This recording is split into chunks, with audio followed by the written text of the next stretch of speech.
we're not close. What are we doing?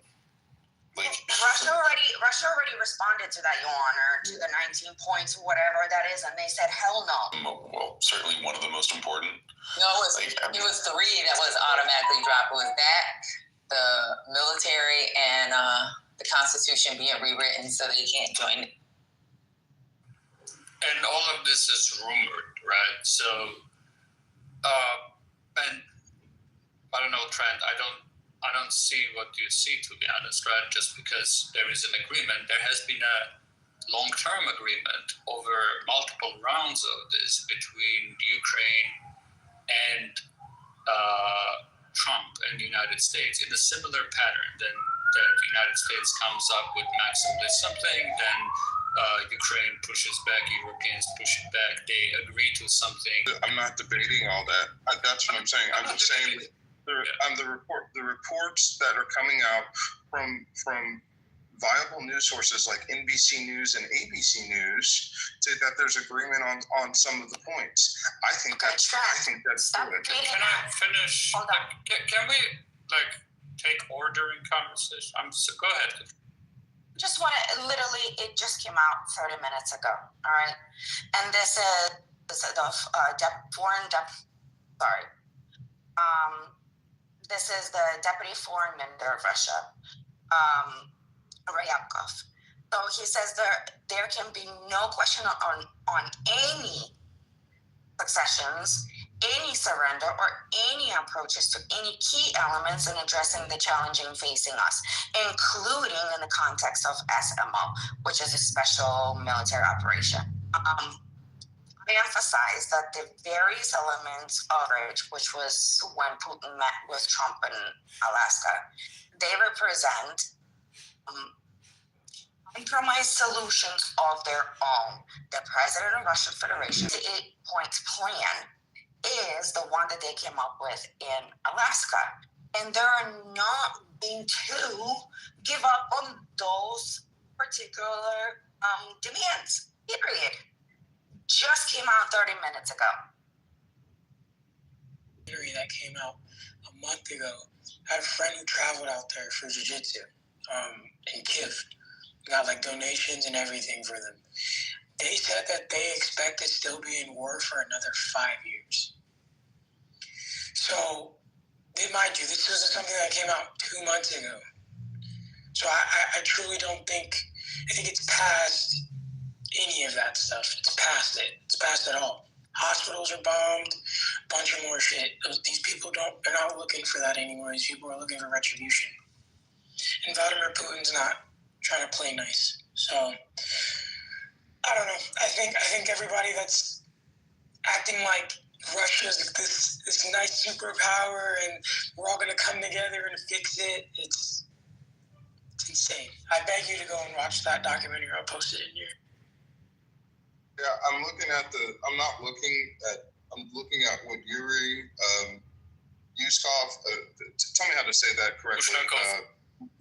Yuskov, thank you. I can't say it, right?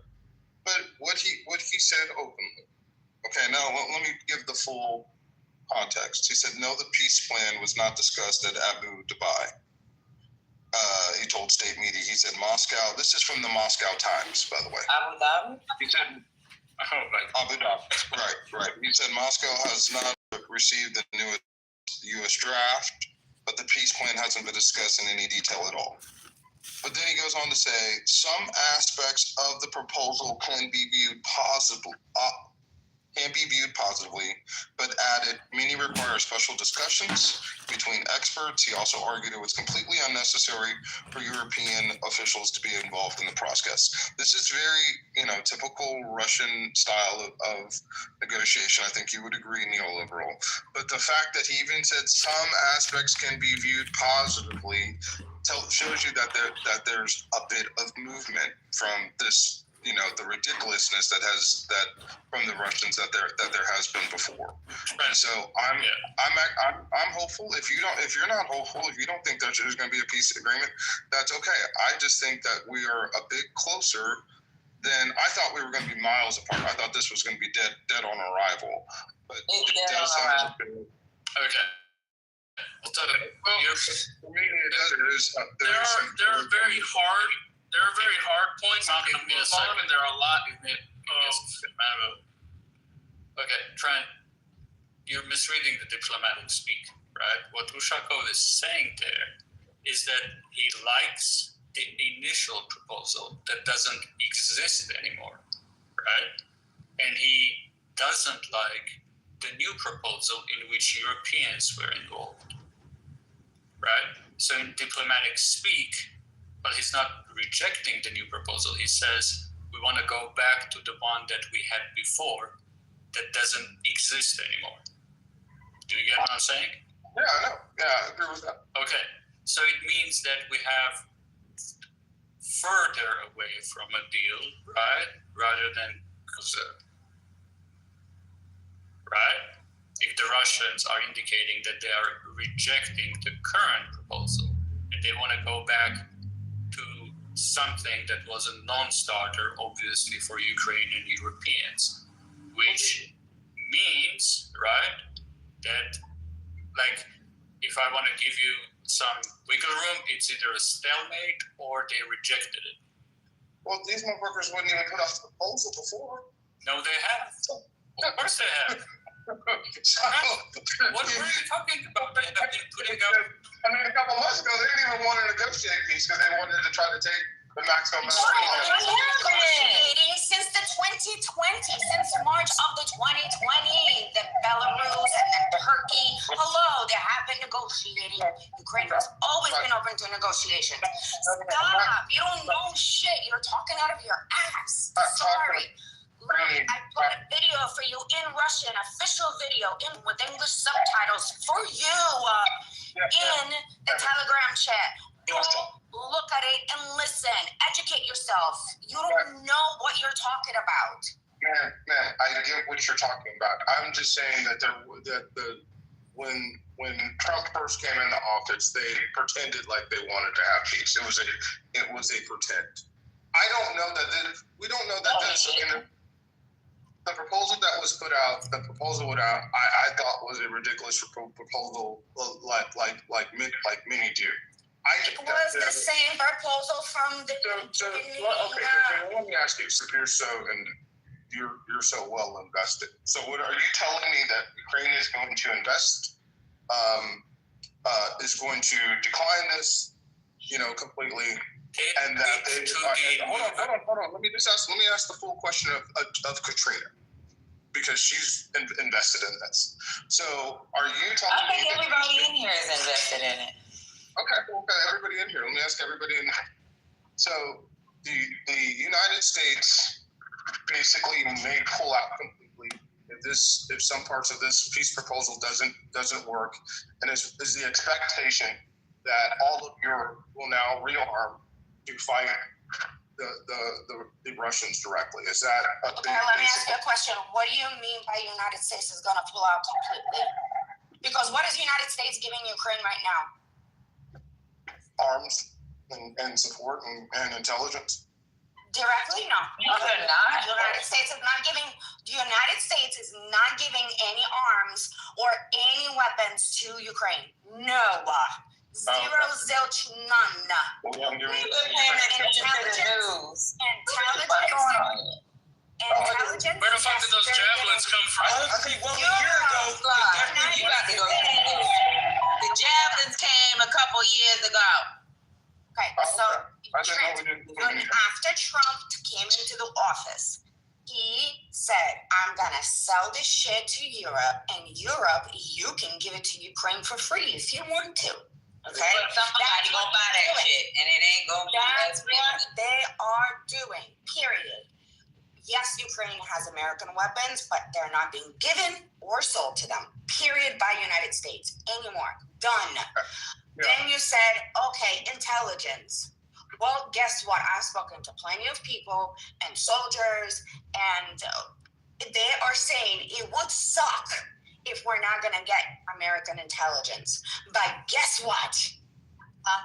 The intelligence of Europeans is not as bad. So, yes, it would be a little harder, but we can manage it with just the European intelligence. guess what? Ukrainians don't look at US as like, oh my God, you guys are our saviors. Like, we can't without you. You have to understand, the United States doesn't hold that position in the world anymore. So, And that's the whole point about Ukrainians. They're not just going to bend backwards to a big brother because, you know, he has shit on him. Like, they're not. They really don't care. They're going, we're not even getting anything right now from the United States. so Katrina, as someone who's like tracking it closely, like one of the things I'm curious about is like, what is sort of the Ukrainian resolve like right now?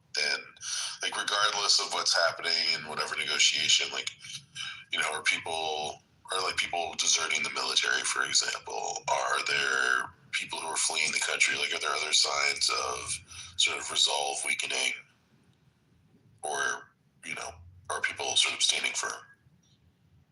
Well, it's obviously not as gun-ho as it was, you know, oh my God, it's almost 4 years ago, right? When every single person went and volunteered. And it is, people are getting fatigued from the war. But a lot of times what media is doing is they say people are fatigued, but that doesn't mean that they're giving up. I know a lot of people who are tired. Yes, there's people who are soldiers who are on the front line. They're exhausted. They're tired. They want this shit to be over. But they're not, you know, there's no mass, you know, running away or MIA or anything. Yes, there's always going to be pressure in society. Hold on, Katrina. Fucking Anthony, what the fuck are you talking about? You don't know what the fuck you're talking about. For Europe. Let people who know what's going on with geopolitics talk. You don't know a fucking thing. You're talking about the fucking Biden administration. Have you paid attention what's been happening in the last 9, 10 months? Are you dumb? Patty, You about to piss me the fuck off. why are you getting upset? Because he's stupid, like you, Trent. We're not stupid. He put some dumbass article about some goddamn Biden administration when these people are trying to fucking educate everybody. They're trying to educate you. But this dumb motherfucker gonna bring up some goddamn Biden administration fucking money that's been given by this shit is being purchased by Europeans. Yes, ma'am. Stay on mute, motherfucker. I'm talking to Anthony. Lord. What the fuck are you talking about, Anthony? Who the fuck you educating? Go teach a nigga how to fucking put a captain in. The article says Stay the fuck out of geopolitics. Read the goddamn article, nigga. The Time article says Trump sends weapons to Ukraine by the number. Read the That's goddamn the Time article. It's talking That's about the literally the Biden title of the administration. article. And then read the fucking article. You read the goddamn headline. I'm tired of you dumbass And can I motherfuckers. just explain something to them? I have a little bit more patience. Hold on. If you don't mind. I understand this is really frustrating for me as well. Okay, so when Biden got through the Congress, approved a $61 billion for help for Ukraine, not only military, you guys remember, it was to Europe, it was paying for our troops to train Ukraine military, right? 61 billion was not all for weapons. So that 61 billion was actually stretched out to 2025, right? So it was certain things 1 year, certain amount of stuff next year. So it was, and that was already congressionally approved. And that's it. Trump can't take that back, right? He tried, but he couldn't take that back. Right, and he was told he has to continue because that was Biden's plan and it was approved by the Congress. Now, some of Biden's money that was approved, the weapons and help, was still coming during the Trump presidency. That is Biden's. It ends in 25. Like it ended on September, fiscal year September 25. And the last year, the 25, was very little weapons going compared to the first 2 years. The Trump administration has not signed, has not requested, has not done anything to either sell, give, loan, whatever to Ukraine. Nothing. And what I was talking about is should the Trump administration? Hold on, Trent. Let me finish answering to your honor. Let me finish answering to your honor. Okay. Can I remind everyone? I'm sorry, I'll give it to you back, Katrina. Can I remind everyone we are in this tangent for the last 15 minutes because Trent was misinformed. So now there's a whole lecture about the exact manner of the deliveries of weaponry to Ukraine. The thing that is like. Anthony, don't start with me today. Anthony, stop it. You're pissing me to fuck off. Go ahead, neoliberal. Yeah, the conversation I've got. I haven't said anything to you. Hey, Anthony. The conversation, can I just remind everyone, was about the recent news of the leak Witkoff, right? Why are we rehashing Trump-Biden administration weapon deliveries? Like, this is public information. People can look up the chart of the deliveries. Again, Yeah, I just want Trent stop. Neoliberal, they don't look up the chart of deliveries. What they do is they read headlines and they don't read into the information. There was fucking an announcement made on fucking NBC, CBS, C-SPAN, Cookie Monster, fucking NPR, fucking India Times, motherfucking crap-ass newspapers like New York Post that said the Trump administration will no longer be giving money to Ukraine. Weapons will be purchased to Europe will purchase these goddamn weapons, equipment, everything.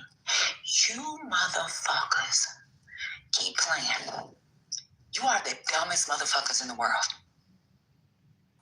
Okay, back to Witkoff. Yeah, please, let's not. Can I just answer your do you mind, neoliberal, if I just finish answering your honor's question?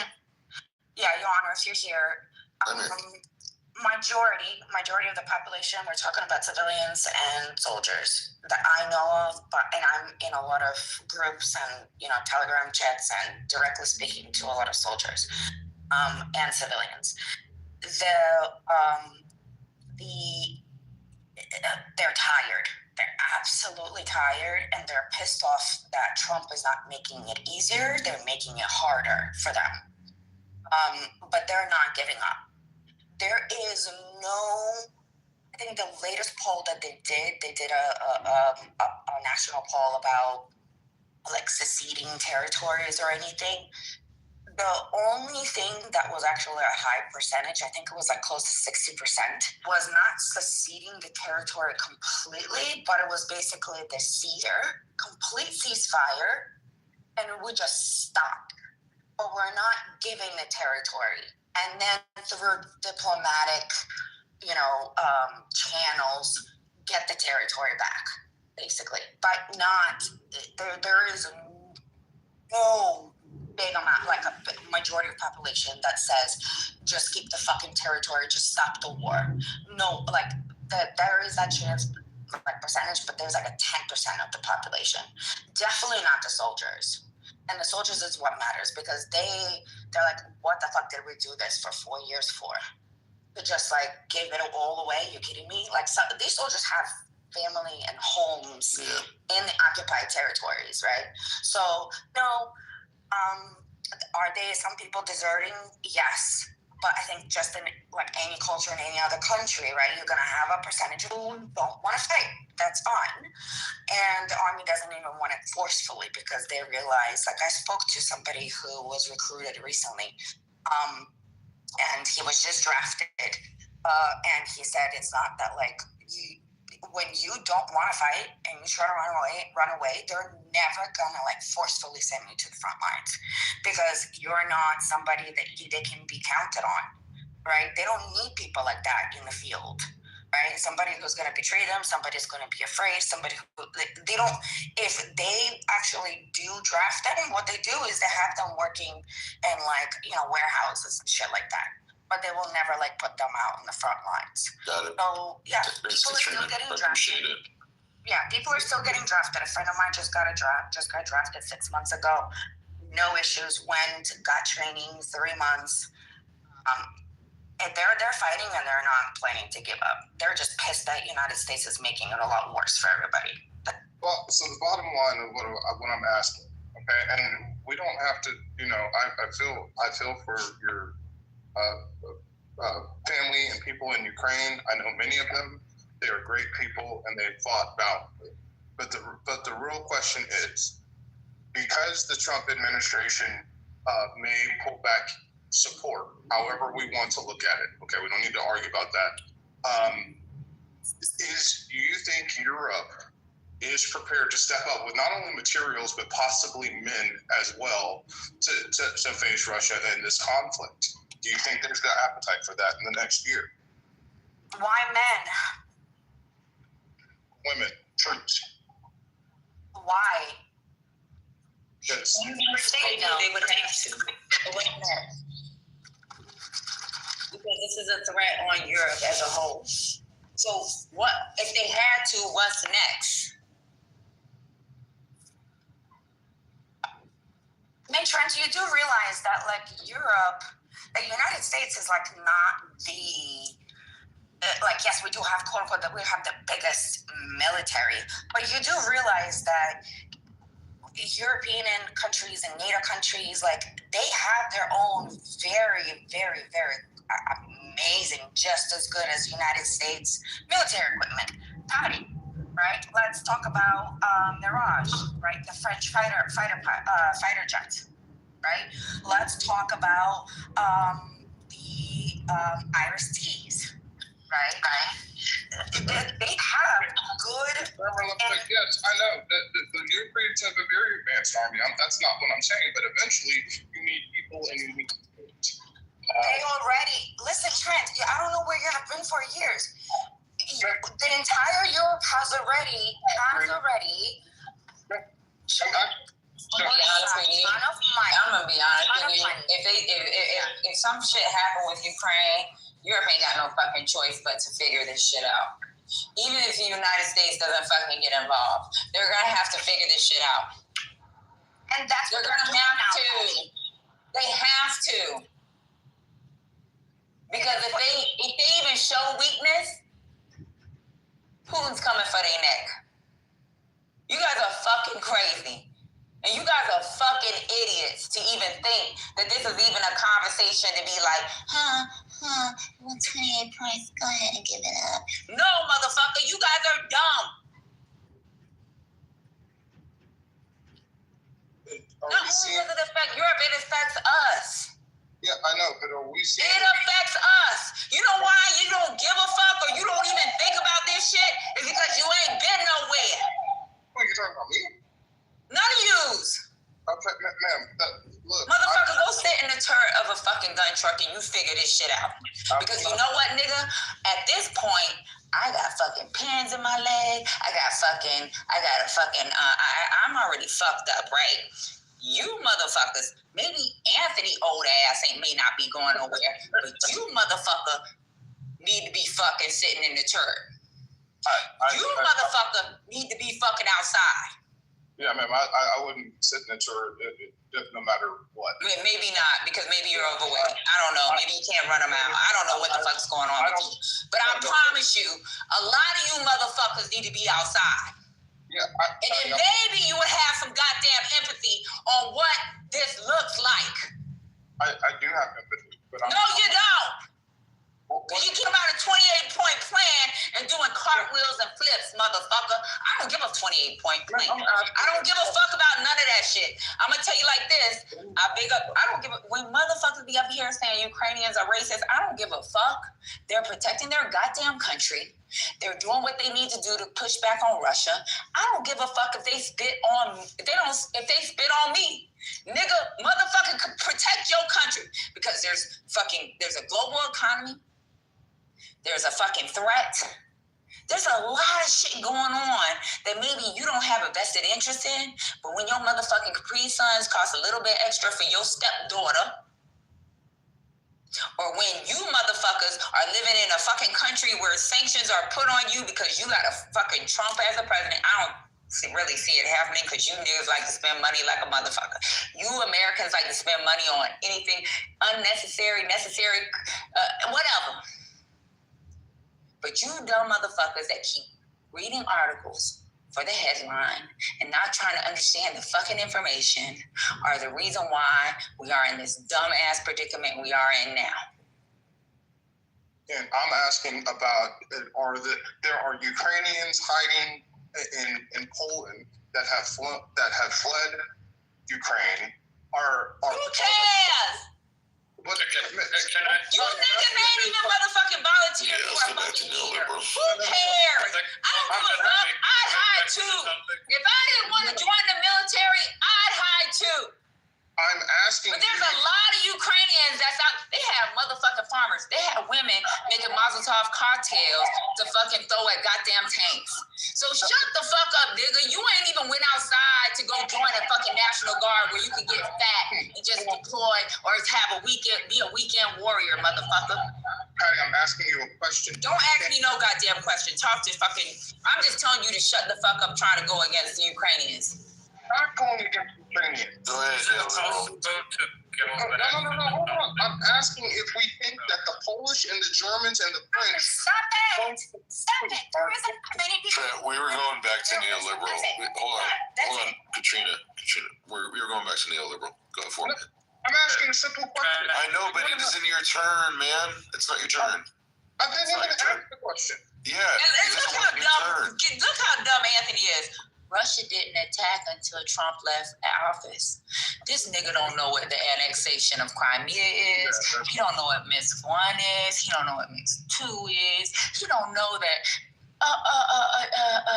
Katrina, neoliberal, fucking your honor, anybody with 2 cookies and ice cream in their fucking refrigerator, all y'all know that Russia has been fucking with fucking Ukraine forever. This dumb motherfucker thinks that he just started after Trump left office. You're dumb. This is years of stuff. This is years. Dumb motherfucker doesn't know there was a naval base in Crimea where they went and fucked fucking Ukraine. Exactly. This dumb motherfucker doesn't know there was a bridge between Crimea going into. Okay. Bro, this did not happen. Bro, this stuff happened before Obama. Who's saying this? Fly. We're going to neoliberal. He's been trying to get in for like 5 minutes. Okay. I'm not even trying to get in and say anything on the topic, and I'm not a moderator, but please. Ukraine is a large topic, and everybody's just throwing in everything right now, right? Weapon delivery, morale, negotiations, who was wrong, Obama, Trump. It is impossible to talk about all of those things simultaneously in one conversation that doesn't become a total mess. So this conversation started from Witkoff's news and the leak. I suggested we focus on that, or at least one of those topics specifically, and not jump from one thing to another thing. Like, it's impossible to follow. I don't even know what to say at this point. There has been so many things brought up. All I'm asking is if we don't have a peace plan now, Ukraine, to Katrina's point, their soldiers are tired. They are getting low on troops. I mean, we already have foreign fighters there. Okay, let's focus on that. Stop it. No, they're not. Stop it.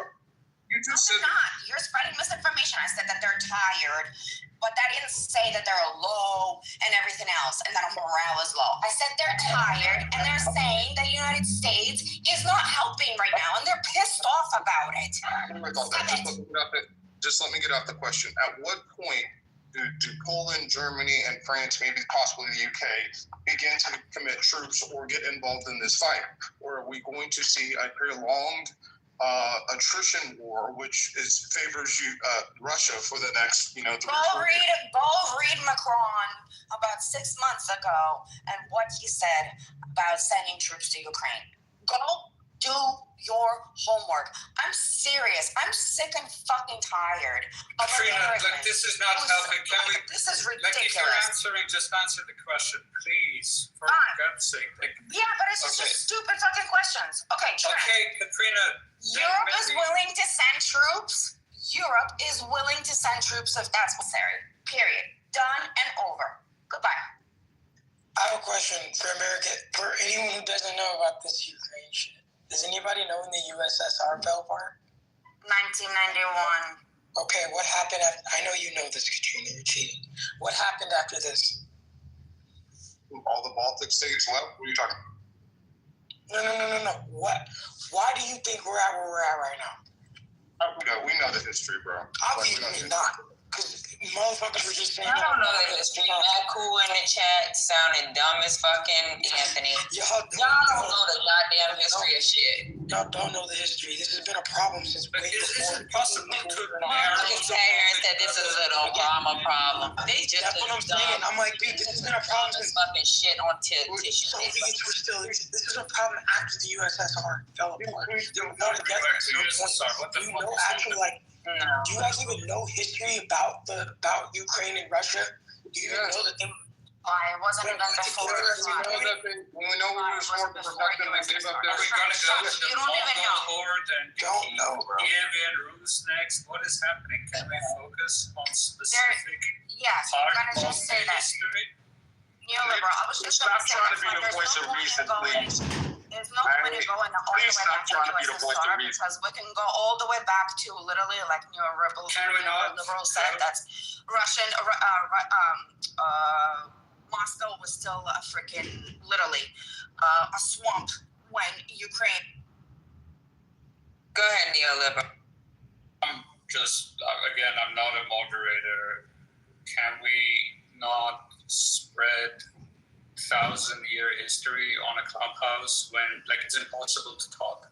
Like, okay, Trent brought up, as much as we disagree with Trent, it is fine, right? It's a question. He asked about morale, right? And he made a claim about the entrenched, like trench warfare, basically, attrition war going on. Trent, you're right to have those concerns. It's okay if we acknowledge that those concerns are present, right? They're present in Ukrainian society. Ukrainian society and overall have agreed to a ceasefire, right? Do you agree with me on this, Trent? I'm going to go slow, point by point. Yeah, I agree. Sorry, I agree with you. Yes, man. Okay. I completely agree with you. Okay, so second point. The attrition war does not necessarily favor Russia because if you look at the map is not moving, right? The problem is that Ukrainians have agreed to ceasefire up until from the Istanbul talks, not even under the Trump administration. The problem is that Russia has not dropped its maximalist demands that are not acceptable to not only Zelensky personally, but all of Ukrainian society. Like, Ukraine would go into a revolt if those things are imposed on Ukraine. Do you agree there with me on the initial plan? Do we have an agreement, Trent? Repeat the last part again. I missed it. If demilitarization and constitution and in some form of recognition and withdrawal of troops from Russian territories is imposed on Ukraine, there is a high risk and high possibility that it creates a revolt and collapse of Ukrainian society and military. Do you agree with me? Pretty much, yes. Pretty much. Okay. So the question is right now for, let's say, United States is how to find a security configuration in which Ukraine does not collapse, does not form Irish style, I don't want to call them terrorists, but guerrilla units, right, etc., and continues the war in another fashion, right, while freezing the conflict meanwhile. So if that's the task of the United States, can you answer me directly? Who is the actor that is not signing up to that task? Russia, I would say. Russia, okay. So we have substantial agreement with Trump. Russia is being belligerent, has maximalist demands, right?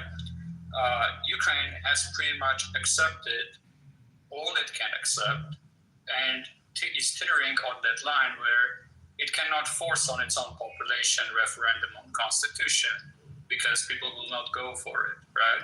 It cannot limit or demilitarize or impose Russian language, etc., without the Ukrainian state collapsing, right, into guerrilla warfare against Russia. So the point about, back to the Witkoff conversation, hopefully, and we're going to stay on the Witkoff conversation. The problem with the initial plan was that it clearly pushed Ukraine in a direction and it was not acceptable neither to Europe nor to Ukraine because of the concerns I mentioned before, right?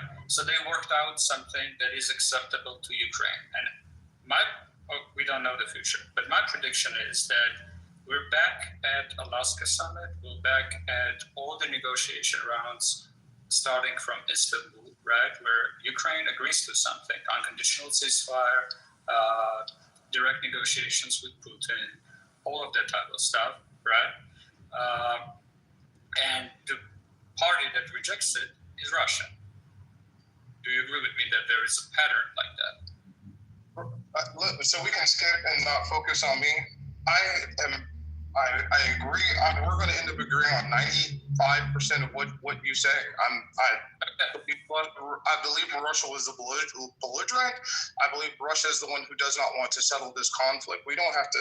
I'm with you on that, Neil. Okay. I'm just working it out to demonstrate that as much as we disagreed 5 minutes ago with Trent, there is substantive agreement. So perhaps it is useful to enumerate all the agreement before going to the disagreement. So after all of this has been said, what is the disagreement exactly, like precisely?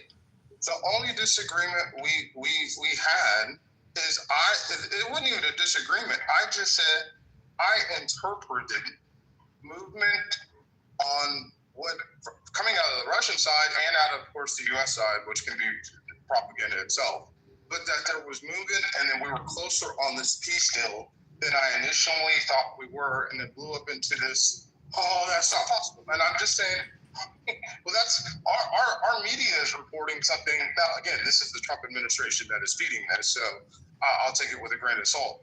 But I just thought we were closer on some of the points, not obviously every single point, than I initially thought we were going to be.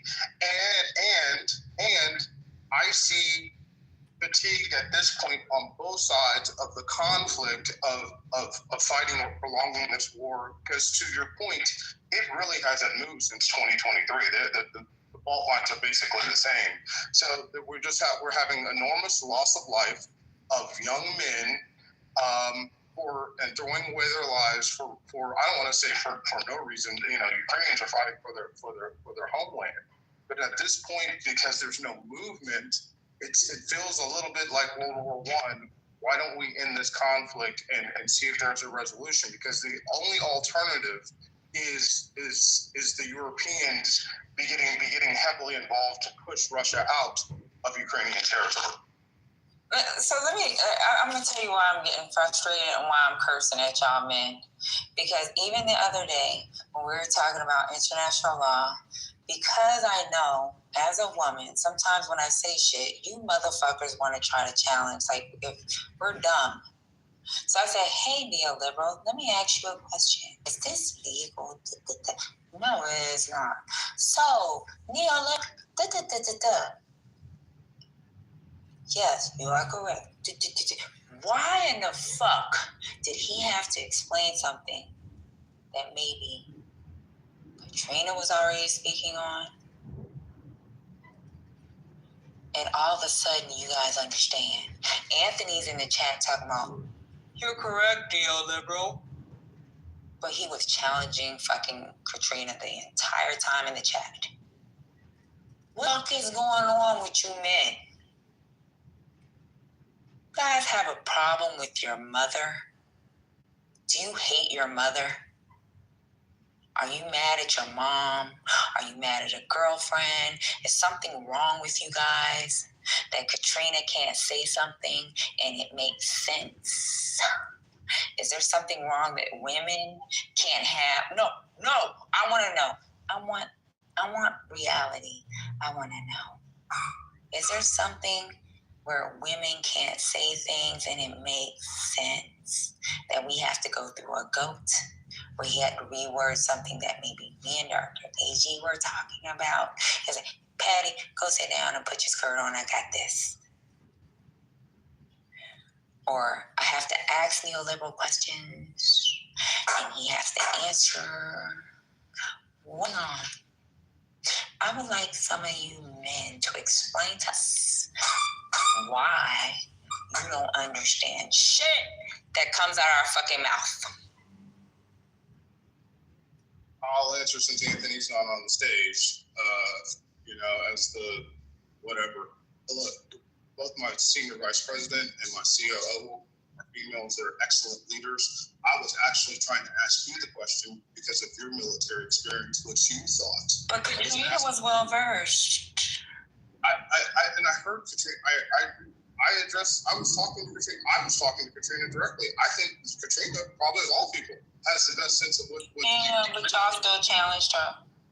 I didn't.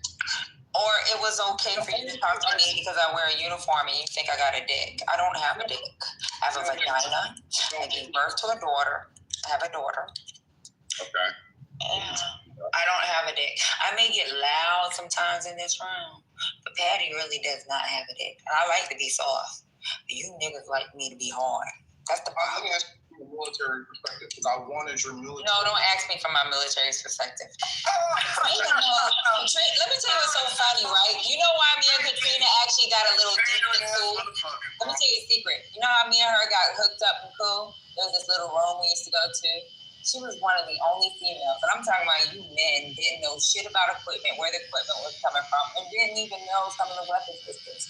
But guess what she did? She did. Daryl, can you close your mic?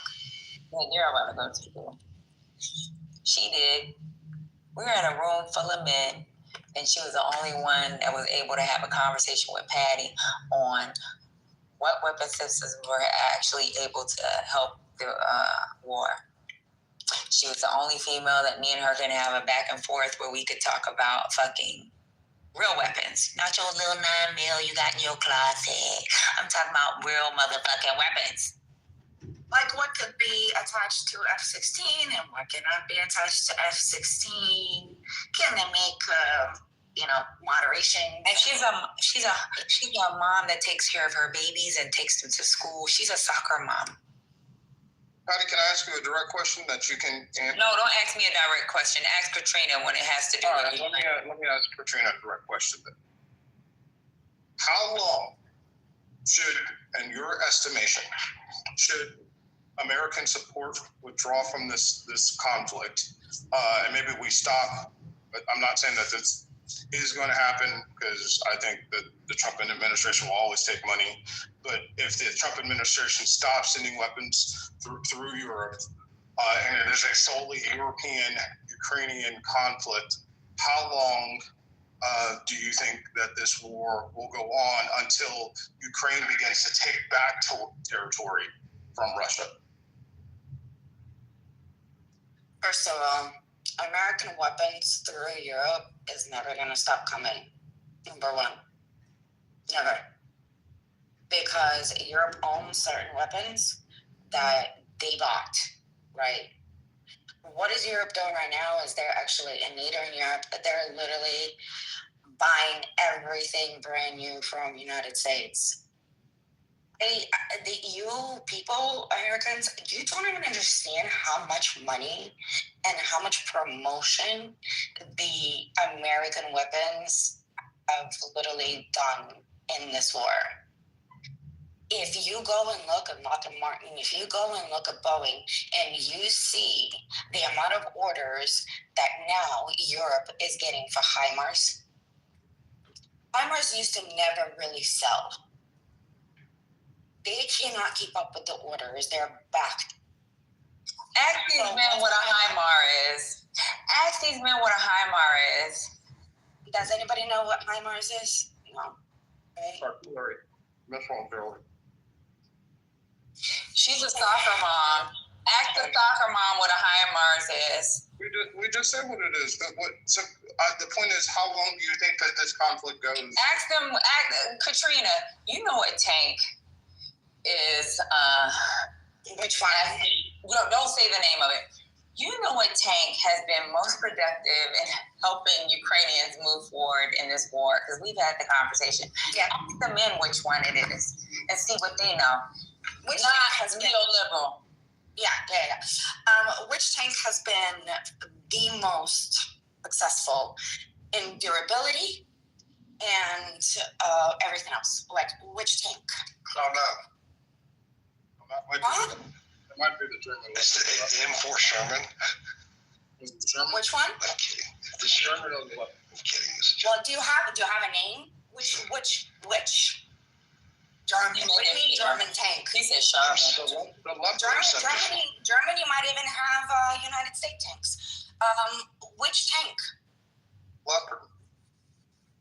What is it? M1 Abrams, maybe? Or the MS. That's Abrams not a goddamn tank. Not the tank that they're using.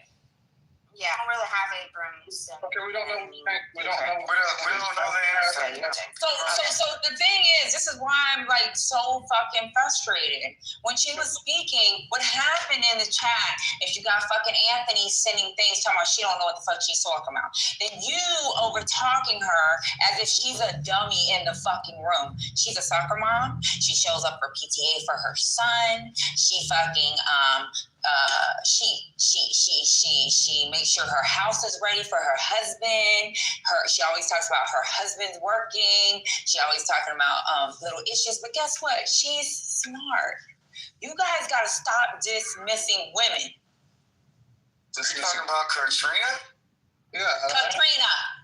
Nobody. She knows. Let me tell you something funny. We were having a conversation one day in a room full of fucking men about fucking equipment. She was the only fucking one, the only person. The men didn't know shit. She was like, "Oh yeah, it's coming out of this country." I was like, "How you know?" Then we were talking back and forth. Guess what? The men couldn't even put a piece of they couldn't say shit. You know what you motherfuckers talk about? They didn't know what we were talking about. Yeah. They didn't even know what the fuck we were talking about. We talk about Shadura Sanders, but Katrina, my question is, how long? I dismissed that she was having the conversation. I But did you not. fucking chimed in. And guess what?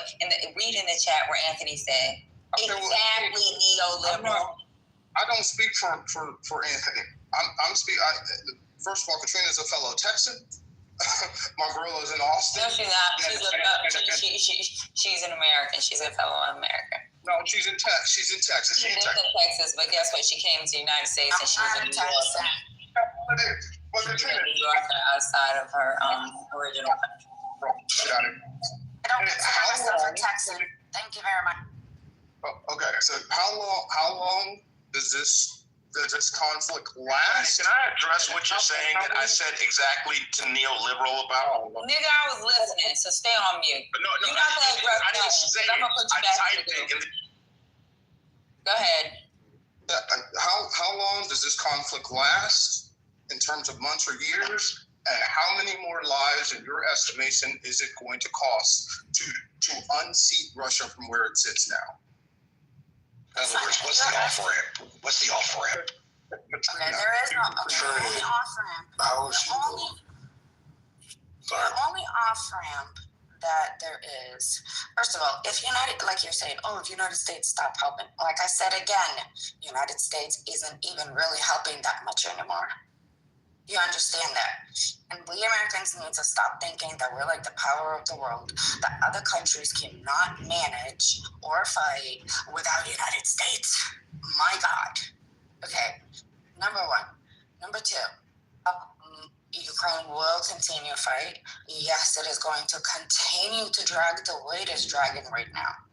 And it is dragging, and majority of the losses are on Russian side because they are the ones who are going in, so their losses are the biggest losses. It's about 1,000 and change troops a day. So Russia is running out of troops. They don't have military anymore. Their original military, that military was wiped on the once they started the full scale invasion. That's why they had to get 300,000 civilians mobilized. Now they have emptied out all the prisons. Now what they're doing is people that are getting arrested for DUI or anything else, they basically are being told either you go to jail or you can sign the contract and go and fight.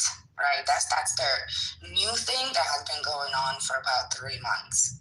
Right? So Russia is also not as strong You as forgot about the dead 3,000 North Koreans. Yeah. So I mean, as long as Ukraine is dug in, and that's what they're saying, and that's soldiers, as long as we're dug in really well, and they are dug in very well, they've had years. And Russia is keep seeing their meat grinders, because it's a meat grinder, man. Ukraine could sit there for a while. And at that point, it's literally going to be, this is not my perspective, this is what Ukrainians are thinking and saying, because yes, military, they cannot counterattack and take back all the territory. But to basically suck Russia dry, and that would be the Afghanistan scenario, in the Soviet Union, Afghanistan scenario.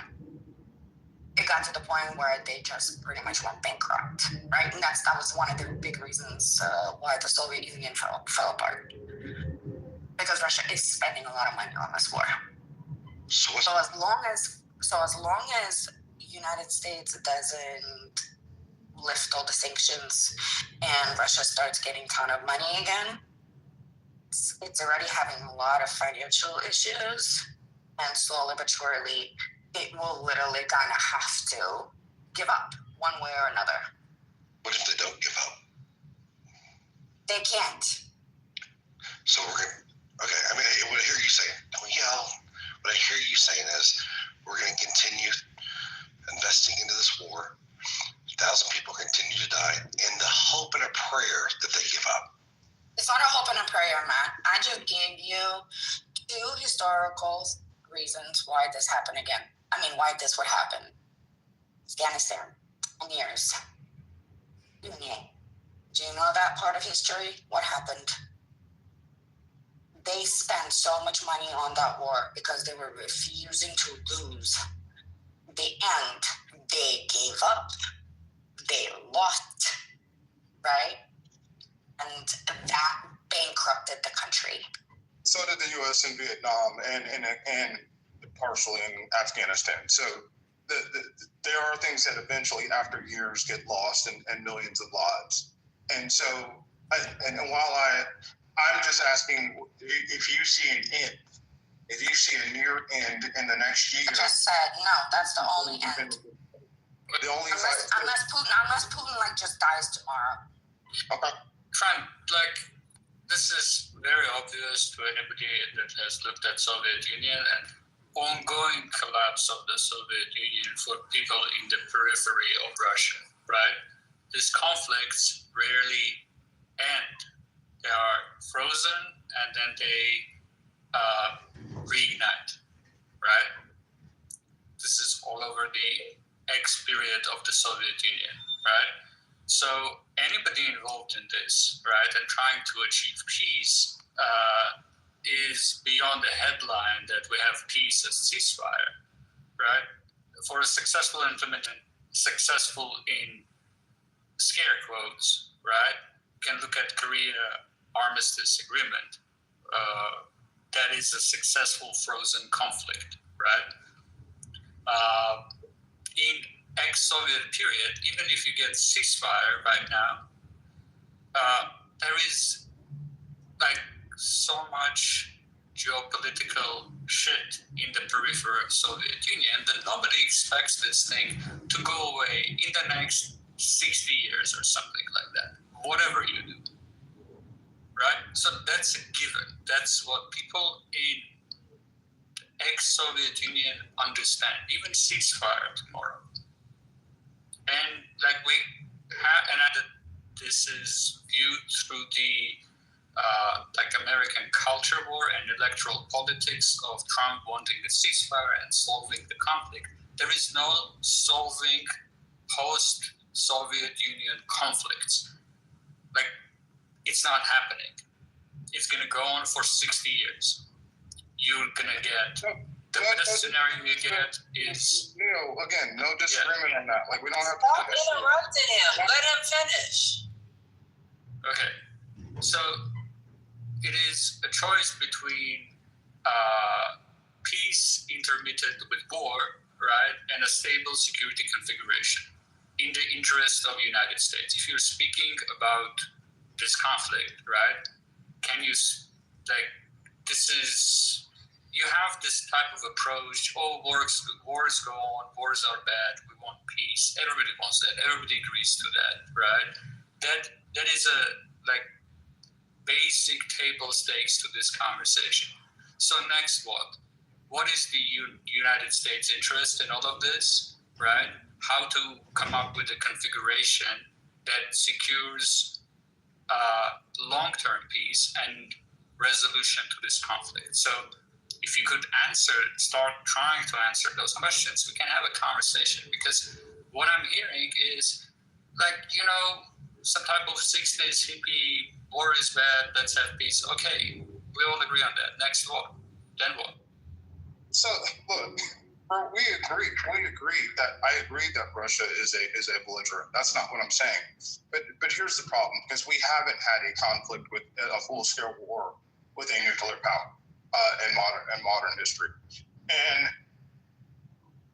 if you're going to fight a war, and this is what a lot of the journals said, like McCaffrey and McChrystal, if you're going to fight a war, you can't fight it with one hand tied behind your back. You can't withhold weapons, long-range weapons that will hit Moscow, because eventually you got to hit the populace, right? You got to take out, and you have to make people suffer. That's the ugly thing about war. That's the terrible thing about war. Eventually, you have to use all your forces. You have to hit their oil infrastructure. Why Europe is still buying Russian oil? I'm with Trump. Just fucking Trump, you're throwing away random stuff. Can you? No. I'm not throwing away random stuff. If you want to win this conflict, Dan, stop. Seriously, you're throwing too much in one pot. No, I'm not talking about. This is the same about how we win a war. Stick to one topic. It is the topic, ma'am. If you want to cripple the Russian economy, you can buy their oil, and you've got to hit Moscow. They're not buying their oil. Stop it. Okay, they're not buying their oil. Sure. Trent, so again, I'm going to try to focus it. Can you, like, try to engage in a conversation rather than random facts? Look, you okay. I asked you specific questions. You can't hold back weapons from Ukraine. Right? You can't hold back weapons from Ukraine and say, oh, you can't hit these oil refineries. Oh, you can't hit Moscow. Oh, you can't do this, and expect them to win the war. Is this criticism of Biden or Trump? Here's what I'm saying. I'm saying introduce the positioning conversation. I have no idea what you're talking about. Are you talking about Biden? Hasn't got long-range weapons. This is new to you? And stick on one topic. Listen, you started talking about buying oil and then hitting Moscow. Let me clarify. Katrina, I'm arguing for what your country has been asking for. I am actually Russian, Trent. I'm not Ukrainian. I'm literally Russian. Hello. I'm arguing for what Ukraine has been asking for, and then tying their hands with long-range weapons, which and not allowing them to hit certain targets. Yeah, and if you want them to win the war, you've got to untie their hands. I'm asking you a clarifying question, Trent. I'm not introducing. I'm asking which administration policy you're criticizing. It was by Biden's and still Trump's. Trump should have sent the Tomahawks. Okay. Biden should have sent them the long-range weapons in the beginning. I commend the Ukrainian people who've done up. Trent, focus. I am. The Ukrainian people Why have are you done. talking about commending Ukrainian people? We're talking about Biden administration and Trump administration policy. Can you? Because the Ukrainian people have done a fantastic job. Okay, we agree. Can we With skip their the? hands So behind wait a their minute. Let me go ahead. When Trump said javelins, what a lot of people don't realize is Obama sent them training so that they can use certain equipment in the future that they had no training on. Like, you guys act like Poland just came, like troops in Poland just came out the dirt when that war started. Like class 1 through 10, that warehouse was established. That's why I told you, like, Indo-PACOM became involved well before this war popped, or what the ultimate part of the war popped off that U.S. citizens started talking about. Right. Like, that warehouse has been there for a couple of years. Because, and not only that, there were troops already in that area that were training Ukrainians on the equipment that was being white trucked from Eurocom. Do you understand now? I think what Trent is saying, Patty, is you remember when Zelensky and everybody were asking, and Zaluzhny, they were asking for HIMARS, they were asking for the artillery that goes, that could hit Moscow, wasn't it? They gave it to them 70 kilometer range, but they wanted like a 200, 300 kilometer range. Remember those? Right. And Trump and Biden administration was saying, no, we don't want you to hit inside of Russia with American artillery or whatever. Like, we don't want American-made weapons hitting inside of Russia. So that was Biden's policy, right? For some reason, I don't know, they didn't want that to happen. Now Ukraine is using a lot of shit, and they are trying to, not only have they haven't even really been using that much of American weapons or even European weapons. You don't understand how much Ukraine has created their own. They have drones that are the ones that are going into Russia and hitting what you were talking about, the military places, the airports. They're hitting they have been making those weapons themselves. I know, but okay? more than drones destroy the infrastructure. Have you seen the drones that they have? Are we just vibing through this conversation? Now we got the drones from Biden. No, I'm not criticizing Biden. I know why Biden did it. He didn't want oil prices to go. But you were asking, why don't just give them? Basically, you were asking, why don't we just give them that? You need, because if you're going to win a war, you have to. Great. Ask Trump to give him tomahawks. I know. I think Trump should give him. And then make sure that first of all, Katrina, they have. And then hold on, make sure I'm answering you. You said give them tomahawks. I agree with you. Hold on, I agree with you. Give them tomahawks. But before you just go and give them tomahawks, first of all, do they have the opportunity to carry and actually deploy tomahawks? Right? You have to do it on something. We would need our assistants to do it, I think. That's a question. What is the delivery method? Yeah, that's what I don't know. I think they need. I don't know what is the delivery method. Do they have planes? Whatever. Is it actually ground delivery method? Is it air delivery method?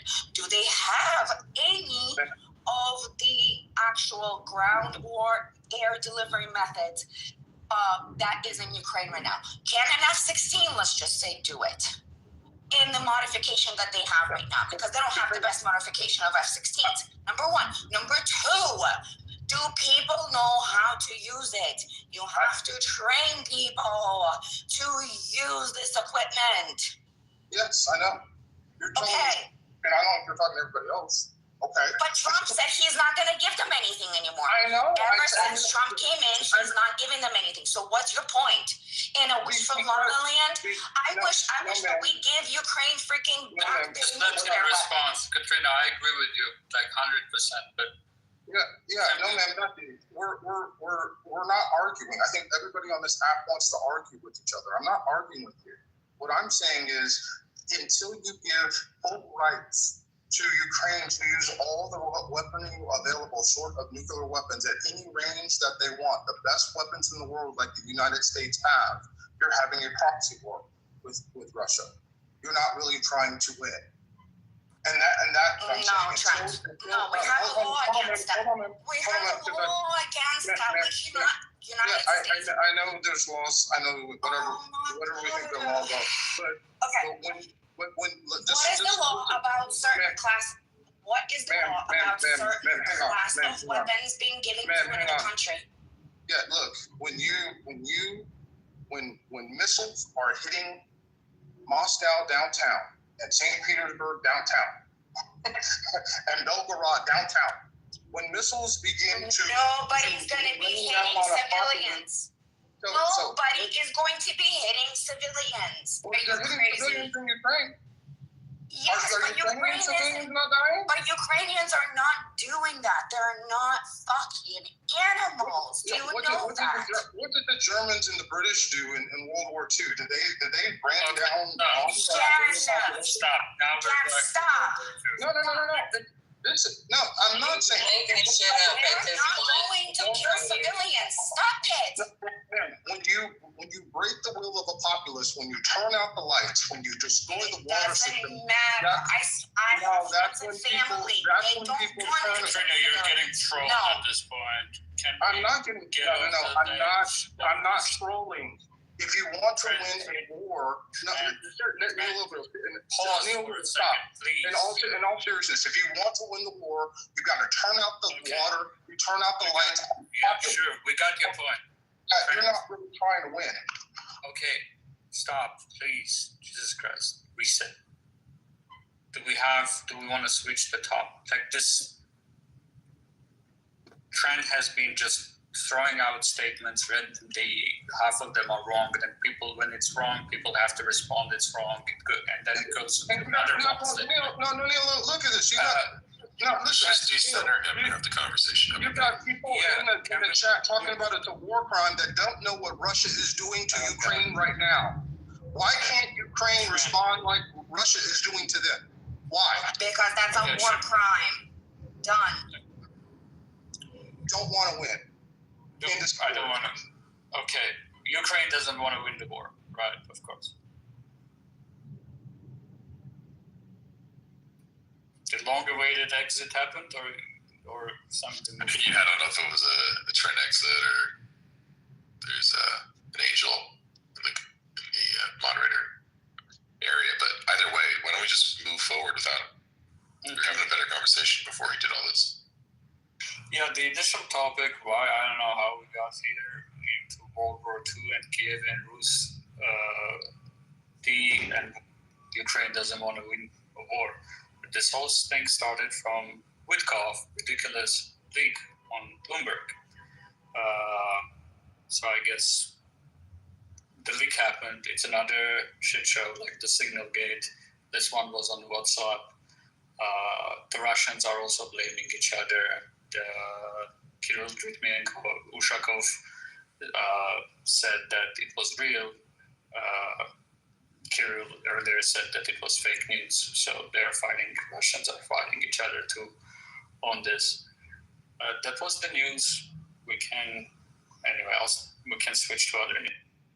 So you're Neil or anybody, for that matter, Katrina, whoever.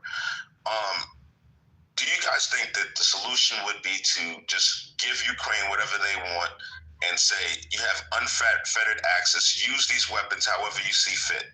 Do you guys think that would expedite the end of this conflict? What solutions do you guys see to ending this conflict? Can I say it? I'll be quick. But here's the issue. The United States does not want to end this conflict with Russia falling apart. It doesn't. It is not in the United States' interest that a giant country like Russia falls apart, the government falls apart, and we have a Soviet Union 0.20 where there is mayhem, there's chaos. Now you have fractions, you have the Chechens, you have all these oligarchs are trying to get to power, plus let's not forget almost 6,000 nuclear weapons. Starvation is going to happen. People are, it's going to cost the United States and other countries a lot of money to stabilize Russia. And we had to do that already not once.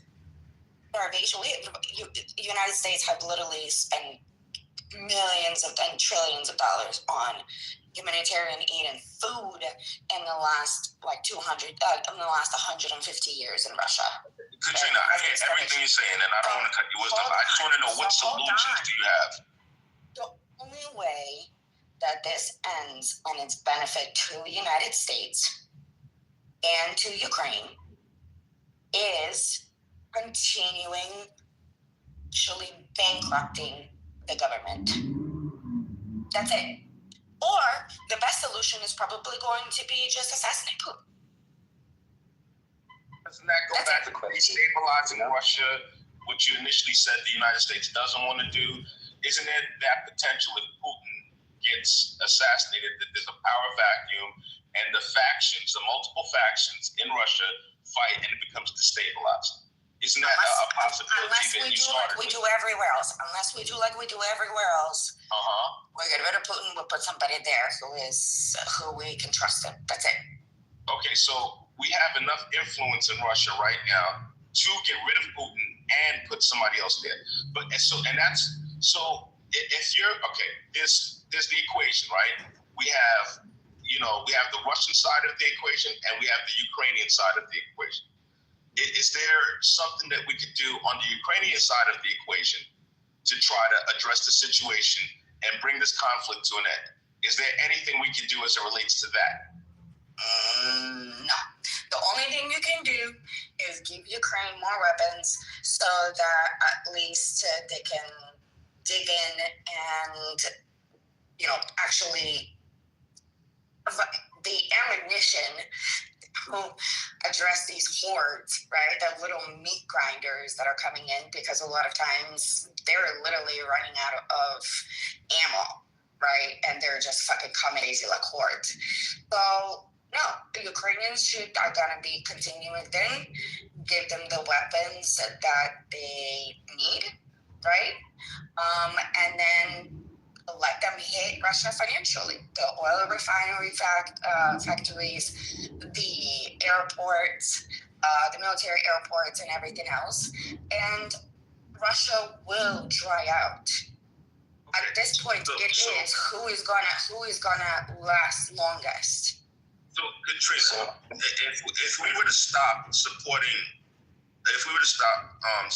Ukraine, or if we were to exercise our influence for Ukraine to take a deal that they might not like, that might be in Russia's favor. Anthony, that's not going to happen. That won't happen because? That won't happen because if Zelensky or anybody, if Zelensky or anybody, like in the government says or hints on the fact that, hey, we're going to sign this deal,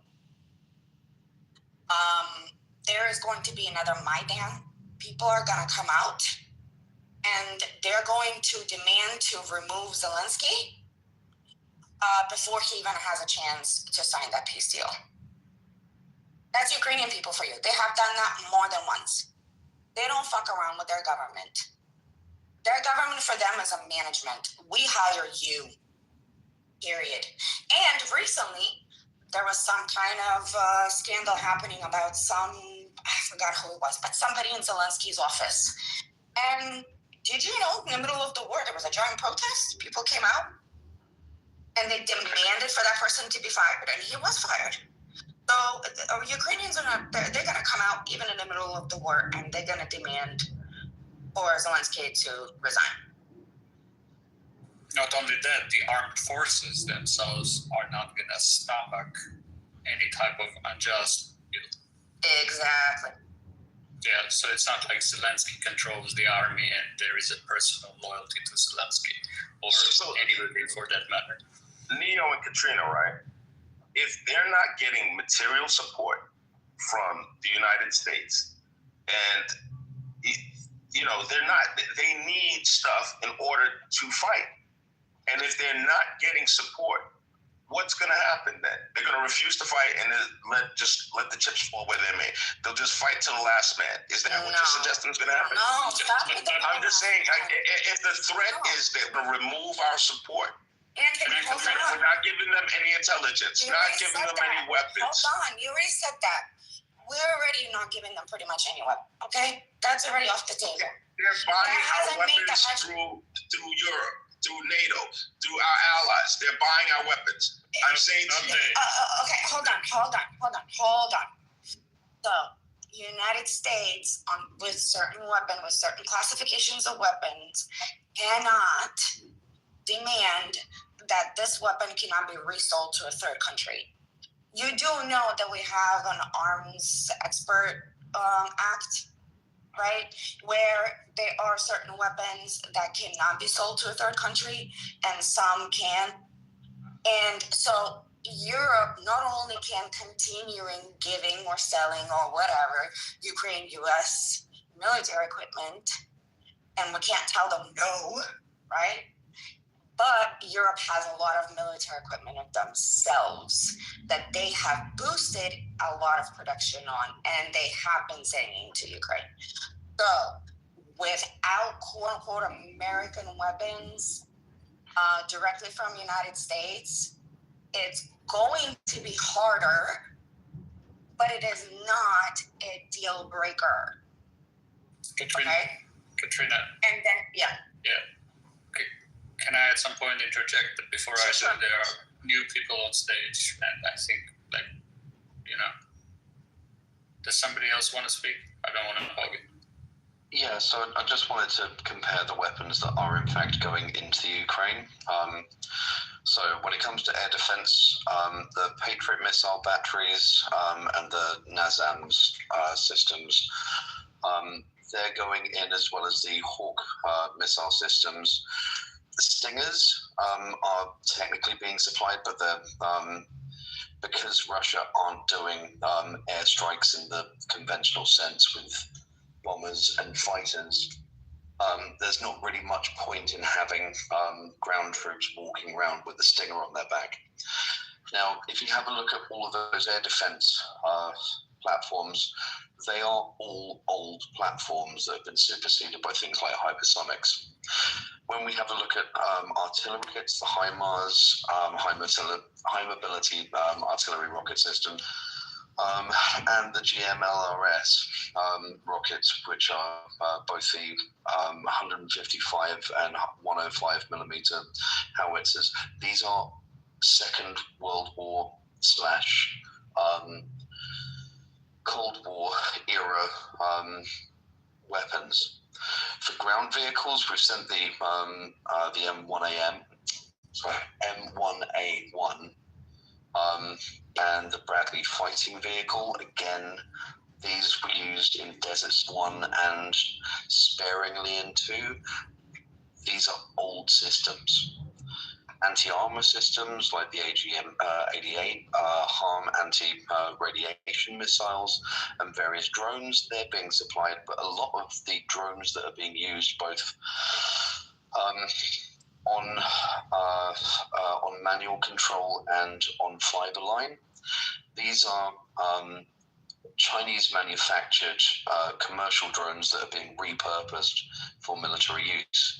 We're not selling these people at biggest and at best, and we're not putting American weapons that are anything other than military surplus into the hands of Ukrainians.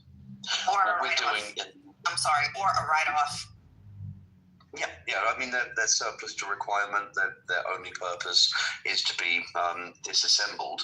However, the way that America is choosing to disassemble that weaponry is to put it in the hands of Ukrainians and let the Russians shoot at it. I mean, it still ends up disassembled. When you have a look at Germany are far more forward-thinking. The Iris-T air defense systems, they are current generation. Again, the Patriot missile batteries, that's 1990s tech. Ground systems like the Leopard 1 and 2 tanks, the Marauder IFVs. So these are current generation tanks. The UK is just trying to get in there because essentially the UK has profited from oligarchical money being forced into London, land banking stuff around some of the most expensive property in London.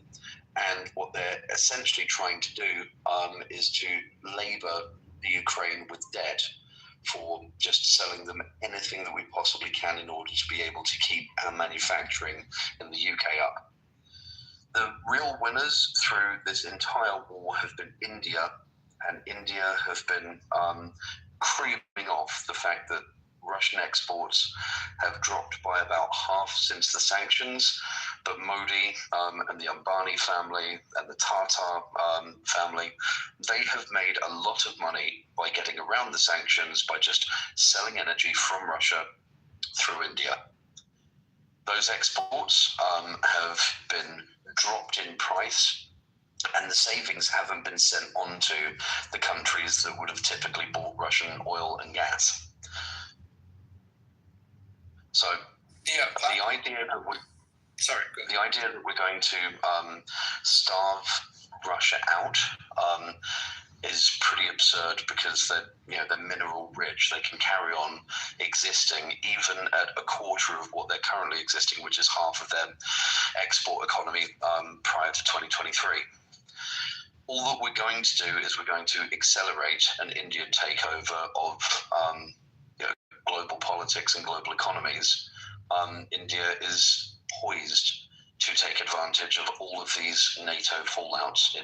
India is not part of NATO. It sits outside of the controls of the United Nations. And let's face it, Modi has not really received a politician except from Pakistan, who has been anything but an ally to India.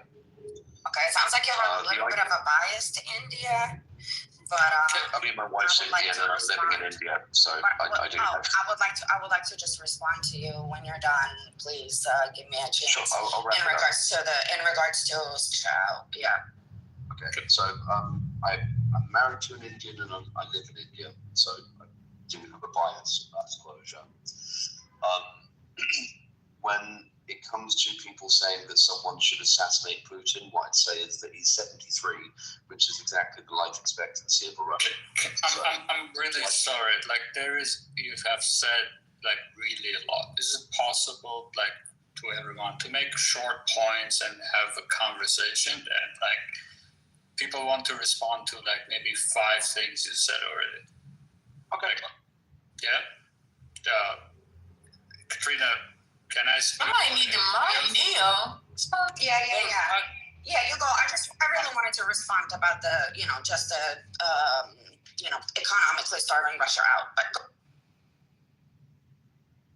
how can you do that with a mineral-rich country and lots of other countries that are prepared to buy their minerals? Oh, somebody modded me. Thank you. So, I'm just going to answer this question for him, and that's it. You need to go over. Because I'm tired already. They're mineral rich. Question is, how much are they selling it for, where they're selling it, and on top of that, how much profit are they making?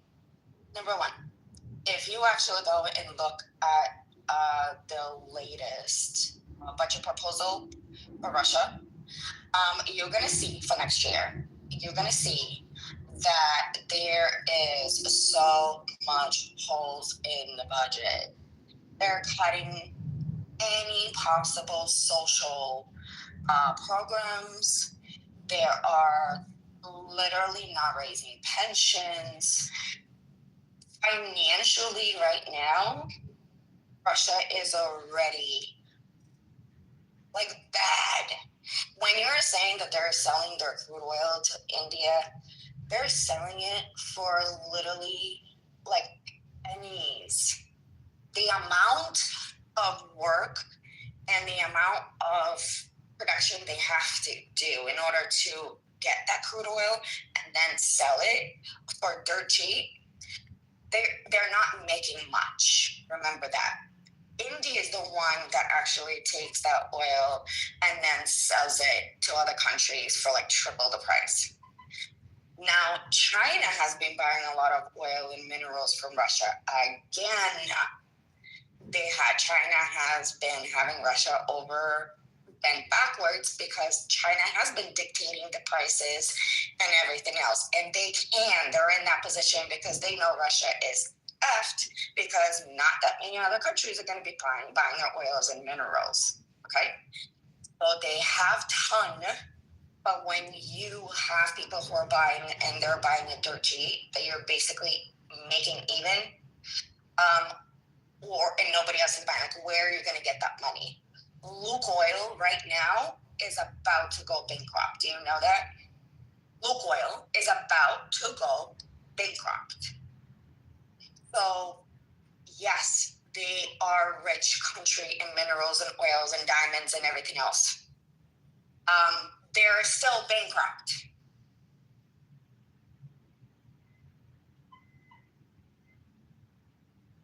But if they're bankrupt, and they've outpaced most individual OECD and G7 countries, how are the sanctions working?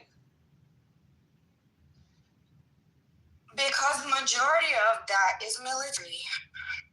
Do you know what happens when your 40% of your GDP comes from military infrastructure?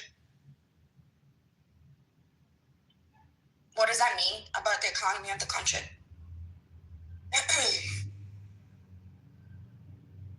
No? Sorry, I'm trying to catch your point. What are you asking?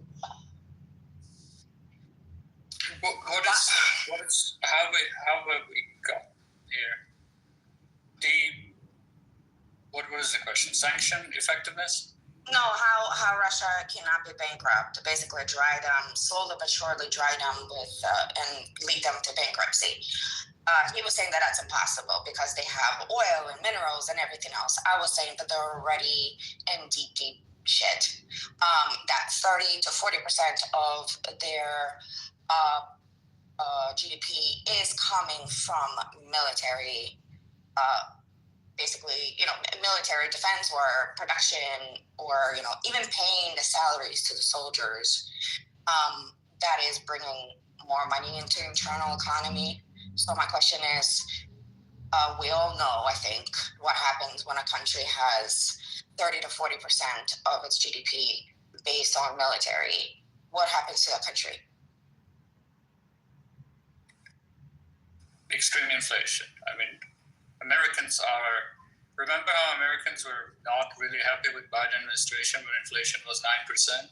Inflation in Russia is 8%. Right now, people have been living under 8% inflation for a long time already, like around those numbers. I don't remember exactly. The GDP growth is high on nominal levels. Real GDP is 0.1% year on year, with the exception of 2023, right? So the sanctions are hitting the Russian economy. Right, inflation is high. People are unhappy with inflation, and it's going to be sustained at that level, especially with low oil prices. It's not looking good for Russian economy. I wouldn't call that bankrupt, right?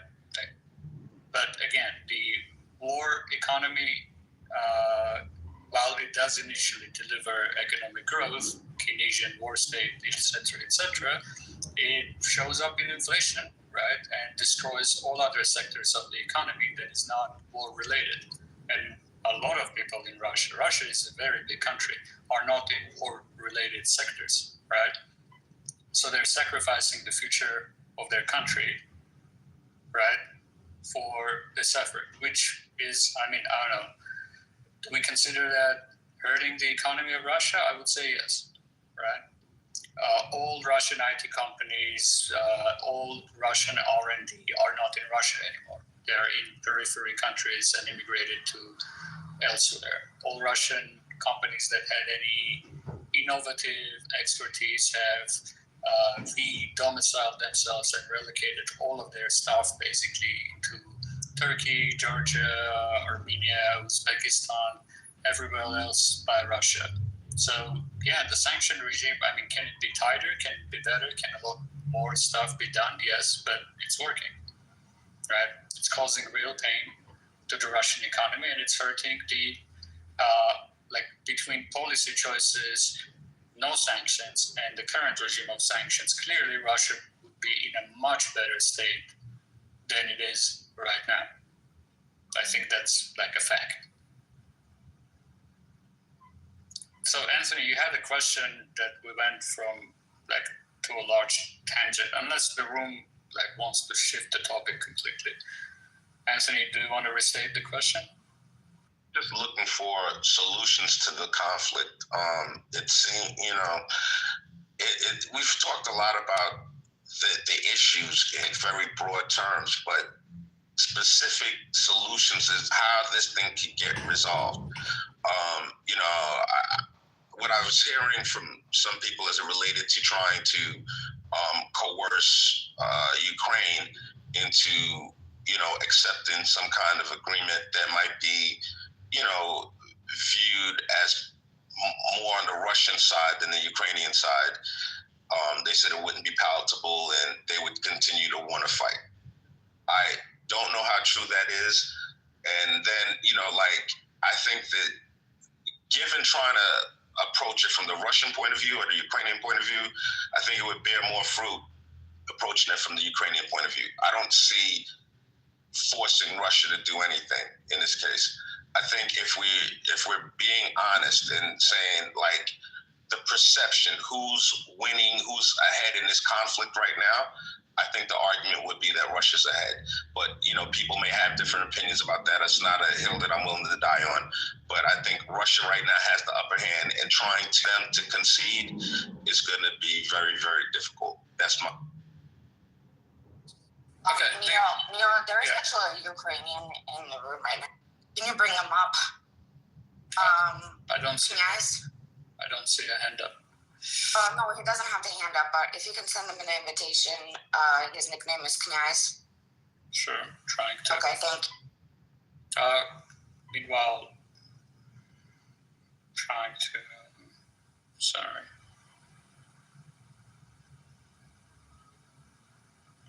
I mean, that is somebody who is in Ukraine, who is consistently under bombardment every single day. He is a civilian, and he could tell you what, at least in his environment and the people in his circle, how they feel about, quote unquote, giving up and conceding something to Russia.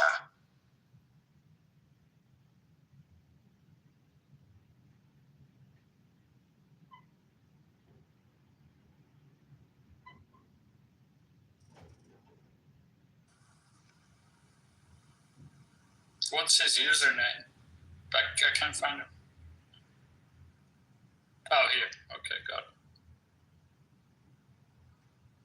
It's Knyaz Alexander, yeah. Invited, yeah. Meanwhile, Anthony, so that's a little bit of a simplistic model of who's winning and who's not winning. Again, I think if you're looking at it from an American perspective, right, first you have to answer the question, what is the American interest in all of this? Assuming that the American interest, one of the points is stabilizing the conflict, right, and broadly stabilizing European security, right, and let's say freezing the conflict, which is where it seems the interest lies, at least a bit. The question would be how to do that, right? Then you have to look at the pattern of history in negotiations and who's the intransigent party in it, and what fired, right?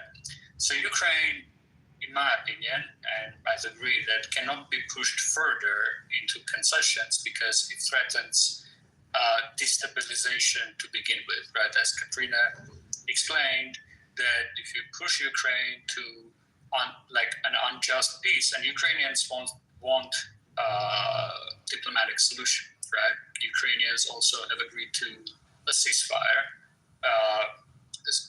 ceasefire then negotiations, right? Russia said no to that. So the ceasefire from the Ukrainian side is already on the table. The other part of this is what Katrina was saying, unjust peace cannot be enforced because you'll get war from it, right? Military of Ukraine will continue fighting, right? The people will go out, will get a new government, and that government will have to abide by what people want. People and the armed forces do not want just peace enforced. However, they can live with de facto realities on the ground. They cannot live with imposition of a new constitution. They cannot live with imposition of cap on the military. They cannot live with demilitarization. They cannot live with withdrawal of the military from territories that Russia does not even control, right? All of those things were contained in the initial plan that Trump or Russians wrote on Friday that leaked on Axios, right? That plan has been modified to something that Ukrainians, we don't know what it is because it hasn't leaked, to something that Ukrainians can agree with. We've seen this pattern before, right? Where Russia is probably going to reject this. They have already, like not officially, but they already said that they really don't like this one. They like the initial version, right? So the solution to this, and Biden prepared and gave the cards to Trump administration to do this, but Trump administration did not, right? Trump administration is skeptical about sanctions, skeptical about arming Ukraine, and is going into negotiations with a weak hand that it itself has created, right? Typically, in other patterns of negotiations, let's say Korea, you maximize your position and you maximize position of the party that is not intransigent, which is Ukraine, right? So that they go into this negotiation with a strong hand, right? To not force Russia to withdraw, to not force Russia to admit defeat, right? Not maximalist position, but something that both can live with, which is de facto recognition of the line and a ceasefire without any other preconditions on caps on military, stuff that is impossible for Ukrainians to stomach, right? And stuff that Russians can stomach. Russians have occupied territory, they're going to stay there on a line that they control. You cannot force them to withdraw. You cannot force Ukrainians to withdraw. That line has been not moving very much for a long time, right? So, if you look at it from all the history of negotiations, the party that needs to have a stronger hand to achieve that is Ukraine. So what is Europe doing in this? Europe is trying to unfreeze the Russian assets so that instead of directly financing Ukraine in purchases of US weapons and their own weapons and sending them Ukraine, they can use Russian money to do that. They are doing the war crime tribunal in which there's going to be a diplomatic pressure on Russia on prosecutions of war crimes, including crimes by what is the term? Sorry, forgot the term. By Putin, generals, and others in the line of command, right? So the sanction regime must be strengthened, and Trump administration should have used all the cards that Biden administration provided to Trump administration and leveraged it. The problem is that Trump administration doesn't know what it's doing. That's all.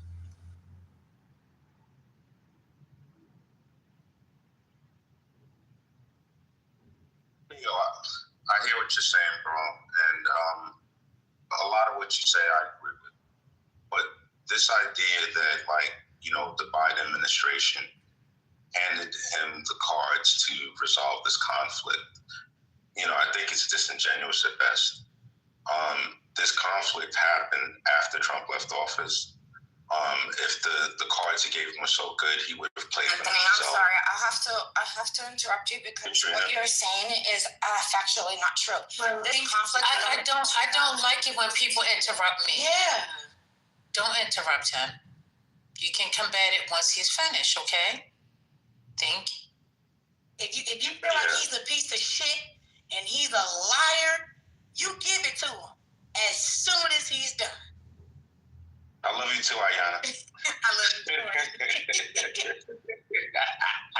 too. So, anyway, ultimately, as I was saying, I think it's disingenuous at best. If Biden had these cards, he would have played them. We knew what was coming down the pike and aimed to pass. You know, Putin declared that he was going in XYZ. This is what. I don't know why you keep insisting. I think there's just different approaches. Whichever we're going to bear fruit, we're going to see. I don't necessarily that Biden's way was the right way. We'll see how Trump's way plays out in the long term. Okay, so let's focus on that point, right? I don't think you can say just because the war started, the recent iteration of the war started, right? Again, like people keep making this point, it's not landing for some reason, but it was ongoing, right? The full-scale invasion, what people are calling it, the most recent war, yes, happened under Biden, right? Biden successfully countered it, right? I don't think Trump administration, with all the entanglement of the culture war around Russia, would have successfully countered Ukrainian invasion on intelligence and how they preempted it, warning the rest of the world that this is going to happen. Biden administration successfully rallied Europeans and created the whole sanction regime. Moreover, on the weapon delivery side, why it was staggering, right? The Biden, and this is the biggest accomplishment of Biden administration, they have successfully dismantled the nuclear deterrence of Russia. When Russia habitually threatens to use nuclear weapons, it doesn't even make news today, right? And it does it every other weekend. When Medvedev goes on a binge, he tweets something about nuclear weapons on X, right? The biggest accomplishment of the Biden regime was a staggered erosion of Russian nuclear deterrence, right? And then staggered delivery of the weapon systems to Ukraine in a way that doesn't trigger World War III. All of that, like you can have your arguments that about other stuff, right? But all of that, cannot deny that all of that was absolutely wasted by the Trump administration. That leverage that Biden administration accumulated on deterrence was not used and absolutely wasted and even reversed by Trump administration. And that's where we are today, where Trump, that's supposed to be good at negotiations, weakened his own hand, right? And went into negotiations where, because he's probably afraid of Putin, or there is some dirt, we don't know, right? Has no choice but to pressure Ukraine over pressuring Russia. Like, that is obvious to anybody looking at it. So, Neo, it's kind of odd to me that your biggest accomplishment of the Biden administration is based on the perception of Russia and nukes. Perception.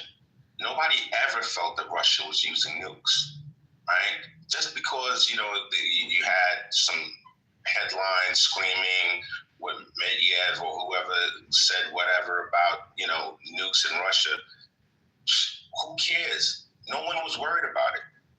And that's the thing. Who was it? Are you serious?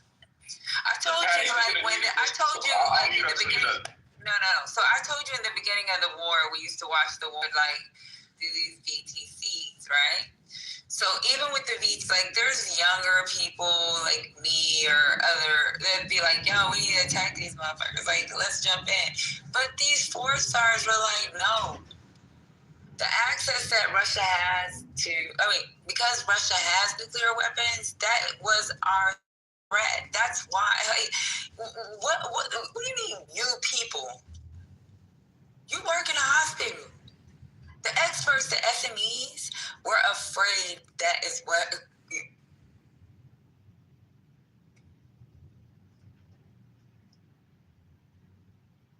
I'm assuming you closed your mic.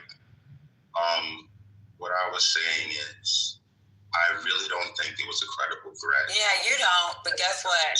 Guess what? The Patty did. The SMEs did.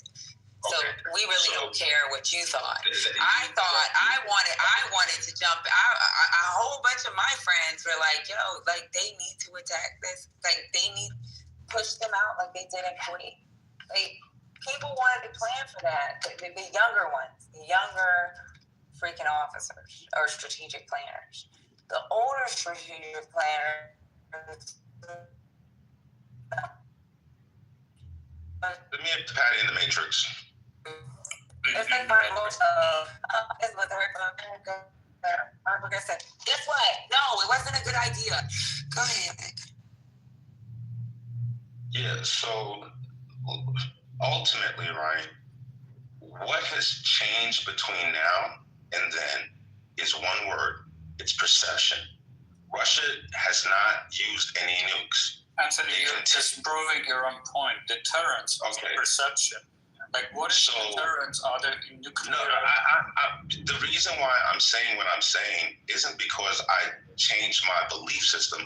I'm saying even if you use the logic that, you know, you've used and Patty's used, then the only it's thing that not is Patty's view. These are people. These are smart people. These aren't dummies. These aren't niggas that fucking go do catheters. These aren't niggas that fucking go sell insurance. These are fucking people that have been in the military for years. These are people that knows that know history. These are people that have access to intel. These aren't niggas that sit on their couch and watch fucking CBS, C-SPAN, or fucking CNN. Like, stop. Let's just be honest. Why don't you Google and read what a lot of generals said back in those days? Yeah. Like, make it make sense, bro. Anthony, you're misunderstanding, right? okay. When you said what is changed? I never got. I'm just muting up when Patty started speaking. So here's what's up. You know, Neo, the nukes that Russia have, they're not going away. So you gotta go on mute when he's.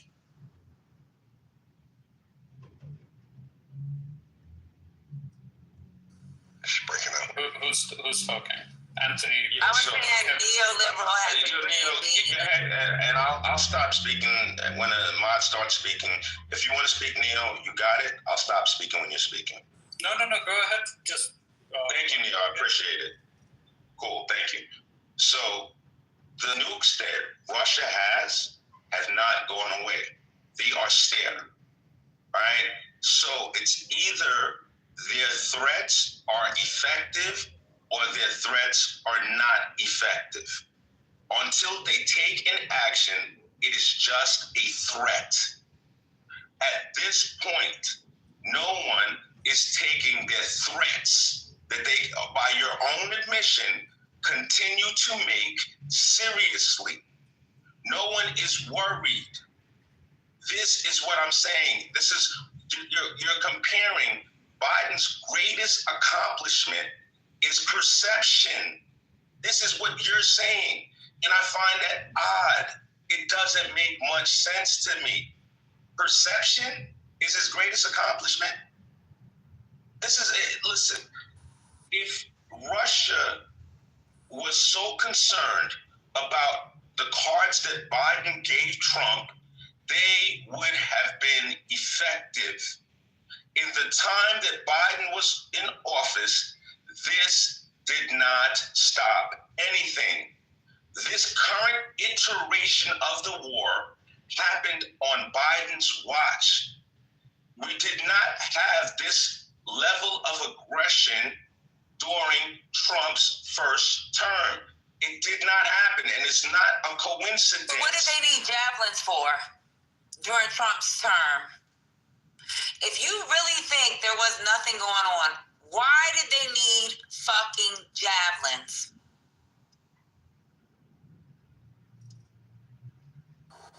Okay. Okay. Anthony, so I don't know if you've read anything about nuclear deterrence, right? Nuclear deterrence is synonymous confidence, perception, whether the other party is willing to use nukes, right? I don't know about you, but I have spent a lot of conversation on nuclear deterrence around Ukraine. I also have read a lot of strategic papers, manuals, I know, coming off from U.S. administration on devising the strategy to lessen the nuclear threat coming from Russia and executing on that strategy. So when I'm saying perception, I'm not talking about perception on Twitter or perception in media, right? So as long as we can agree that nuclear deterrence is based on perception, right, and eroding the perception that Russia is good nukes, right, it is an accomplishment. That accomplishment also follows other accomplishments, or is rather a precondition for other accomplishments on the battleground in Ukraine. The reason why they are able to deliver the weapons that they are delivering to Ukraine by Europe and by United States is because the nuclear deterrence of Russia has decreased, right? Because they successfully salami sliced Russia, right? By first delivering this thing, then having a public debate, whether we should deliver something or not deliver something, then Russia making a threat, and then delivering it. And then going on the escalation ladder again, and doing it again, and delivering more powerful weapons, right? And then escalating on sanctions, and then escalating on this and that, right? Up until they tightened all of that really well. Right? So it's not only perception, but at each point, a new level of perception of Russian incapability to do anything about what the West is doing for Ukraine precipitated the next action for the West to deliver this and this other thing to Ukraine, or on sanctions, or on other policies. Right? So all of that package, yes, is a Biden accomplishment. And you cannot factually tell me that Trump has leveraged it to any degree, because he hasn't reimposed sanctions. He didn't continue that salami slicing policy. He reversed it, right, to a degree that he weakened his own hand and weakened the hand of Ukraine and weakened the hand of Europeans for no reason at all. That's why we find ourselves in whatever round under Trump administration of ineffectual diplomacy that is leaking all over the place, right? Because they can't control their own WhatsApp chats. Anthony, you're not being serious. I'm sorry. So, Neil, I'm gonna land with this, man.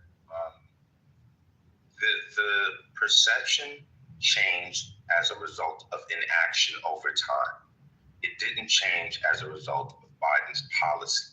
If Russia keeps on saying that they're going to do something and don't they do it, naturally the perception is going to change.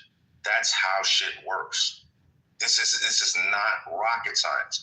You so desperately want to give Biden a win that you turn yourself into a contortionist and you make up a set of circumstances, create a straw man, and say, yeah, I told you this is how you do it. And this is not right. This isn't actually, what happened. If Russia keeps making threats, and they continue to make threats, even today, by your own admission, and they don't do anything, then of course the perception is going to change. Water is wet. This is not rocket science. If they were so concerned about Biden and what Biden was going to do, they would not have this current iteration of the war in Ukraine. I Are you saying that because that's what Trump tell you? You don't know what he's talking about, lady. I'm like laughing. Hey, Derek. I'm listening. All the strategic planners are in the United States are wrong. Anthony is right. Exactly. You know what? He doesn't even know. He doesn't know nothing about strategic planning. He doesn't know nothing. Nothing.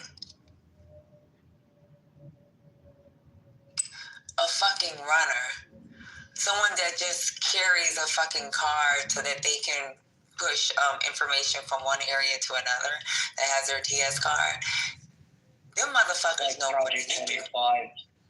At the finish line. We're almost over, right? Holiday season. Project 2025 is almost over. Yeah. Are you okay, Omar? What's going on? Why did you come in here with that rude interruption? What's happening? It's not like you. It's not like me. My apologies. You been drinking on the job again? No. You're doing the audience, lady? I'm sorry. No, I'm just The threat of nuclear, using nuclear weapon.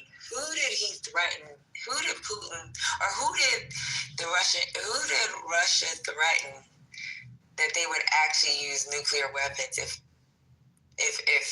during this war? It was if any NATO country joined, correct? Yes. The initial one was threatening Europe on weapon deliveries, threatening Europe on like every iteration of escalation on sanction regime, threatening Europe on every iteration of new type of weapon delivery to Ukraine. All of that has successfully been. And the other, I forgot to say, remember when there was an active, and this was becoming hot for anybody that was following the news at the time, there was active discussion of tactical nuclear weapon use in Ukraine, right? It is part of nuclear. And the hypersonic missiles when it came to Sweden and Finland, yeah. Yep.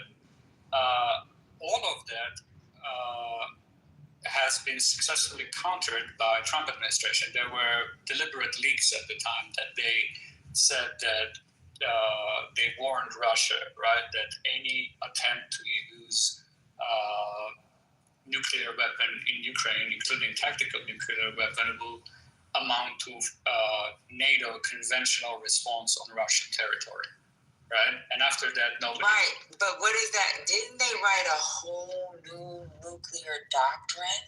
Yep. And that doctrine says pretty much, I'm just talking in layman's terms, doesn't that doctrine say, like, not only if they're nuked first, but if there's, like, some, like, large attack that they can fucking use... and they consider it some type of threat, that they can use nuclear weapons? Yeah. Okay, that's all I wanted to know, because I'm a dumb black female. Yeah, the language was vague there because there was also concern of Russia deliberately sabotaging the Zaporozhye nuclear power plant in Ukraine and creating a nuclear fallout from it, right? All of those conversations were... Not only media was preoccupied with it, but strategic planners were preoccupied with it, and it was a serious concern. Another serious concern was flooding Ukraine. All of those concerns were successfully overcome, right? To the degree that it later opened the possibility of Ukraine attacking inside Russia, right? Now it has been reversed to the degree that Russia feels free to attack Europe and sabotage Europe, a thing that was in a previous iteration of configuration under Biden, right, of forces, was not possible. Trump has weakened both the NATO alliance and his own points to the degree that Russia is now actually pushing back on Europe, right?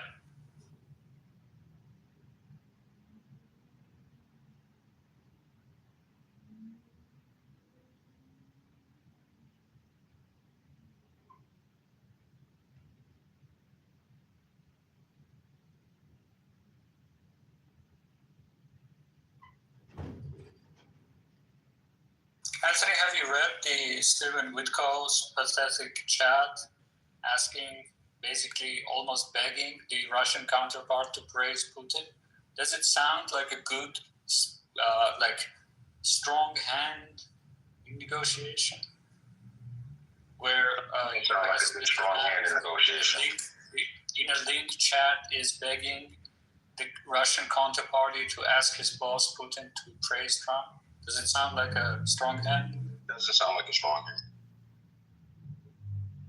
Okay, just making sure. Do you think the same thing would happen under Biden? A Biden counterparty begging a Russian diplomat to praise Biden? Probably not, but I'm not sure how far along we would be in terms of trying to get to some kind of active negotiation on, a long-term peace. I don't know. Well, negotiations happened under Biden, the Istanbul talks, all other talks, right? The same pattern of Russian intransigence has been repeated under Biden administration.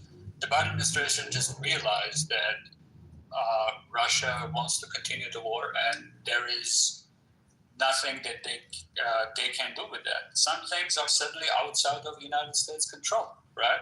So they correctly devised that the only thing that they can do is strengthen Ukraine hands, so that in the future negotiation, maybe in a future administration, Ukraine would have a stronger hand to negotiate with, right? A policy that Trump reversed for unknown reason.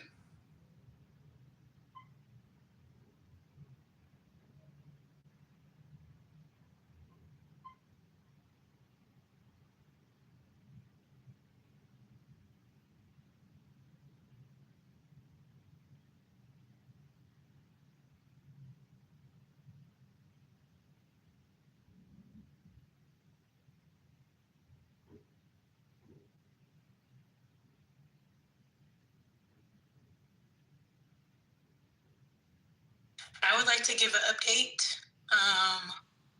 on my dietary needs from yesterday. I, in fact, had a sweet potato, and I got energized within hours. So y'all were absolutely Which one did you have? The regular one, or did you find a purple one? I didn't find the purple one yet. I'm going out today. I'm going out today. I'm going to go get in that chaotic ass line at every grocery store known to man. I'm going to go put myself out there. Mm-hmm. My purple sweet potato. I just had a regular one, but even then, that helped so much. I was like, oh, okay, so I gotta keep some type of carbs. Mm-hmm. Congratulations.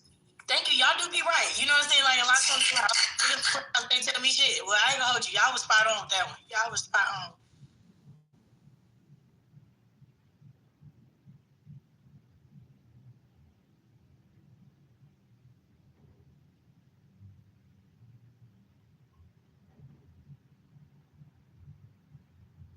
What the? Pure Blood said, I want some Mexican food this Thanksgiving in honor of those that were deported. Now, That's so disrespectful. Very. I'm sorry. Like, now, That was so disrespectful. Baby, you know. That was so disrespectful. That's some Virginian niggas, so y'all got it. Oh, Lord, please ignore Pure. Do not pay attention to what goes on in the chat, Penny. Don't pay attention. Because like, he will irritate your spirit real quick, okay? Girl, he will make you crash out. Well, I'm not even Hispanic, but that shit kind of pissed me off. I was like, now I want you to know, I'm all for Mexican food any day of the goddamn year. If we got Mexican food on Christmas, I love that. It was the rationale that came behind it. I think that was just poor and taste-free, and we don't have to do that. That's not very kind. This is a nigga that thinks he's a Choctaw Cherokee Indian, man. So just keep that in mind. If you're like women dumb, just take that. Well, he had me blocked up until a few days ago. I thought that was kind of weird because I've never exchanged with this weirdo, but he was modded in Lou's stage, and when a mod has you blocked, you can't access the room at all. And now it was this person, and I was just like, wow, this is nuts. Hey, I got a new name for Virginians, though, man. I'm calling them niggas Tatankas. Y'all used to watch wrestling, but that's what I'm calling them is, man. So shout out to the Tatankas, Pure Blood Indian.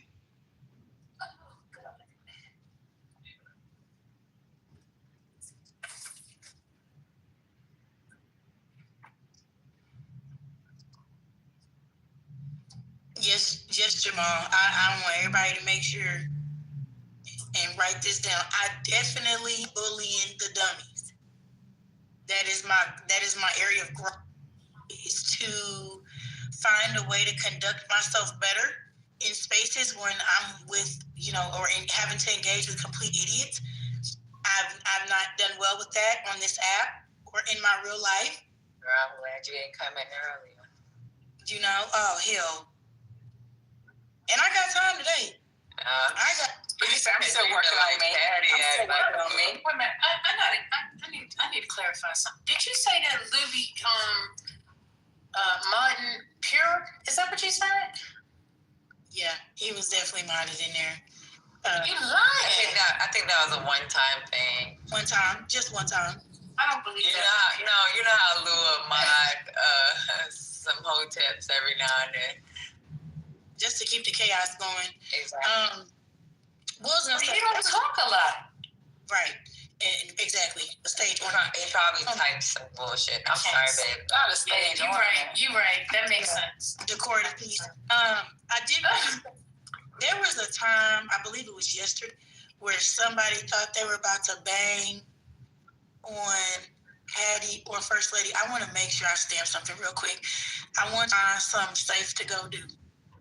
I want you to find you a set to go play with. Please don't ever do that, okay? God is still working on me. Let me translate in a way that y'all can readily receive what I'm saying to y'all. I don't have the capacity. Once I find out, that's the game you want to play, it's game on. And I am not going to sit back because I know that they're not going to do it. So I gladly will step up to the plate. That's like tag me in. So just not do that. Don't do that. Okay? Now, if you want to drag or go back and forth with MAGA, have at it. I'm going to stand back and let him drag you and laugh on mute. But these ladies over here, I don't want it to go left. I don't want to have to pull these wires out. I don't want to have to bang in here. Not in here. Okay? All right. Thank you so much. Just help me help you. All right.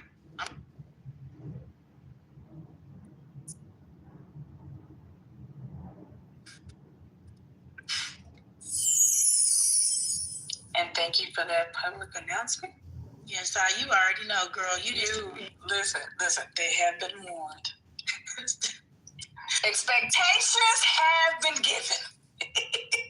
That's the only warning I know how to do. Now, yesterday they caught me because my voice was coming out of commission. But as you can see, I got my flow. And I keep me a mic on deck. I got a mic in my car. With the house, one in my work bag. Okay? Don't do that. Don't do that. Penny, who I need to fight? I need to fight somebody? Baby, it was somebody tried it. Now, they gave him a warning and that person got back in line, but I said, I know we're not finna do that one.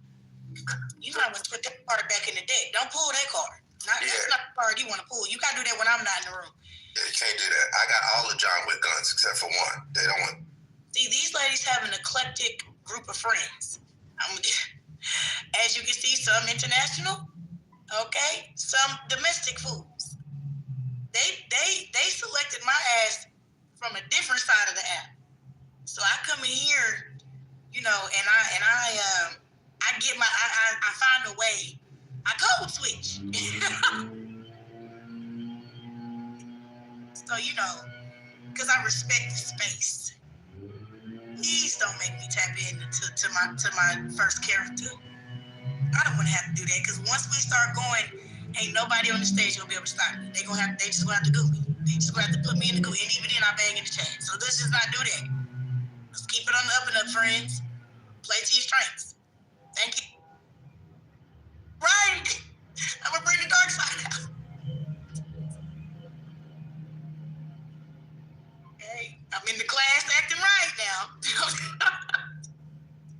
Expectations have been given.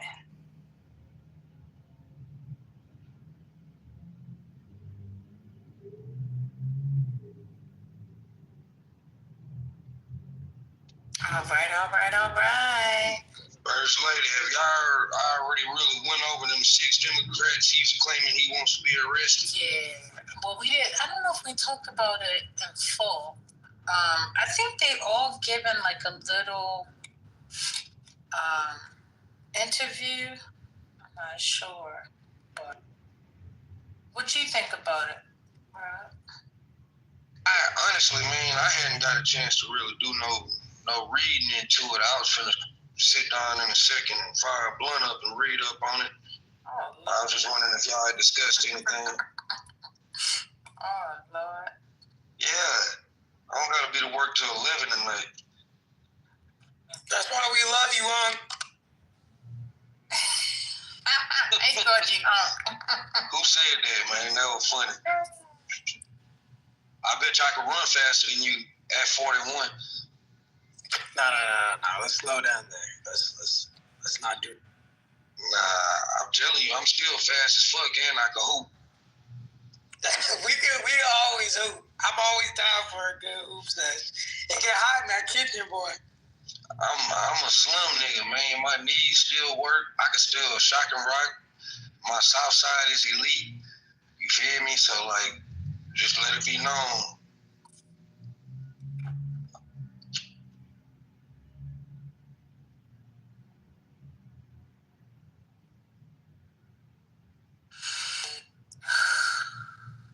That's okay, Rob. Wait about 10 more years. You too will be wearing hard bottom shoes to the cookout.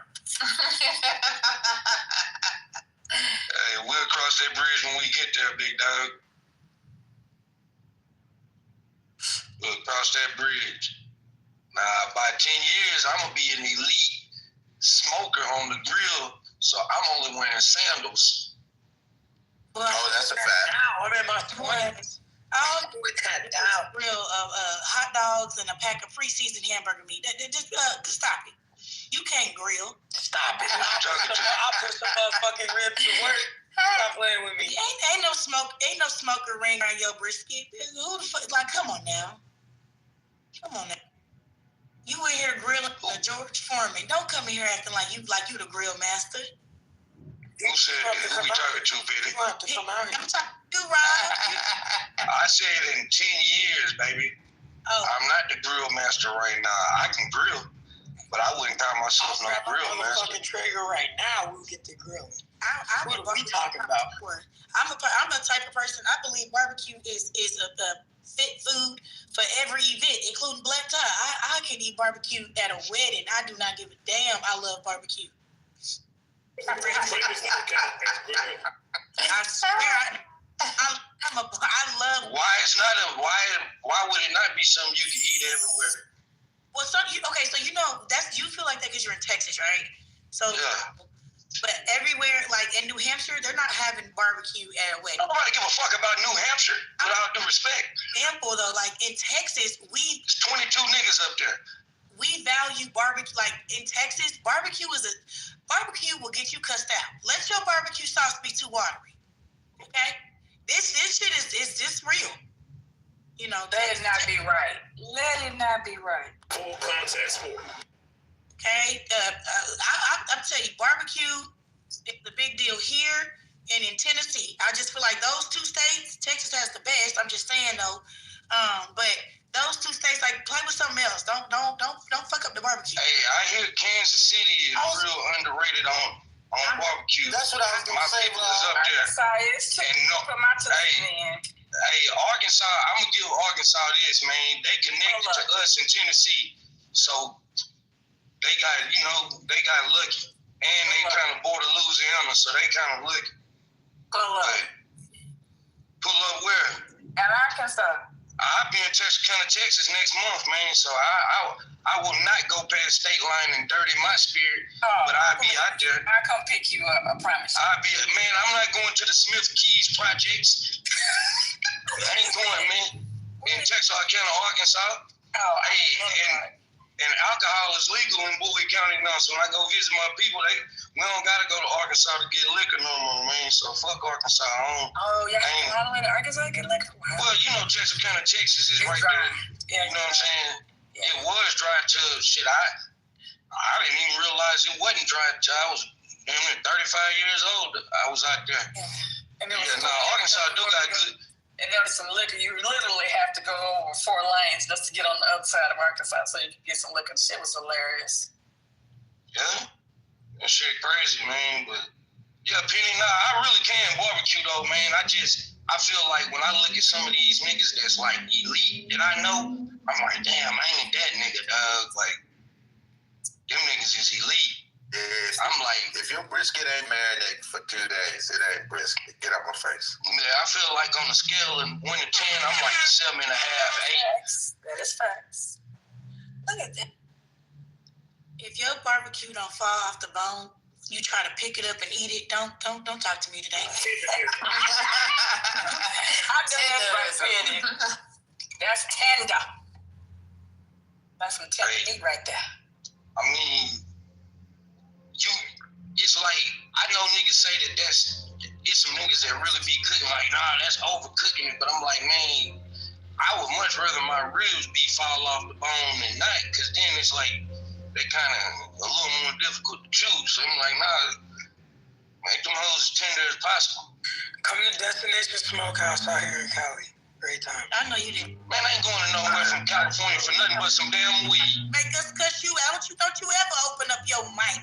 I ain't going nowhere to get some damn weed. California. Yeah. Y'all don't even know where this nigga's from. Y'all just saying shit. We from the South. And he came out here to California to open up a business. Then why we gotta go there and we already here? He's trying to make motherfucking money. No, fuck that. No. If I come to California, I'm trying to eat what they cook because I want to see if it's good or not. Everywhere in the South, there is no barbecue on the West Coast. Of course, that ain't our fault that y'all niggas ain't real blacks. I don't know what's going on, man. All that gangbang, I'm just joking. All that gangbanging and stuff they was doing, them niggas can barbecue in Compton. You can't make me believe that. No, Rob, hold on, pause. Now, this thing, y'all. This is what pisses me the fuck off. If we'd have had a competition for auto toast, that's when Calorie needs to come to the podium.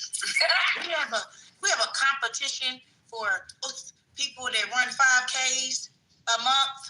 That's when California reports to the podium. Okay? When we having a conversation of barbecue, you really could have just dismissed yourself altogether. Fuck that. What your barbecue look like? I'll post mine. Man, why don't you come down? Look, from California. From California, come down here to Houston, Texas at the end of February for the rodeo cookout, man. When we had the vegans to pull up, that's when California needs to come to the mic. Okay? I'm sure y'all got good seafood because y'all got access to the Rob, don't you do it. They can't even be in a seafood conversation. Well, they right there by Washington. No. California don't get to talk about. California can't be in a seafood conversation? No. So what if y'all contributed to us with gangbanging and gangster rap? Absolutely not.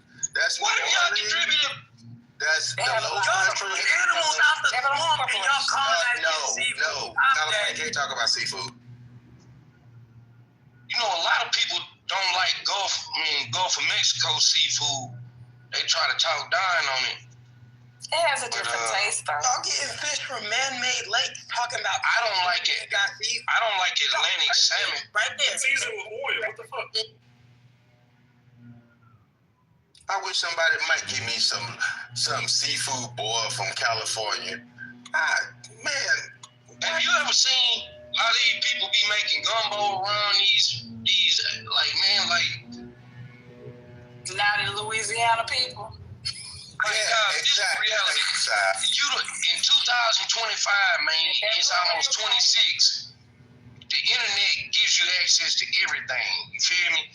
I got my oxtail recipe from a Jamaican woman, you feel me, that's never left Jamaica, watching her on YouTube.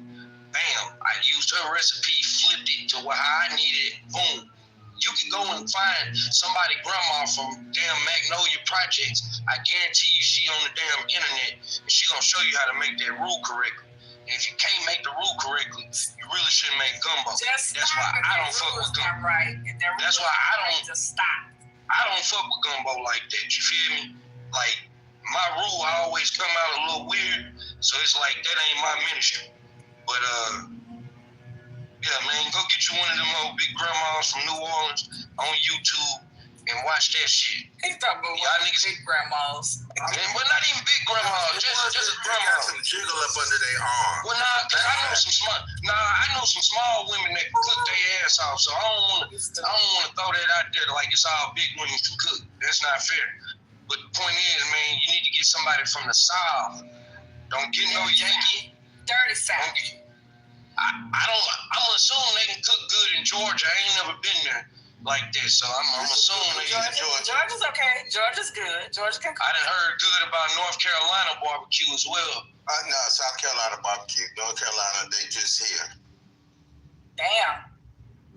Cleveland. I haven't heard nobody mention Cleveland. Yeah, and they consider themselves the Mention what? Right. Cleveland. Yeah. Cleveland, nigga, we straight from Cleveland. Pop, nigga, you bleed. We fuck with Cleveland and Bone. Cleveland bad because of motherfucking Bone with soul food. I'm telling you, bro. Sleeping. Love Cleveland. That's where my family. Man, you know what? That would be a great event. Y'all done made me think of something to have every state compete for the best barbecue. It'll be some random motherfucker out of middle of nowhere that's gonna win. Watch, you be a motherfucker from Wyoming somewhere, man. We gotta put them in categories because Utah, Montana, Wyoming, South Dakota, North Dakota, they need to compete against themselves. They just don't. I would agree.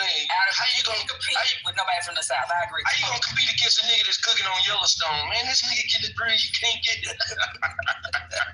Nah, ain't nobody eating no bear meat barbecue. We ain't doing it. I'm not doing that. Nope. So that's why you need to compete. Ice and brisket. That region needs to compete for that region. I think so what we gonna do for the North? That would be a hell of an event, though, and just taste how different, are and how. The Food Olympics. GA, man, you got the money on, big dog. Put it up the Capitol.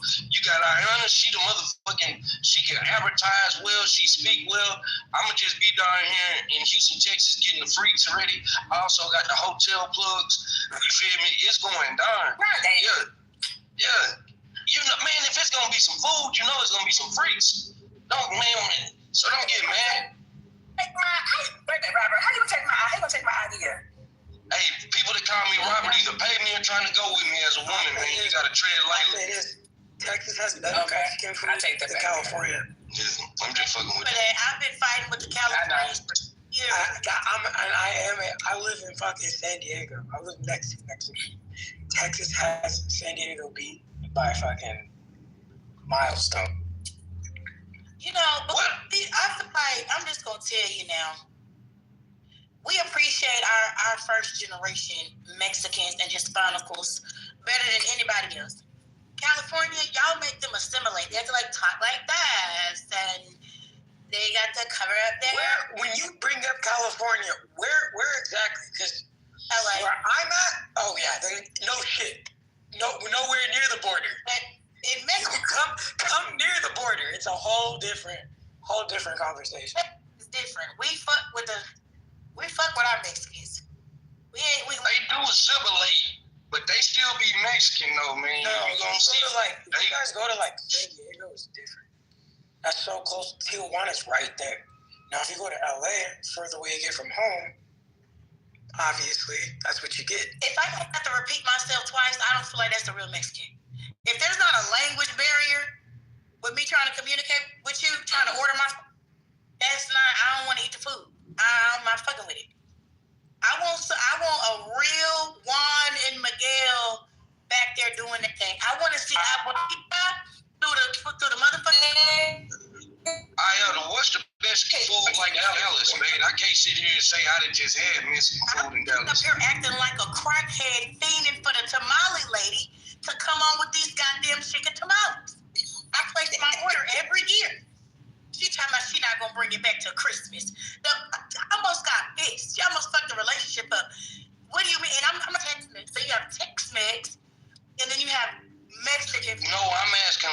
because I can't sit here and say I ever had Mexican food when I'm in Dallas. I always be trying to eat some of y'all barbecues. Go to San Antonio. There's no reason for me to go to San Antonio. You get Mexican food though. Hey man, nigga, I'm in Houston. Nigga, I can go to South Houston. Nigga, I'm from Southwest Houston. Nigga, I can go to Gulfton right now. Nigga, go to Mexico City. Nigga, give me some of the greatest tacos from some of the nicest abuelas. Antonio, you can't say that. Man, what we got to do in San Antonio, man? I can go to Fiesta, Texas, but it's cold right now, man. Where they strip clubs at in San Antonio? I don't want to see no SA strip clubs. With all due respect, I don't want to see no SAs at the strip club dancing. I don't want to hear no Selena, none of that. So look, just keeping it a bean. And I take my kids to San Antonio. We can go have some family-friendly fun. We really celebrate Hispanic Heritage Month. Like I'm not like September 15th through October 15th. We turn it up. You see, that's the time you see Black people in like goddamn mariachi clothes and the little cute Mexican dresses. We wear up with a pendant with the little shit. That we don't play. We damn it, we celebrate. Really? Look, I like the Selena Snickerdoodle. I just don't want to see them in the strip club. They ain't dancing the way I like. I want the dance. I want all of it. Yes, I don't want to see no Gloria Estefan moves up there, man. That's just me. I'm screaming right now. You better. I'm trying to figure out what that looks like. She got me thinking, what the fuck that look like? She up there in sequins and twisting and spinning. Bitch, you better get up there and do the pole trick. I put some of these ones. You need to try to figure that out. ChatGPT don't even know what that is. You want these ones, man? That ass better. Hey, look, and there's some women that ain't got no ass. Listen, it's some women that ain't got big booties, but they still able to do some immaculate tricks, man. And shout out to them, man. Shout out to Ready Runny, a legend, man. That's my dog, for real, a legend.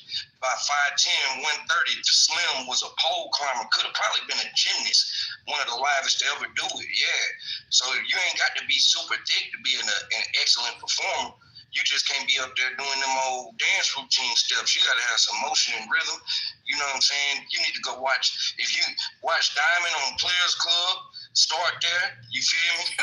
Start there. You feel me? Watch out for Myrons. And just, it's going down, man. Just don't be up there doing no itty bitty bum bums. And I love Selena, but I ain't trying to see.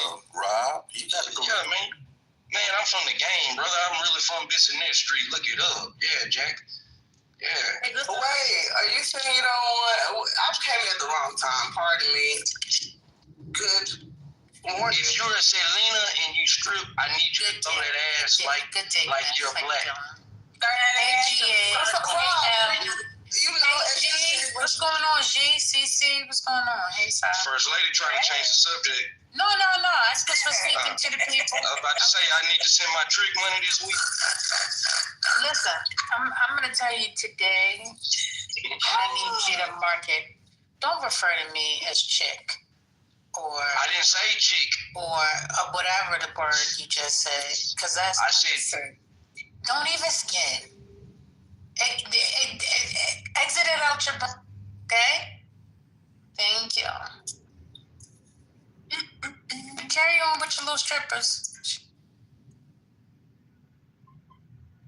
It's over now, man. Let's go back to politics. Why they gotta be little strippers, First Lady? You can send me First Lady since you don't want it. And man, I'm sending that little Starbucks money, man. My Zeddy said I can't take no money from no man on no clubhouse. That was what he said.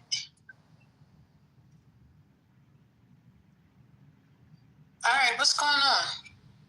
Mom told me I actually got cussed out yesterday. I had to change my PTR. He was not playing with me. I said, damn. I had to, this man here, I had to do one of these numbers. I said, look, I'm very much in love. Please don't talk to me. Don't chat with me. Don't flirt with me. Don't bet you fucking look at me. Don't do it. I don't want no problems. And you put a sexy picture up there. Don't me. That's what got me cussed out. He was trying to figure out why do I need to. I was like, you know what? Do this with you. Go ahead and just put the disclaimer out there. Eyes forward. Thank you. But can I tell you about my night? So Go ahead, sis. Tell your business. Go ahead.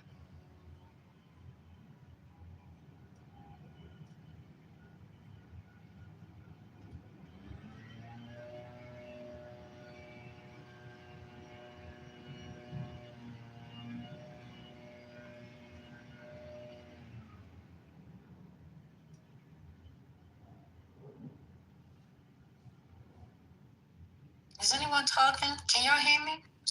Oh, did y'all hear me? I'm going through the No, hills. child. You was I'm on in the hills. I'm in the hills. I'm in Fayetteville. Hey, I went to go see George Clinton.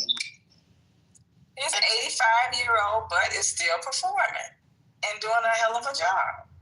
He'll be in Texas. Yes.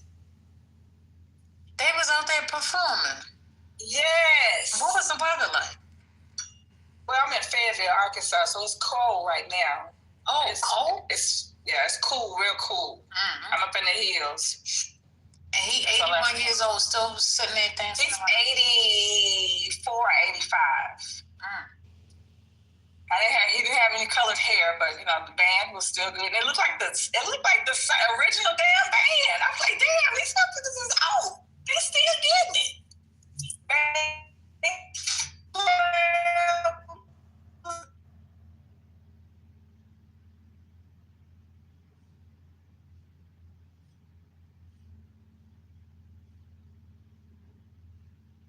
God damn, apple cider vinegar is just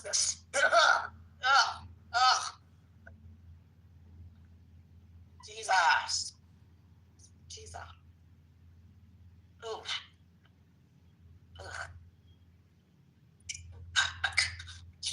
I ran out of lemon. What you trying to do? So every morning, I used to do this all the time. I kind of took a break for I don't know, a month or 2 or 6. But every morning I would drink 2 cups of hot lemon water, and it would just, just keeps you regular and everything. So I ran out of lemon, and I used cider vinegar. God damn, it just Well, this is what you have to do. I used to brush my mouth. If you hold it in your mouth for a minute or 2, what happens is your palate becomes used to it and it's not as bad. So I don't know, baby. You've been giving excellent advice. I promise you. You must not like kombucha. She said you've been giving excellent advice. But this one, it'll work. I'm gonna have to pass go. She said I'm gonna pass on this one. I used to do vinegar shots every morning, apple cider vinegar shots every morning, and I was like, ugh, this is horrible. So y'all must not like kombucha. I haven't had that. It's fermented apple cider vinegar, basically. Oh no, it's the dark one. It's not all dark. It just depends on how it's made. Some of that. Yeah. So some people home make it. I buy mine from Whole Foods. I don't do that one. I just do the apple cider bags. But the ACV is highly concentrated in kombucha. It's fermented. Okay. Try that one, Penny. The fuck? Let me say something. I will admit that y'all are more of a woman than I am. Is that what y'all need to hear officially? Like, listen, y'all. I promise you it's not that bad. I promise you. Hey, I'm running to the store right now to go get my lemons. I said, I fucked up. I'm going to have to just. But let me say this. If you have a pimple on your face, apple cider vinegar is an amazing astringent. Yeah, maybe. Amazing. I'm willing to put some money on it that I can write a check that I don't even have to tell you. If anybody has a pimple or hair bump on your skin, put some apple cider vinegar or vinegar on a cotton ball and put it on your face. It is amazing pulling out the infections out of your skin. It's amazing. If you ever find yourself, and I've done this myself, Apple vinegar is powerful. One time I got towed up by some mosquitoes. I'm talking about like I had damn chicken pox, and it was unbearable. Like the itch was just unbearable. Apple cider vinegar. You put it on a few cotton balls. When you put that apple cider vinegar on the mosquito bites, that itch is gone, and it kills the bite. I'm talking about damn near same day. For sure, by the next day, you'll see results. It pulls it out your skin. It's amazing. It's an amazing astringent. Yeah, immediately. I can vouch for that side. Christina, like, and I was just, you see a little TikTok or a little Instagram reels. I was like, well, also, if you drink, this is how I made it to drinking hot lemon water years ago. I found out if you drink lemon water regularly, that acid is in your system. Mosquitoes tend not to bite you more. I did it all summer. I didn't, but the thing about it is it doesn't stay in your system long.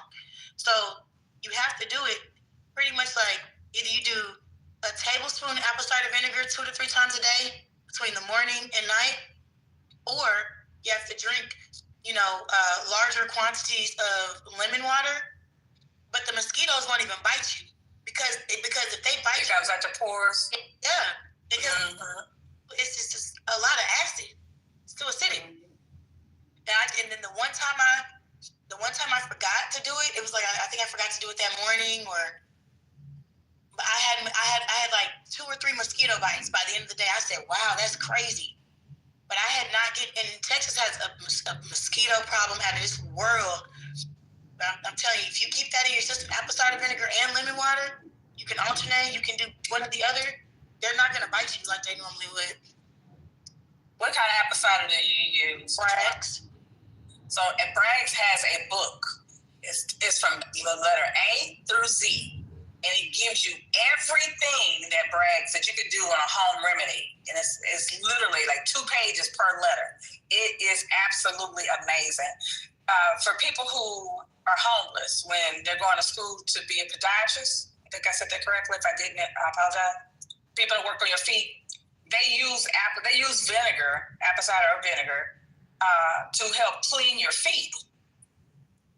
And I thought that was amazing because I was taking my dad to get his feet done, and she was telling me when they were in school, because I was telling her what I was doing with vinegar and how I soak his feet in vinegar. And she said that in school they go get homeless people, and that's how they wash their feet with vinegar, and it helps to remove dead skin off of your feet. So if anybody has any problems with their toes, pour your little apple cider vinegar in your water, soak your toes, and see how they work out for you. Throw some Dawn in there too, that'll help. Little home remedies with apple cider vinegar. But get that book, Penny. You can get it on Amazon, and it's also good too. I know somebody that reversed their diabetes just off apple cider vinegar. Then they say, now if you talk to an herbalist will tell you it's not good for you. But the shit that I've seen to do, even for me when I was using it, is really amazing. Yeah. But I stand on that pimple. Especially women, when we have our cycle and you have a pimple on your face, it dries up the inside of that pimple. And you can do it at night. At 10 o'clock at night, wake up at 6 o'clock in the morning, I promise you it's gone. If not sooner. My boyfriend, he had real bad ingrown hairs, and I can't take you nowhere because that's just horrible. And his skin was just inflamed. And so I would give him a facial, and I would put all the stuff on his face. And so he called me one day. He said, "What are you using on my face?" And I said, "Why?" He said, "Because I can't." He said, "I've been to the dermatologist several times, and I cannot. None of the medicine that they gave me would change it. What are you using?" I said, "Apple cider vinegar." What? Yeah, it's amazing. Now he walk around here looking all cute because I cleared up his face. The fuck? But that was my contribution. I'm done. You better not never dump you. If he does, you burn his car. Oh, he checks on. You take a major thing like that, self-esteem is everything. Man, you guys have self-esteem issues too. And then, like you said, you've been going to the doctor for all this time, and they couldn't figure out how to reverse it. A little apple cider vinegar, me please. That's why I can say I know what it'll do for your skin. And if you have dandruff, really, really bad, wash your hair and do an apple cider vinegar rinse. That'll help with your dandruff as well. Okay, I'm done for real now. Carry on. Will it change your hair orange or anything? No, sir. Okay. Ain't dye, nothing like that. No, I'll change it orange. That's what. Now, if you change it orange, oh my, that's some other shit. I don't know what that is, but I've done that for my scalp before. Mm-hmm. And then you get the bottle, so you make your mixture, and then you get the little Wait a bottle. minute, hold on real quick, Eddie. I just gotta. It says ICE detains White House press secretary Caroline Levitt's nephew's mother. Okay, so her brother fucking with an immigrant? Yeah, I guess the nephew. That is hilarious. Well, you gotta keep the content coming.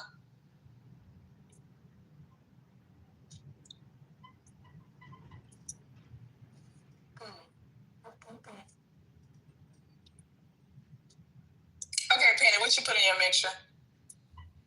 I can't remember, but it definitely was scalp detox. I have scalp issues. My scalp is so dry. It's just ridiculous. I ate it for my dad. So I did it one time, some detox I did. I also did the apple cider vinegar with the bitten clay. I put mine in there too. Uguilu? Sorry, babe. I'm sure I fucked that up. Uguilu. Friend in the chat said the clay and apple cider vinegar. Now, cautionary moment here. Be careful where you wash that because it will mess your pipes up. It will stop your pipes up. So make sure you have the drainage for that. What did she say? What was her statement? Oh, the Ben clay? Yeah. And it does what? I use mine with apple cider vinegar as well. Yeah, what did she say? Supposed to mix it in a metal bowl. Right. Or a glass bowl. Glass or a metal bowl, yeah. Mm-hmm. For sure. Do you put it on your face too? Or you just do your hair? No, I just did it with my hair. I know you can use it for your face and your skin. I just use my esthetician's products for stuff like that. So,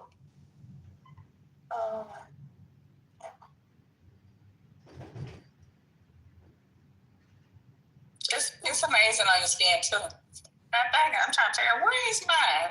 I have mine. Now, what it will do, if you have perm on your hair, strip off it. And then you're going to have to start all over, but it puts your hair back to its natural. It's really good.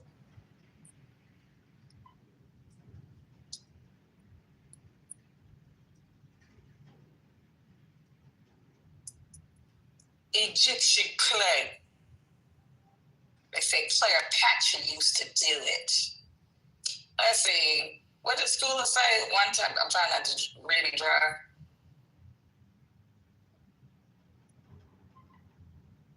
I don't use it with water. I still use it with vinegar, Tiffany. 1 tablespoon of olive oil and make it thicker. So is school is saying the 1 tablespoon of olive oil and the clay? I don't know why I called that. I was calling that food scholar, like scholar. I might be saying it wrong. I was like, damn, am I doing it wrong? Cause yeah, it's scholarship. That's what it. Yeah, it's scholar. It's scholar. Okay. So he said put olive oil in it too. I can see that. Put your right back in too. I would just apply mine. I would put my olive oil. I use grapeseed oil. You cook with olive oil. I use grapeseed oil for my skin instead of using lotion. Go. Are you by your phone? MAGA. Go. Whichever name you going by today. This is what's on my heart. What are the Democrats gonna do? Like y'all, when 2028 gets here, we gotta be marching. We gotta be boots on the ground. What is the game plan? What is we gonna do, y'all? I need everybody out of this room who is a Democrat to actually go to the Democrat side and sit down with them because they need some help. Yeah, and my fear is that the Dems won't have their shit together. It'll be another presidential election. Y'all, this is Trump's best leg. Once we get him the fuck up out of here, it's like, okay, now we gotta work on the reversal. But what I don't want is there to be a replica, a younger, improved version, and we not ready. So for some reason why we're never ready, and I don't understand why somebody who's on that team, I've even asked people who are in Little Rock who was very instrumental, what the hell are we doing? The Republicans seem like they training, they got training wheels on and they got the next one up. They always got the next one up.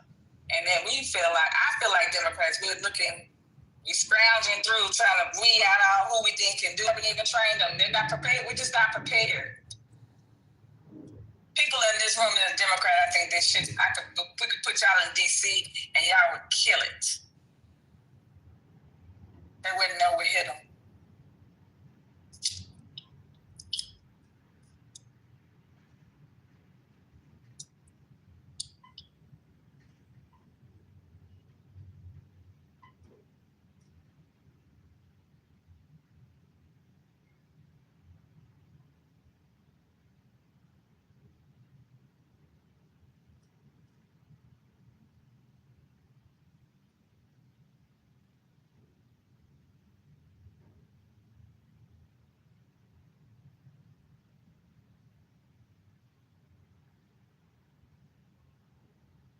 Michael, you don't feel like we're voting enough?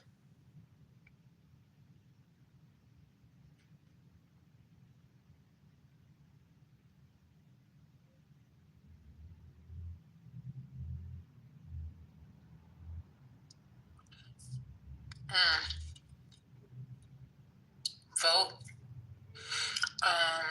You have to burn it down. What you talking about? You gotta burn what down? Just another dumb points by Matt G.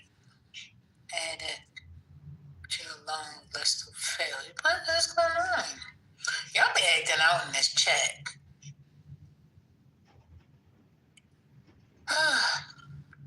Alright, let me see. What's going on with the news? What's happening? Do we not have any news today? There's nothing going on?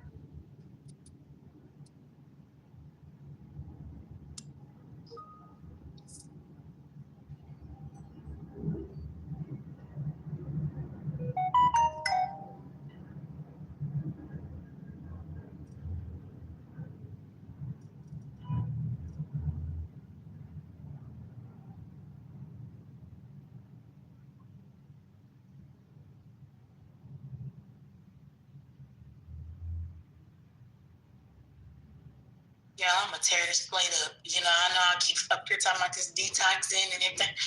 It just hit me. I'm going to tear this plate up. Don't you realize we got all the family's best? We got all the best aunties. We got the best grannies. Don't you know this cornbread dressing is about to be a food and everybody got something to prove? This is gonna be the best. This ain't no family reunion ass mac and cheese.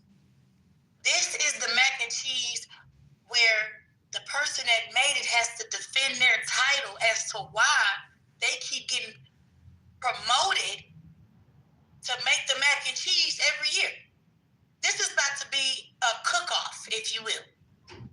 Huh? Because we're not nominating nobody that's gonna fuck a good plate up. I am about to, and we all we run into the corner store with our cousins. I don't care what you believe. If you just a little bit of 420 friendly, this is the day. We are about to have a time. What we doing? I want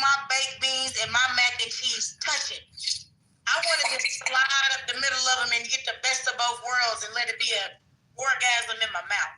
The collard greens with that turkey meat? Huh? We talking about Thanksgiving dinner? What am I? Let me tell you how I'm coming through the door. Okay, I bought a whole new glass Tupperware set just for my go plates. I'm pulling up. I'm gonna go ahead and fix that shit first, and then I'm gonna make the plate that I'm gonna actually eat that day. Do you hear me? I'm funny. As far as family, your best hood cousins are pulling up. The cousins you ain't seen in forever. Time. With the cousin with the best jokes, the cousin look money. The one that's drunk, the drunk one. The drunk, we all gonna be in one big blended family living room. Okay? And this ain't the time to beef. Putting aside your differences. That's a fact. Unless you owe somebody some money, then it may not be a safe situation. But even we let bygones for about. Don't talk about it till after dinner. We gotta have a peaceful time before dinner. Now after that, it's okay. But yeah. I want everybody under the sound of my voice. I don't care how y'all judge me. If you think I'm not running to the corner store with my cousins, we know what that corner store run really is. We getting ready for plate number 2. I'm about to put on my finest outfit for the living room. Y'all got me so fucked up. I'm ready. That's what's up. Yeah. What's going on around here? It's like going to find your first outfit for your first day school outfit. You know how when you used to get your first day? You had the outfit all laid out, the shoes, the socks, everything. Yeah. Stayed up all night, ready to flow something. Yeah. Clothes. Yeah. It's going down over here. Now they just show up in school in pajamas. I don't understand. I just don't understand. Yeah, it's about to be a good time. Good time. These are the good times. I love the fact that she found the song and everything. I love it. I love it. Good job with it, I swear. Remember your conversation about the bottom wearing pajamas? No, we're not wearing. Oh, Lord. No. I just got a point. You know what I said yesterday, right? You know what I said yesterday about the woman who has a suit on, the woman who had pajamas on, I can't go like this. Okay, so I'm in Fayetteville. You were it was out beach. Yeah, white women, they sleeping with the black man and the black girl sleeping with the white man. So I don't think it's, and so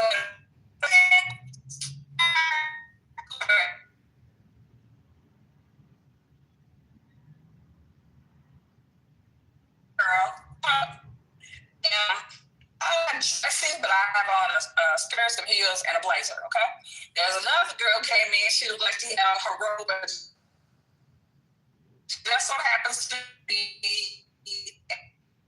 just for Mary Kay walks. The other girl got the pajamas on the road. She looking like she got her face up, and the girl who had a warm up, they just looking. I sat there and just said, I just had a whole conversation about this. When you look professional, people think they think you're more approachable. When you look like you just got out, they do not want to. And that's a small edges. Because y'all know y'all not going to a beautician if her hair is not right. I'm done. I had my point. I just stood in my point from yesterday. Thank you for letting me finish that.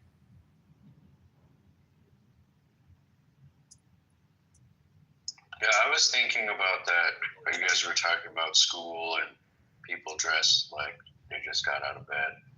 What if we made school like the military? You got to get up and be informed and stand in formation.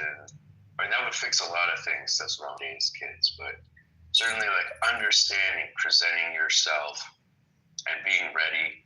Like, aren't these values we should be instituting in school? I call Catholic school. Or military school. I don't think it's just for Catholics. I mean, I'm Buddhist. I get a lot out of military schools like that, actually.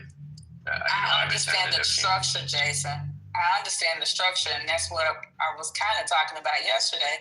We're kind of relaxed on the structure now, and it's okay to wear your pajamas. And I think that's just another step to being respectfully, becoming more lazy. Somebody might not like that, but that's just what it is. We're just becoming a little bit more lazy. Now, I definitely made that word up.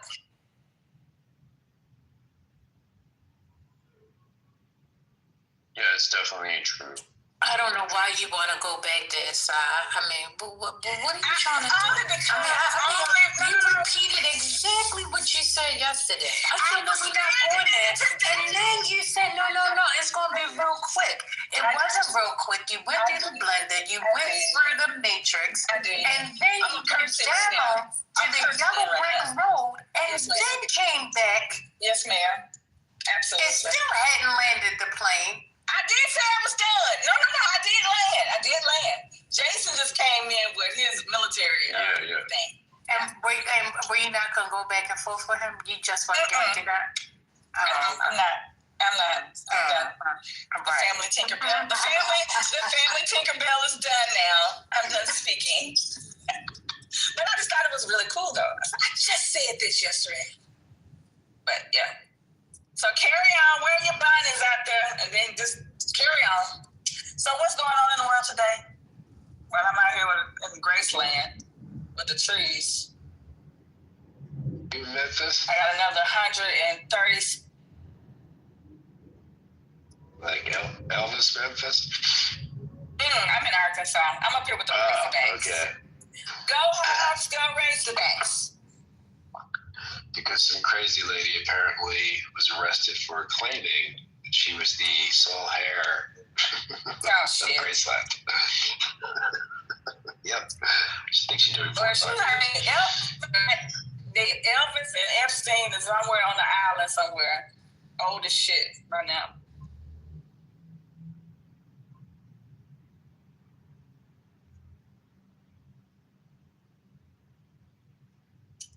The conversation with she's speculating else is still alive. I said, sweetheart, Elvis is not yet yes, they shut his body. I'm trying to figure out. Am I in the Matrix or is she in the Matrix? She's speaking in tongues. She's besides speaking in tongues, or is she in the Matrix? Praise the Lord. Well, LA Mayor, this is okay. Okay. I'm gonna help you out. Well, I try. Okay. Yes. Can y'all hear me? She's in the Matrix. Yes, we can hear you. Yes. She was far in it. Like, what is going on? Hey, Mimi. So, LA Mayor, this is an egregious assault on the American people, and I don't want it to ever see it happen again. Let's listen in. I'm going to music mode real quick.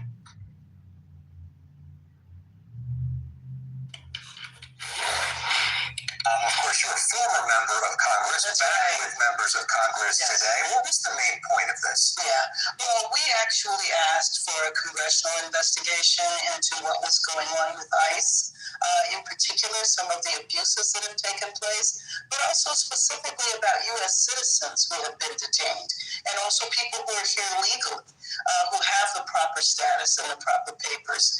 And so I asked Robert Garcia, who was the former mayor of Long Beach. We are fortunate that he's from our area, and he is the lead Democrat on the Government Reform Committee. And what we're attempting to do is establish the data and to do the investigation now while the abuses are occurring. What typically happens is 4 or 5 years after the fact, then people want to look backwards, and we want the data compiled now, so when the political winds change, that people will be held accountable for what they're doing right now. So Congressman Garcia is the ranking member on the House Oversight Committee, and so their website just today put up this dashboard. We want to put this up on the screen. And basically what it is people can submit instances that they feel were potential abuses of power by federal law enforcement when it comes to immigration. And as we scroll here, you can see some of those potential issues there that would then be investigated going forward. And you think this is crucial? Compiling the record, absolutely, because it's my hope that in the future we will never ever repeat this moment in history where you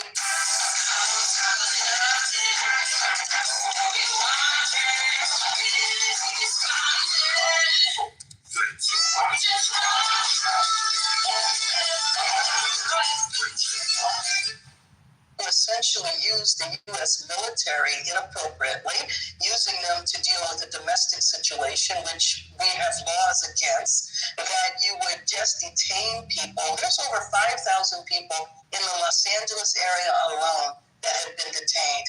Many of them have been deported and sent to other countries that they're not even countries that they're from, and sometimes don't even speak the language. This is an egregious assault on the American people, and I don't want to ever see it happen again. But you know that there's no evidence of any American citizens that have been deported. And if you're in this country, illegally, you run that risk. Not deported, but detained. Right. Why should a U.S. citizen even be detained? There was a young woman, a student, who came in and provided testimony today. She was detained for 3 days because basically she was a victim of one of those sweeps where they would roll up a car, would roll up, jump out of the car, and detain someone.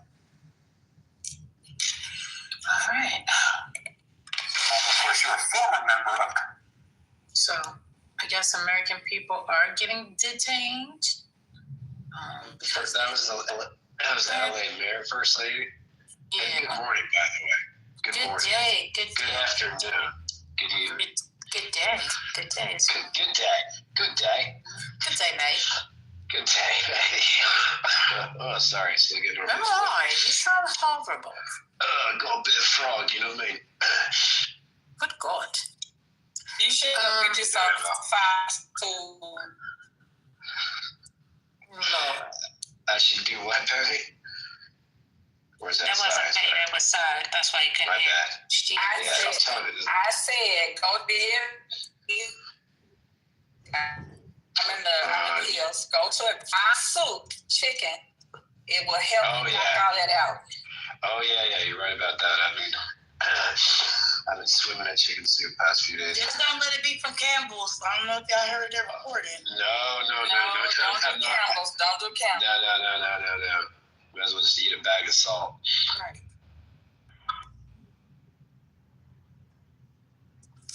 How long can you detain someone?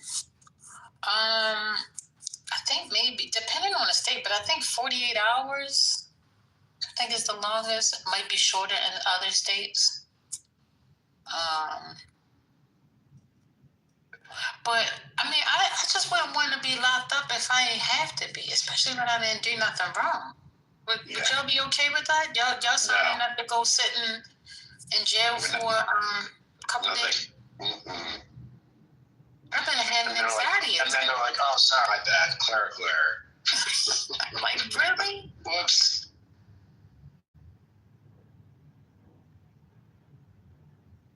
You said, while investigating. Yeah, sounds right. No, it's not cool. Just curious what the law is. Yeah. So I don't know what happens on the immigration side. I don't know if it's the same. I don't know exactly what happens and how long they can sit.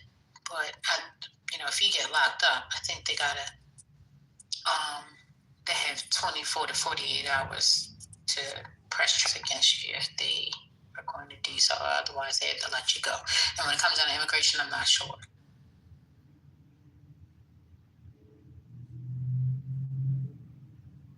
What are you talking about, Aleph? Halligan will work for Mary.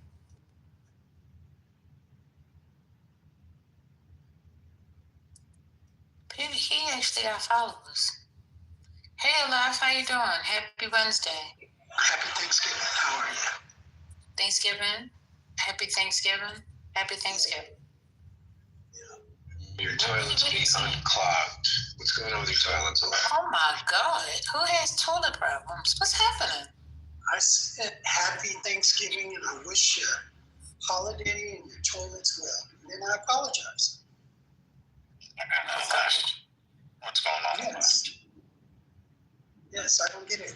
You guys don't accept jokes anymore in the group? Yeah, well, guess what?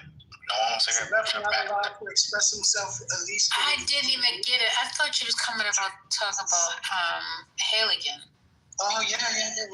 So I predict, and I will take bets, that she will end up working with the Saudis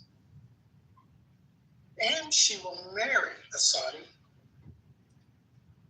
with the help of her Pam BDSM Bondi friend who got paid $100,000 a month from the Saudis prior to her recent appointment with Trump.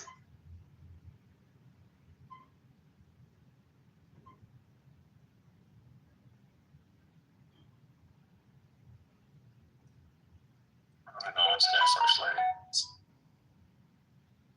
What happened? How are you doing today? I'm doing good. Hey, Amari, how you feeling? I'm blessed. All right. Are you blessed and highly favored? Yes, ma'am. Amen. You sure about that? You said you don't believe in God. No, I didn't say that. That's a false statement, and I rebuke that. Oh, you do believe in God? 100%. Are you? Okay. 100%. Okay. You know, sometimes I get you mixed up with Anthony, because he said he's agnostic. So my bad. What's happening? What's going on? You got something for me? No, I'm just saying hello. I'm just, I'm busy in the background listening. Just busy in the background. Playing your Madden, Omari. Look a lot like Christmas everywhere I go. It's in the toilet. That's nasty. All right, so ICE arrests woman with family linked to White House Press Secretary Caroline Levitt. Let's listen in.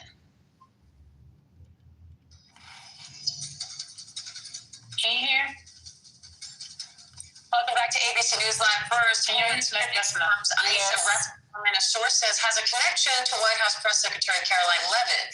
Meanwhile, refugees admitted into the U.S. during the Biden administration could be in jeopardy of losing their legal status. Immigration reporter Armando Garcia and Justice reporter Luke Barr are here for more on that. Armando, what's the latest on this woman ICE detained, and what's her connection to Caroline Levitt? This is her nephew's mother. DHS has forcefully described her as a criminal illegal alien, saying that she had a previous arrest for battery and overstayed a visa, presumably when she came to the United States when she was a child. Her lawyer is pushing back on some of these claims, saying that she had absolutely no criminal record, certainly no criminal record that would have prevented her from getting deferred action for childhood or rival status.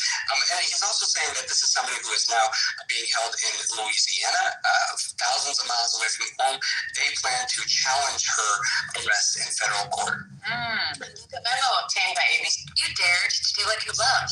Microsoft 365 helps you design menus and edit videos. Every your passion for food is a way. Do more of what you love. Let Microsoft 365 take care of the rest. Get started today. ABC News shows the Trump administration is directing U.S. Citizenship and Immigration Services to review refugees admitted during President Biden's time in office. What's the goal here? So, Diana, those who were admitted during former President Biden's time in office will be reviewed, and some might even have to go through another interview. And the memo that we obtained says that basically those who were admitted will be they're going to look at all of those who were admitted and see within 3 months if we need to go through a re-interview. They're going to identify don't need to go through a re-interview. And in which we get quote Diana from this memo is that throughout this evaluation, phase in order to make improvements. USAID has identified that from January 2021 to February 2025, the U.S. Refugee Assistance Program and USCIS prioritized expediency, quantity, and admissions over quality interviews and detailed screening and vetting. And I think it's already saying this is unprecedented, and others predict that there might be challenges to this memo there. And Armando, judges are moving forward with a contempt inquiry after the administration sent 2 planeloads of Venezuelan immigrants to El Salvador despite orders to turn the planes around. What's the latest on that, and what are we learning from this? The DOJ court filings essentially says that it was Kristi Noem, Secretary of Homeland Security, who made the decision to continue removing hundreds of Venezuelan nationals to this notorious prison in El Salvador, despite the judge's order to turn those planes around. This is a very stunning development, a stunning case, one that's lasted for several months. Essentially, the judge is continuing his contempt inquiry and seeing why his orders were essentially rejected by the Trump administration. As we know, hundreds of Venezuelan nationals were sent to that notorious prison.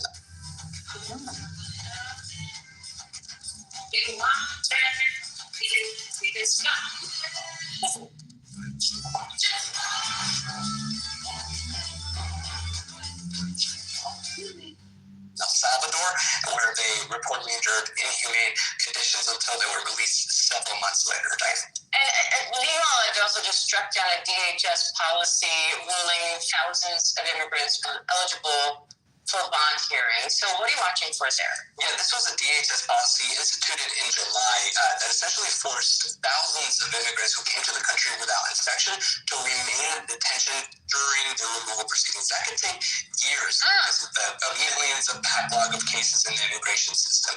But essentially it forced ICE to also consider any immigrant who came without inspection as an applicant for admission. Under current immigration law, that means that they are susceptible to non-detention. That means migrants that, regardless of criminal record, how long they've been in the country, be in detention for a really long time. A judge has struck that policy down, but DOJ is likely to appeal that. All right, Armando Garcia, Luke Barr, thank you both. Did you hear that or no?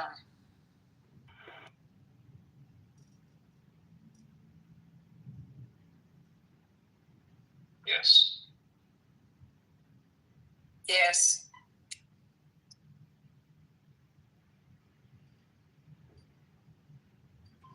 So they said the people can be detained for years. And what was the law that got so they were people in without doing a quality check? Is that what I heard? Yeah, I wasn't hearing. Gotcha. This is already.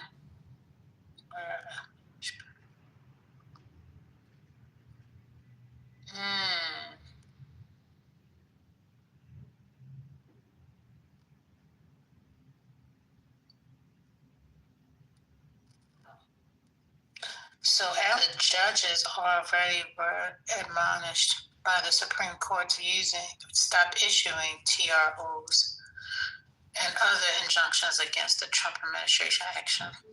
Oh, Lord. What do you mean against him? Y'all must be talking about something else. Y'all can't be talking about that.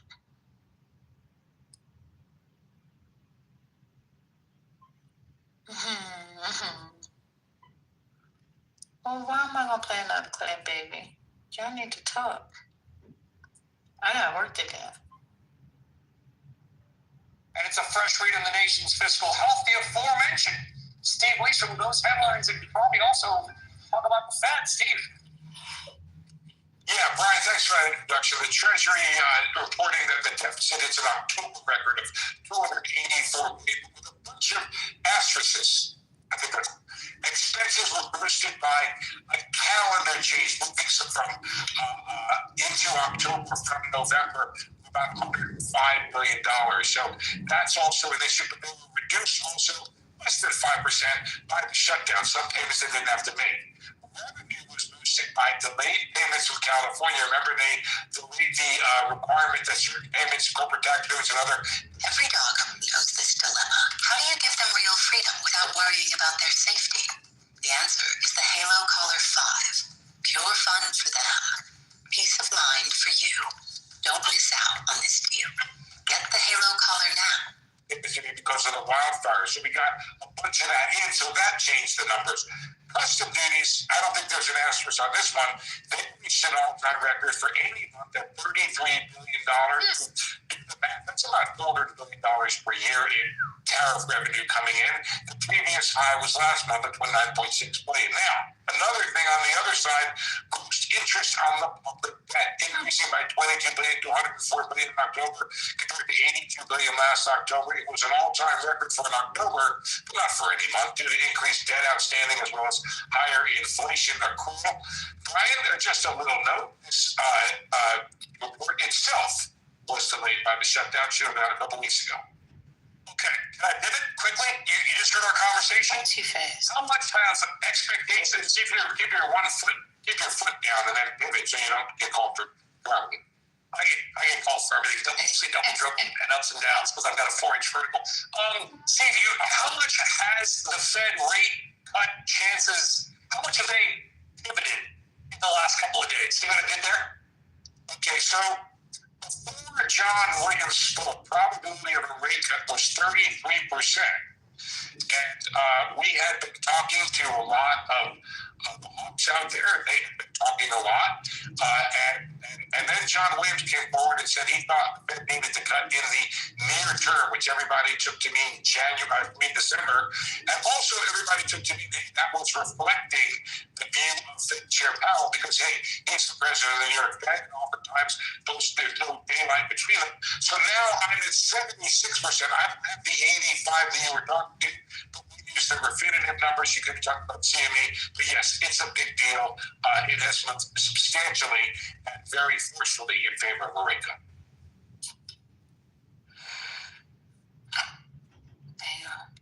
Tis the season for holiday deliveries.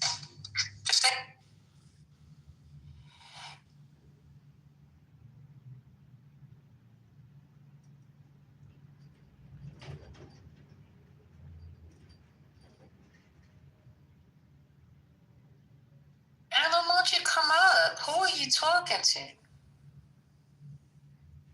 Who's talking to Alan? Who's Alan talking to? Alan, come on upstairs. I'll put you on a protection plan. Come on up.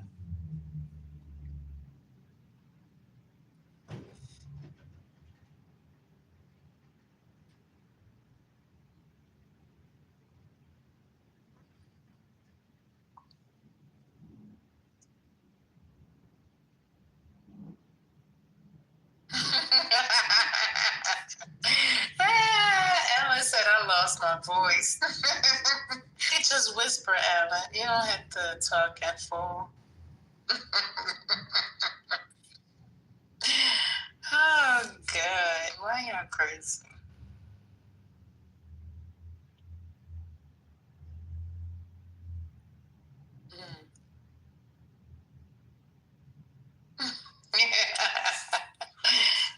Whispering Alan is creepy. You think so? I don't know. Have you heard him whisper before? It might sound good. You never know.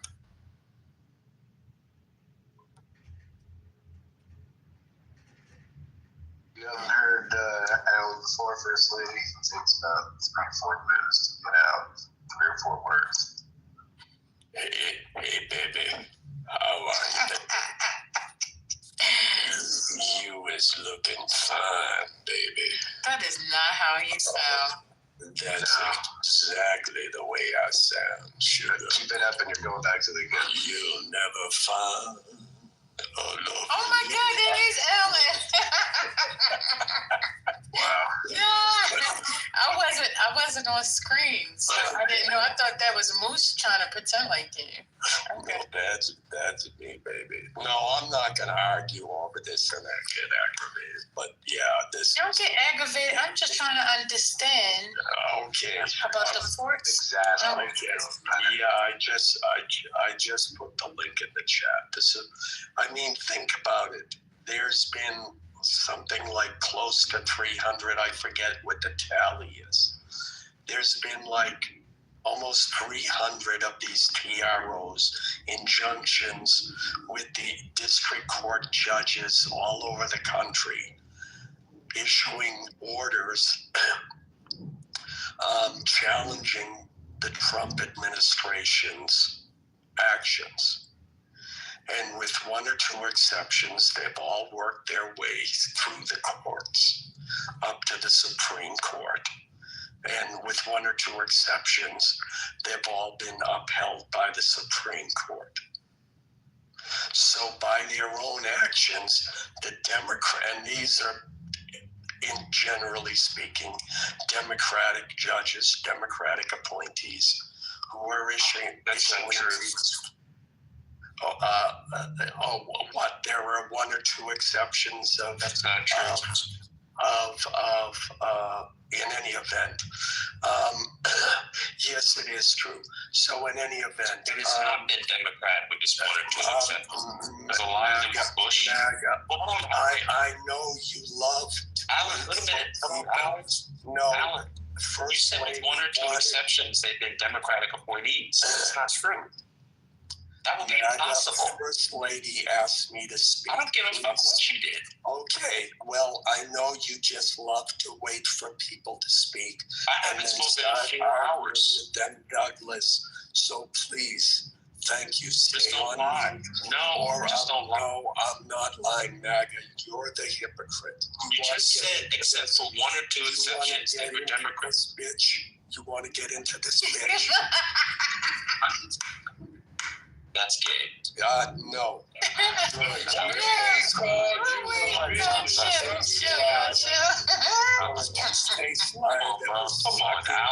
talking? Oh my God. You were sucking conservatives' dick on this app when you first got on. What's happening, Alan? You got, well, MAGA. You crashed out. You said you wasn't going to crash out. What's going on? Yeah, MAGA won't shut the fuck up. Okay. That's all. All right. So, First Lady, you brought him up here to disrespect me like that? No, I didn't bring him up to disrespect anyone. No, he was talking about the Supreme Court. Yeah, and MAGA can't stay on mute. Well, no. What it is to be fair, you said with one or two exceptions, all the judges have been. Wait a minute, Alan. Just let him finish and see. Hold on. So Matt needs to come up and tell how I'm right. I've always been a Democratic shill. I'm the one that debated and dragged Joe Hero for 5 hours. I wasn't sucking anybody's dicks. So anyway, you said with one or two exceptions, the judges have been Democratic appointees. All I'm saying is that's not true. And you felt that's not true. To interrupt when that isn't even the main point. Whether it was a Democrat or a Republican who issued the injunction, that's not the main point. And if you had stayed on mute, you would have understood that. But instead, you got to jump off mute. Even though every 5 minutes you say, well, I'm going to go on mute now. And then 2 seconds later, you jump off of mute. This is why I don't go into rooms with MAGA First Lady. All right, well, you're not going to be in this one either. Goodbye. Yeah, Have a good day. all right. Bye. Suck this dick. Now all the dicks have been sucked.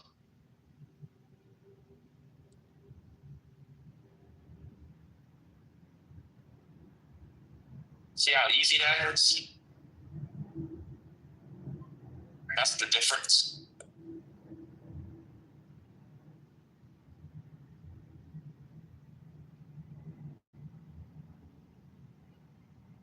Everybody clearly heard him say that with one or two exceptions, they've been Democrat-appointed judges, which was key to his argument, because in the chat, he was saying how they were CRT judges appointed by Democrats. That's a lie.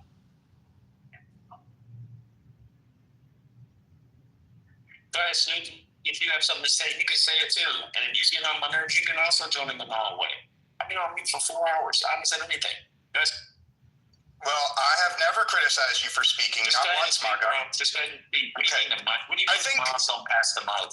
I'll be very succinct, as I always am. In my opinion, Margo, you enjoy engaging with people who are stupid. Talk about me. Please don't talk That's about my opinion. But that's my yes. You're exactly right, which is why I just called on you to speak. I want to engage you. You just proved my point.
Something was wrong.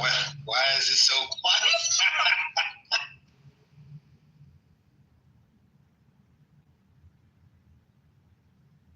Used to somebody fussing and somebody dropping bombs up in it. What's going on? Happy Friday. Oh, well, it's like a Friday for me. Sorry, y'all.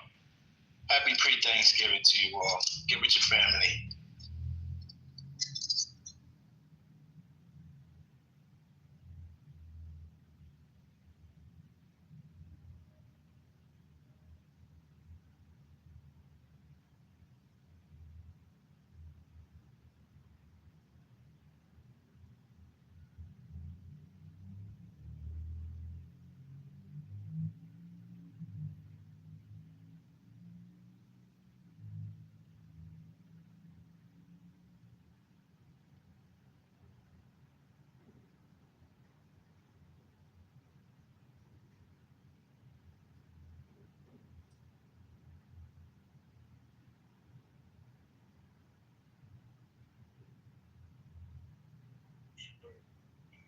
I can't hear you.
Thanks, Omari.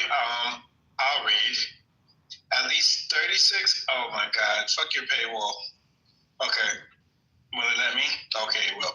At least 36 dead and others trapped as fire burns through Hong Kong housing complex. This is bad, y'all. 36 dead? Yeah, over 239 uncontactable. Crazy. Yeah, I'm reading here at CNN. At least 36 people have been killed after fire spread across multiple high-rise apartment buildings in Hong Kong housing complex, according to Hong Kong's chief executive. 7 of the 8 buildings in the complex, home to a large population of elderlies, are still ablaze. Firefighters are still unable to reach some residents trapped on higher floors, but have vowed to keep trying. Officials said 279 people, as First Lady just said, are uncontactable, meaning 29 people remain hospitalized with 7 in critical condition. The fires was tore through bamboo scaffolding in the city appears to be the most deadly blaze in Hong Kong in nearly 3 decades. Reporters are on the scene and will bring you the latest as we get it from CNN. Not grandma, not the elderly. This is so sad. Carry on.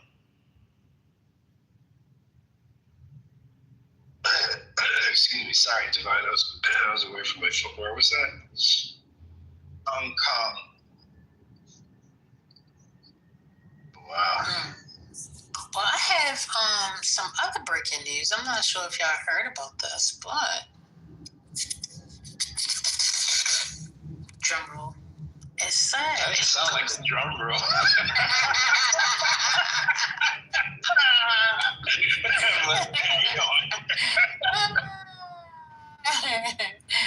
Okay. It says Georgia prosecutor drops election interference case.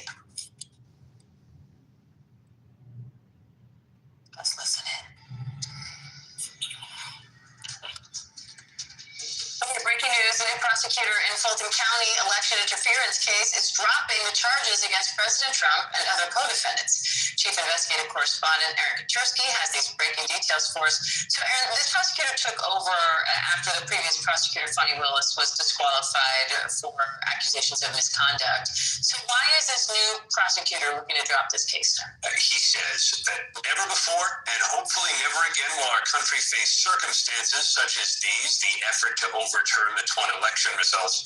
But in a 23-page decision, Peter Skendalis, who is the head of this nonpartisan independent group that took over the case from Fonnie Willis. Feel at home wherever you go in the 2025 Ford Mustang Mach-E SUV, where every seat makes for a comfortable ride. And wireless Apple CarPlay and Android Auto compatibility keeps you connected. Mustang Mach-E, the only electric vehicle that's a Mustang.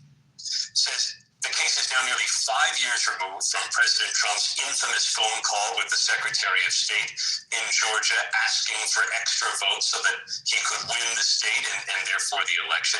He says 2 years have passed since the grand jury returned charges, and there's no realistic prospect that a sitting president will be compelled to appear in Georgia to stand trial on the allegations in the indictment.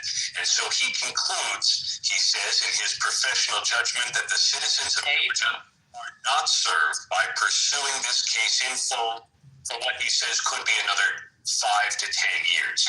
So in the end, there is no prosecution of President Trump and others who were charged in Georgia. There were a handful of guilty pleas at the outset of this case. It appears those will stand, but others who were charged, Mark Meadows, for example, the former chief of staff to the president, they will no longer be charged. He's not questioning the merits of the case, though. Does that mean it could be revived in future? It doesn't appear like it's going to be revived. He says that there are compelling acts that were alleged, but he also does cast doubt on the main charge, which was racketeering. That was brought against people like Rudy Giuliani and Meadows and Trump and those who tried to serve as an alternate slate of electors in Georgia to cast votes for Donald Trump, even though the state went for Joe Biden. He said that may have been a bit too much in the case in particular of some of the defendants. So the case was on life support, as someone famously said about it, and this seems to kill it off. All right, Aaron Katersky, thank you.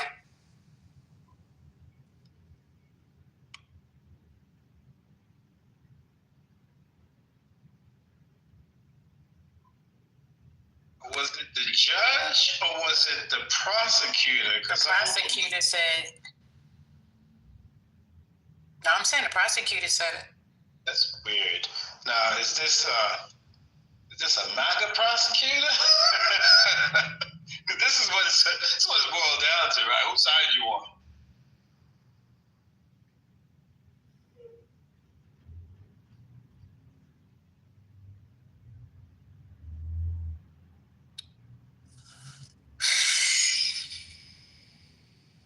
Wait, Fonnie had a case and now this guy doesn't? I don't. What did you hear his reasoning? His reasoning, he said, don't make sense because, it's already been 5 years since that phone call. So, it was a long time ago. All he did was try to get some more votes to become the president. So, don't even worry about it. It's not that serious. That's what he said. And then he went on to say, pretty much, can't nobody convict him now anyway. He's a sitting president. So, what are we looking at, 5 to 10 years? It's a wash. That's what he said.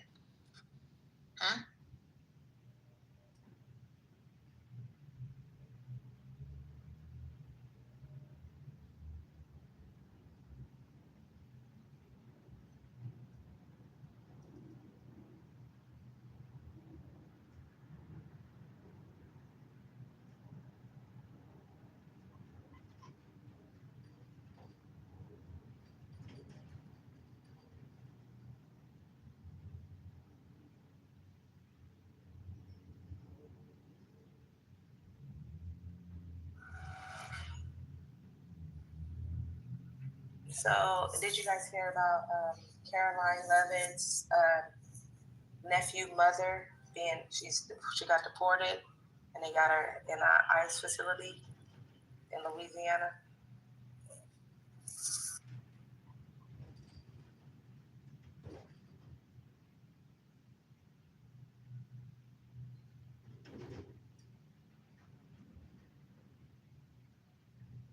Hi, can y'all? Y'all better rejuvenate yourselves. What's going on? Can y'all hear me? I can hear you, Mimi. What's happening? Ain't nobody saying Jack's pretty spot. I just heard you. Yeah, I just got finished playing the clip. Okay. But that I think they did that on purpose because she was, like the brother had custody of the kid. They probably like, let's get rid of her once and for all. I don't know. The way the news was saying it was like anybody that came over that wasn't within this particular time frame or has expired, and they came over and got in under quantity versus quality actual communication. Those are the people they've been looking for, and she had some criminal kind of thing of assault. So that's how she got on the list. Now, if they really sought her out specifically, I'm not sure. Seemed like they would have did that in private. Caroline probably said, listen, get rid of her now. Right, they could have did that in private. They could have been like, yo, come get this chick. They had to do that in public for it to be announced. If in fact that was their main goal, I think. I could be wrong, but. So not to go back to what you just played for us, but so this gentleman's name is Pete Skandalakis, and it says he appointed himself to take over the 20 election interference case.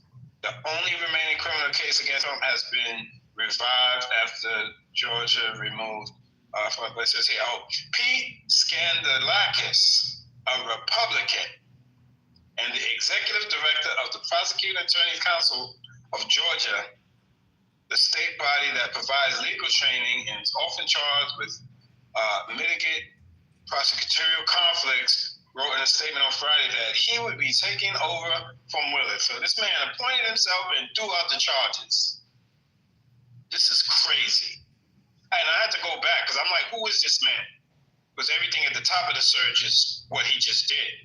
But how he got there is he put himself there, and he's a Republican.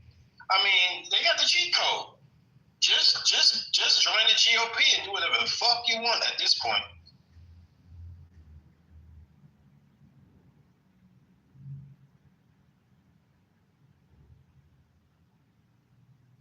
That's a fact. That's a fact. Hey, Concrete, welcome back. CC, you've been here all day. I ain't heard your voice not one time.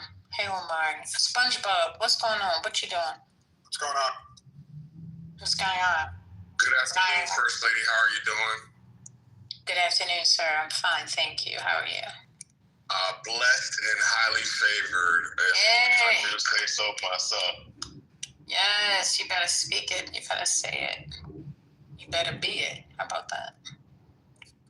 Factimony.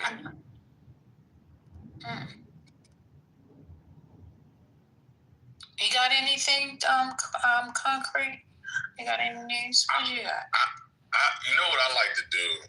I'm not into politics.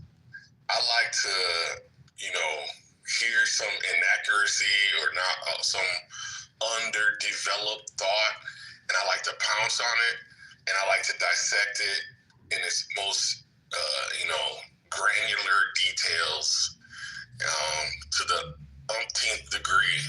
That's what I like to do. Did you hear what I just said? No, what did you say, brother? Oh, you got a phone call. Don't think he took it. No, I did not take that phone call. So the last case that Trump was facing in Georgia, a Republican self-appointed prosecutor dropped the charges. And I said, at this point, all you got to do is join the GOP and you can do whatever the fuck you want and just swear your allegiance to the president. Yeah, that's I mean, I hate to do the both sides thing because I know y'all think that y'all are above the fray. But I'm like I'm outside of the matrix. I feel like when we look at PICS, it's definitely which is why we have such a backwards world for the richest country in the world. Education, healthcare, just housing, like all the basics just don't make any sense in the richest country in the world at the to be alive, right? Pretty peaceful world, stable environment in terms of their sociological issues. And it seems like we still can't get like basic stuff. And I just say, okay, cool, I got it. Our leadership is fucked.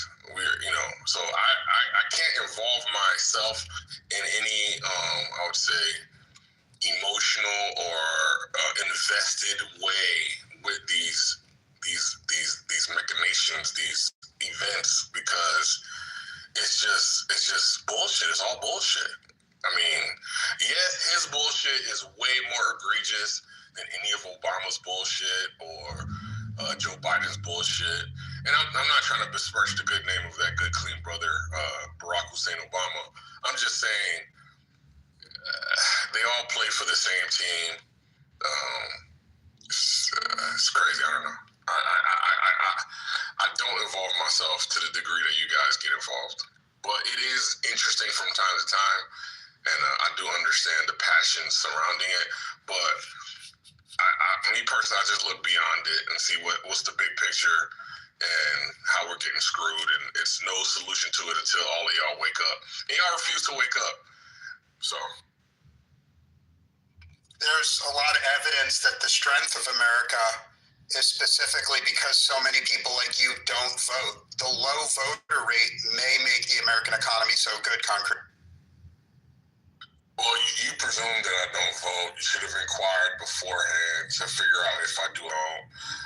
That's secondarily, yesterday was a prime example of how the masses are pretty much incentivized to ignore the structural issues that they themselves enable and allow to persist. When I talked about housing, pension funds, Wall Street, I literally got stoned, right? And it's crazy. Stoned by TC, stoned by Dr. AG, stoned in, some other people. And all of you are the common folk, right? And so me amongst the common folk, as a common folk, say, hey, within my domain of evaluation, I figured out this perpetuation of issues that I think we need to maybe rally around. Oh my God, it was so bad. Patty had to step in and say, yo, let him finish. That is the problem right there. You can't even discuss the issues. That's the problem, not low voter turnout.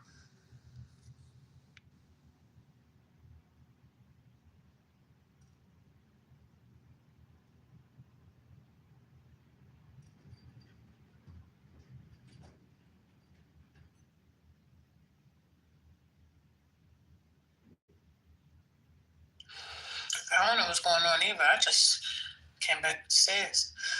Oh, child. You know how this I missed the episode this morning. I missed it. I wasn't tuned in. But Concrete, I can resonate with you. I think that's a lot of times we do. It's frustration, right? And it's also when you are a person that understands a lot and takes in a lot of information and seek out a lot of information, you just find it difficult to understand why things are the way they are. I mean, knowledge can drive you crazy, right? And I've been through this when I was younger, just being bombarded with understand the ways of the world, and you're like, well, how could people just sit by idly and let this happen? How is this happening? How is this possible? And it could get the best of you. And it does sometimes in these rooms and in life. You know, I go back and forth with family members a lot. I go back and forth with friends, and we go back and forth in these rooms. But sometimes you got to know when to listen and let people say what they say so you can really understand where they're coming from. And sometimes things get lost. Something I like to do, which we don't do in this room, is when somebody says something, you should try to paraphrase what they're saying before you go on ahead and respond. Because how many times have we heard, but that's not what she said, or but that's not what he said? People are just quick to want to say something. You should try to internalize what someone is saying, right? So what I hear Concrete saying, right? Here's an example. What I hear Concrete saying is he's not going to let either side infiltrate him to the point where he becomes emotionally unstable and erratic when he responds, right? And that's a good way to be. Well, we are emotional beings, right? And certain things that some people say can be triggering, and you get upset. That's normal. But I hear you, brother. But I'm sticking by it. Just go on ahead and join. You know, you want to go out here and just do whatever the hell you want. You might as well go on ahead and join the GOP, run for office, and be protected by the people. Because this is not always true on the left. How many times have we seen someone was asked to resign, or someone took it upon themselves to say, you know what, I was wrong and I resigned? Oh, but you're not getting that too often on the right. They're wrong and strong. Look at the one that just got pardoned by Trump. This man lied, stealed, cheated, made it into the Senate from out of Long Island. They had to push him out. He wasn't trying to quit. Like, we can't have that. If you're caught with your hand in the cookie jar, apologize and bow out gracefully. We're not seeing that. Alain. Yeah, Divine. It's like being a Eagles fan during the Michael Vick era, and then he catches a hog fucking breeding, fighting charge, and you're like, what the fuck is happening? And then he gets convicted, and you're like, is this the world we live in? And you're like, I can't. What is going on? We're in bizarro world. And yeah, that's just like a small thing. Wait, what doesn't make any sense? He didn't play for the Eagles after he got out of jail. I don't know what you're saying. It's like being, okay. I mean, that's just like an inconsequential. It's not. I don't know if you're saying is like being an Eagles fan. No, I'm saying is it being an Eagles fan? Consequential.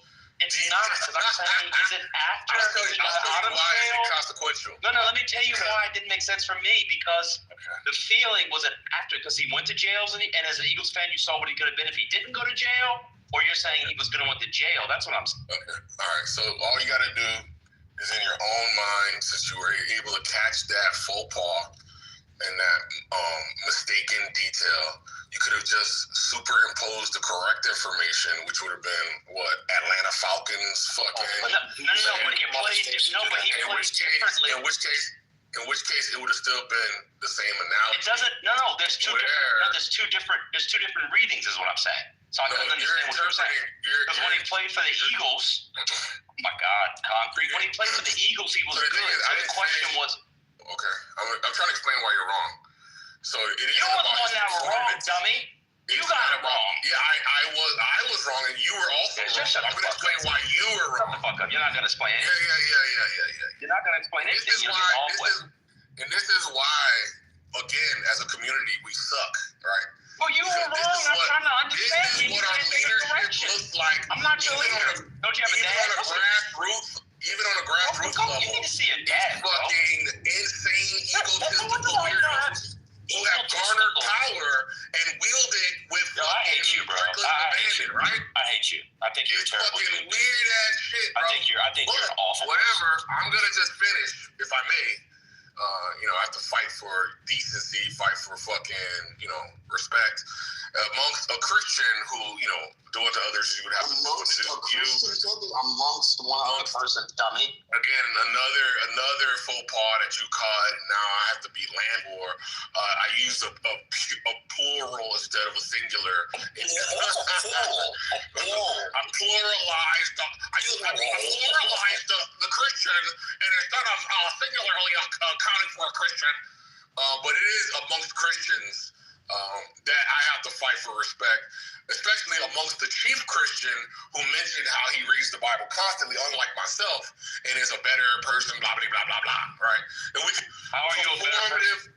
We can see performative contradictions to that statement. Yeah, you can't even get back to your analogy. And his behavior on a regular basis is almost laughable that he would even attempt to make such a fucking silly statement, right? But again for life. Going back to my statement, the reason why you were wrong is because the analogy wasn't about his performance. It was about the gross injustice of the world while you're trying to see something come to fruition or obtain the real world, and there's these other entities that are thwarting progress, and under the guise of like being legal or the law or whatever the case might be, right? So that's the point that I was making. It wasn't about his performance. It was about the nefarious undercurrents within our world, where I take it that Michael Vick wasn't indicted in this dog fucking case because he was really engaged in dog fucking fighting, and that he wanted, that they thought that he was a nefarious ringleader of fucking fighting puppies, right? I take it that there was some other things going on, and they use our legal system to bring it about, in my opinion, right? And if it weren't like some nefarious conspiracy that caused it to occur, it's still a gross injustice, which is to say that even if the system was operating as it's supposed to, in that instance, it's still fucked up, right? Because we all know that Michael have gone to jail for that stupid ass charge, but it is what it is, right? Yes, he had multiple charges. Okay, none of the charges he should have gone to jail for. You don't think a multi-state gambling ring is worth going to jail for? Because it wasn't just the dogfighting. Yeah, I don't think that Michael Vick himself was shown to be holding the gun, besides the fact that he owned the property and the smoking gun. The smoking gun that killed the guy in the fucking library, right? He was at the center of the ring. Oh, you never read it. Yeah. Ostensibly he was, because he is the owner of the property, and these are his relatives, and his relatives claim that, yes, it was all at his behest, right? So I just take that to be a very weak case. He financed it, concrete. Oh, okay, yeah. Because his cousin said so. And it's his house. He admitted. I didn't read the case, brother. So I don't know. Well, let me tell you, he admitted to financing the case. Even without somebody in their hypocrisy, they still say, fuck that. I'm not going to succumb to your indictment of my hypocrisy. I'm going to just fucking power through, because I'm a carnal, egotistical being who gives not a fuck about my so-called religious commitments, right? So if we could circle back, Concrete, you were talking about what is wrong with the woes in the world, bad weather and peaceful. He's out. Oh, he's left. He's out. Okay, that's like. And now he's blocked. And now he's blocked. Wow, that was a crazy example.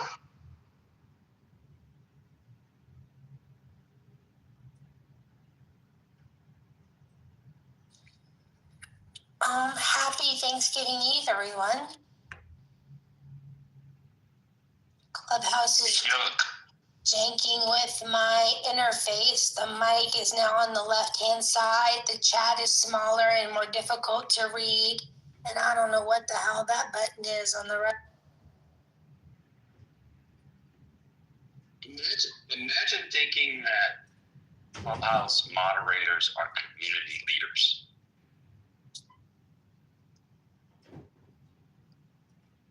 Concrete's a loser, man.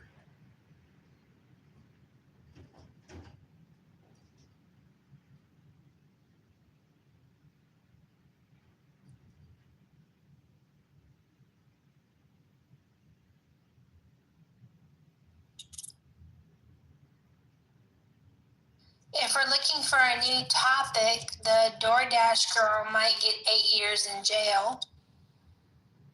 What's the backstory on that? I don't know about the DoorDash girl. She was hired to deliver Wendy's to a guy and a contactless interaction, and either the door was ajar or she opened it to find him splayed out on his living room couch without pants, to which she videotaped him and posted on social media that she was sexually assaulted, and now she was arrested and is being prosecuted.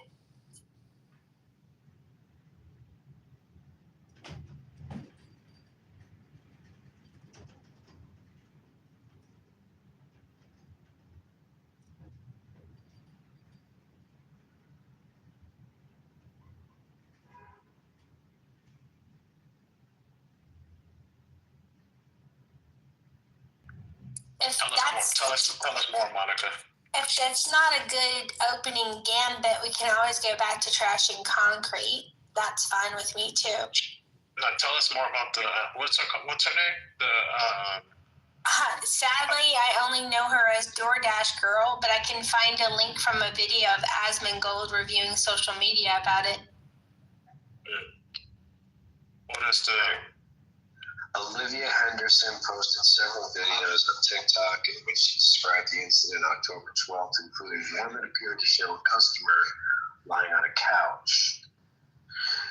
Publicly available arrest records seen by Newsweek said Henderson faces 2 felony charges of disseminating surveillance imagery and unlawful surveillance. Filming a person without their knowledge is a complex legal issue. Yes, indeed. Where's the part about her claiming alleged assault? Basically, her first video was just that, because she's like, she didn't know what to do. She didn't know if DoorDash should take care of it. She had a situation like with DoorDash, they go to your house, they knock on your door and give you your food. But this guy apparently was passed out. It's like, well, how could he even passed out if he had just placed an order for the food? So there's some kind of, I'm not saying like what she did was right, but there's some suspect things there. But she's actually claiming she was assaulted by this guy? Just by him laying on the couch naked. Oh. Unconscious naked. In his own home. Right, but again, he ordered the food. But that happens. Like you can order DoorDash, you drunk, and then it takes so long, and you fall asleep, and your DoorDash is at your front door, or they came and you didn't think the lady was gonna come inside your house. But how is she handing the food? Leave it at the door. What's going on? The instructions were that they get left at the door. They leave it at the door. Please. Drop the food and bounce. Why are you pulling out your camera? His door and then go in and taking pictures or video camera. It was a jar. There's no need to assume. Let's face the fucking facts. The instructions were to leave it at the fucking door. His screen door was closed. His main door was cracked open. She took it upon herself to open said door, open the screen door, push open the main door, walk in slightly to lean in, look all the way to the left, and see him naked on his couch. Then proceeds to pull out her phone and record and post it on TikTok. Those are the facts. If you look at the video, if you were to walk straight ahead to the door, you wouldn't have seen him at all. Even if she had opened the door and just looked straight ahead, she still would not have seen him. She actually stepped inside, looked to the left as she was leaning in to see him on the couch naked. Those are the facts. She did not follow instructions. Sexual assault is not actually seeing a person in decent exposure, sure. But even then, it wasn't on him because he wasn't in plain sight of her walking to the door. It doesn't make sense for y'all to imply all this other shit. What's his name? Wow. Just leave the food there and take a picture and leave, right? I mean, take picture of the food, meaning it's delivered, not exactly. Can we hear more from Arthur? Why? Maybe there's a reason why he said what he said. Arthur, can you maybe? No, again, I'm not saying she was right. All I'm saying is that in just normal situations, what a normal person do, right? Like we some of us can be like, hindsight 2020. She shouldn't have done this. She's like been delivering DoorDash for several years or whatever. I don't know how long, right? And she's like, I don't know. Some people, when DoorDash comes to my house, like I open my door and I take the DoorDash. Like I don't want it on my. But if that's what the guy left instructions, the door was cracked. Yes, it wasn't to the front, to the left, but again, through the crack of the door, you could see him on the couch. She did not just step in and see him naked on the couch. Like just looking to the left. It's not like over exaggerating and saying to look to the left and see him on the couch was not a huge deal. So I'm not saying she was right. I'm saying she was sexually assaulted. But look at the situation for at the same time. Yes, should she get in trouble? Absolutely. Normal people would not enter anybody's house without them saying come in. Okay. And without being invited. That's normal. You don't walk into anyone's house. Like that's normal. A DoorDash person has never stayed at my house. That's not normal. What if they had dogs? You go inside. She basically, like, the door was cracked. You could see the dude on the couch through the crack of the door. She did it for clicks. She did it for views. She did it for TikTok. And now she's going to jail. Oh, that's her problem. She did that. Trying to be. But how could she do it for views if she didn't know what was going to happen? That doesn't make any sense. Divide. She didn't go there and know what was going to happen. Hold on, Arthur. She videotaped him. Fine. You want to hold on to the video for evidence? Why would you post it? Why would you post it? You're wrong. And he was in his privacy of his own home. So whatever you're doing, that's like somebody coming to your house and they're videoing you. What I do in my house is my business. So, Sai, I just want to understand to the layout again. I wish this was like People's Court where you have to come up to the board and show.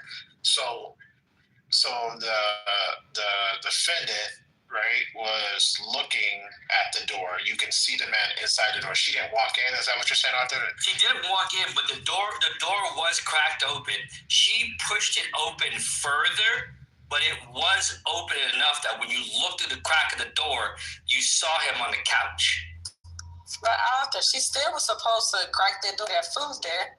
She wasn't even supposed to touch his door. She wasn't supposed to open it, crack it. She ain't supposed to. Right. It was a screen door. She should have never opened that screen door, never cracked the big door open. She should have never did any of that. She could leave it right there on his step on the porch. And pulling out her phone is dead wrong. And she's arrested for posting the footage, right? Okay, you did what you did. Nobody knows you did it. She told on herself when she put this out to the world and was like, oh my God, look at this customer just ordered food and he's laid out. Like, what? You're doing too much. Now, when y'all first started talking about this, I thought that he had attacked her, asked her for sex, titty out or something like that. What? No, he was knocked out, asleep, naked. I mean, with his pants. He probably was drunk and, you know, she had no right posted that. I'm watching the video now.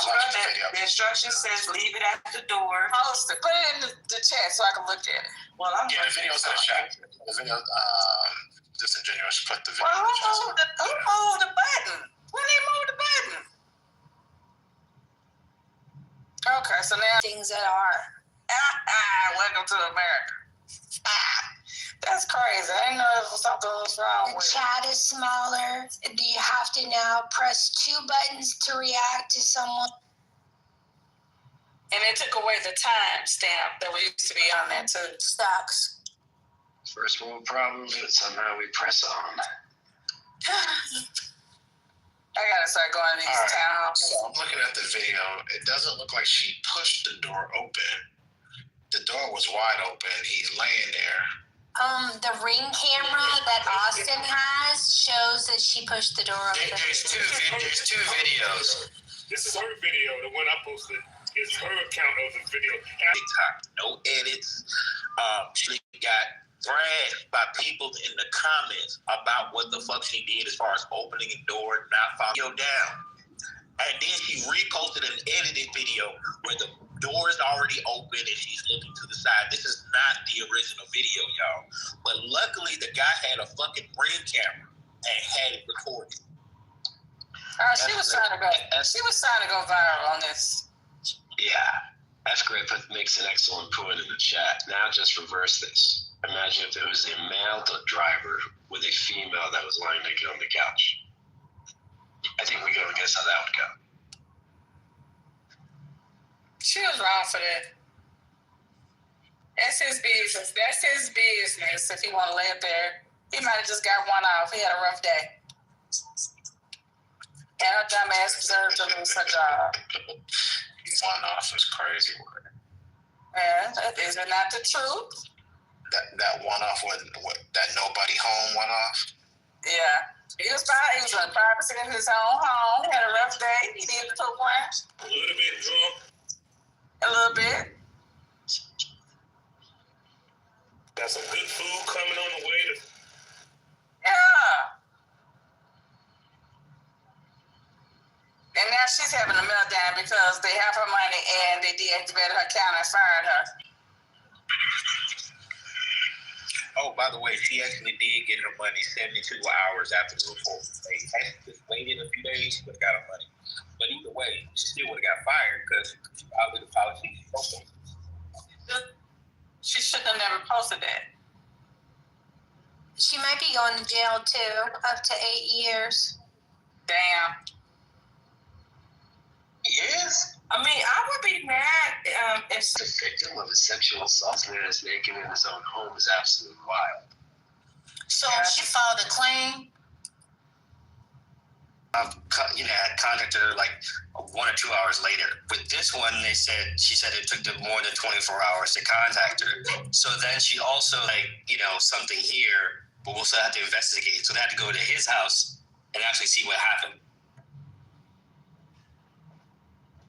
And he was laying up there, butt ass naked with his dick in his hand, and she mad because she didn't came in there with her DoorDash, and she put it on the porch and gone about her business. He was passed out. He was unconscious. He had been. Yeah. But I'm still saying he in the privacy on his own couch. Call 911. The door is open. He wanted to make sure his food came in. The door was not open.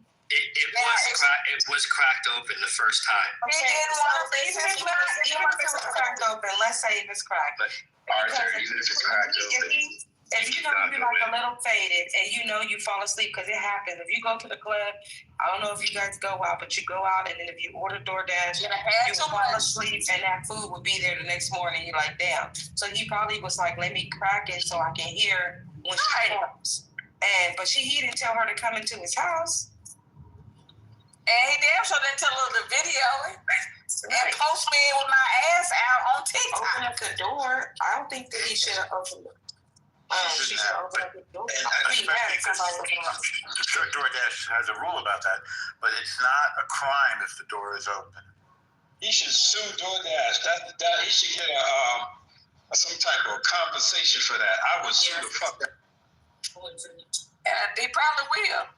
After the community gets through dragging her ass, that's what she get. Quit posting. This is a Black Mirror episode script.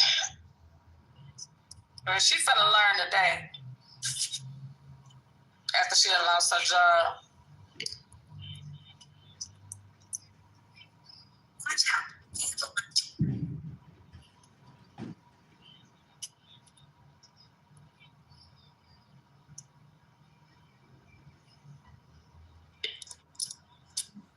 There's a question for Arthur in the chat. Do you think she was innocent? Innocent? What are you talking about? Are you talking about something else? Tony asked, what's Arthur's full take? Is she innocent? Oh, Tony.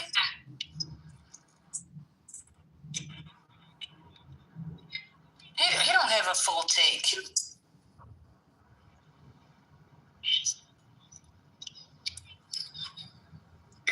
possible that he was an exhibitionist. Like he did it purposely. He could have even been faking. No, that's true. He could have been faking, but also him being passed out kind of negates that. Maybe he was faking being passed out. Titillation is hilarious. The titillation. You like that? I'm glad you like it. That's funny. She likes the titty stuff. I do. Because y'all, I mean, shit. It is what it is. If any one of y'all in the privacy of your own home, you don't know, like, coming to your house video and you making your shit go viral if you're doing some shit at home. So now she's going viral, and she will always be known as the DoorDash girl who videoed the guy with his dick in his hand. She's an idiot, first of all. Let me get this straight. What's her race? She happened to be a Caucasian young girl. Young black girl. Okay. All right. So, I mean, how old was she? Approximately? I don't know her age. She looks like she's in her early 20s. Okay. So we got a young Karen on our hand. See? That's all there is to it. Decided she was going to go in there and cause a scene instead of leaving that man. That's crazy. And then gonna make it like as if on from the video that I just saw, he just laying on the couch. And when she was leaving, she was TikToking, leaving. She didn't have a right to do that. Do you think she deserves 8 years or 1 year or no jail time? Maybe just some fines and some community service? What would 2.5 suspended? Give her 6 months. Make her do community services and probation before judgment. He should be blocked from social media and have to wear a dunce cap around for a while. That's a good one.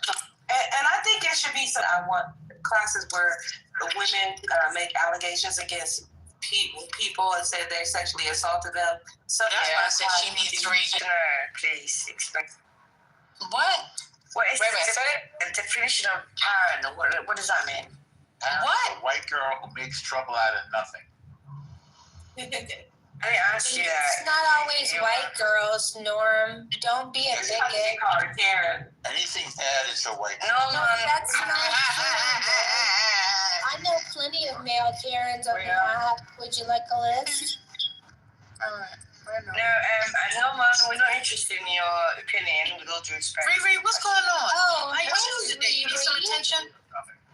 Now, I just wanted to know the definition of Karen. Will you remember it, or are you too drunk to remember?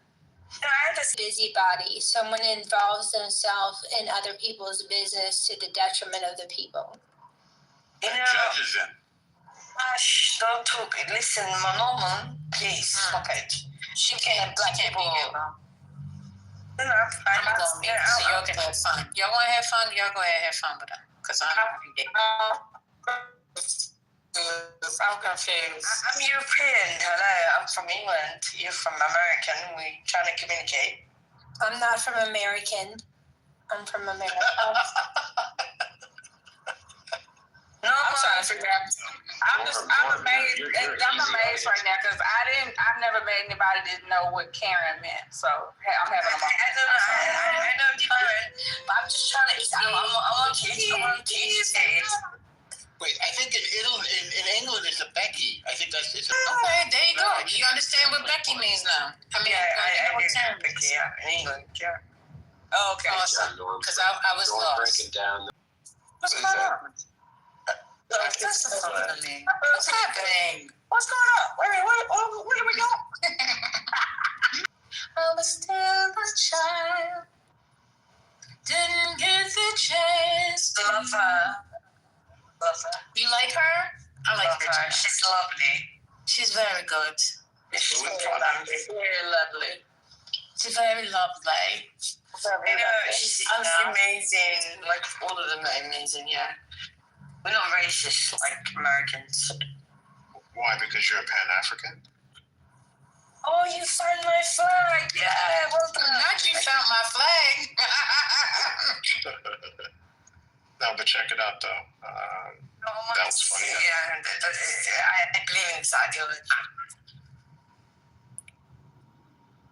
And First Lady, I thought you were singing. Hold on. I thought First Lady, I thought you were about to start singing. Adele was lovely. Story. Adele was lovely. She's a good girl. First Lady. Amy Winehouse. Oh my goodness. Do you know the Never Ending Story song? Oh, yes, gosh.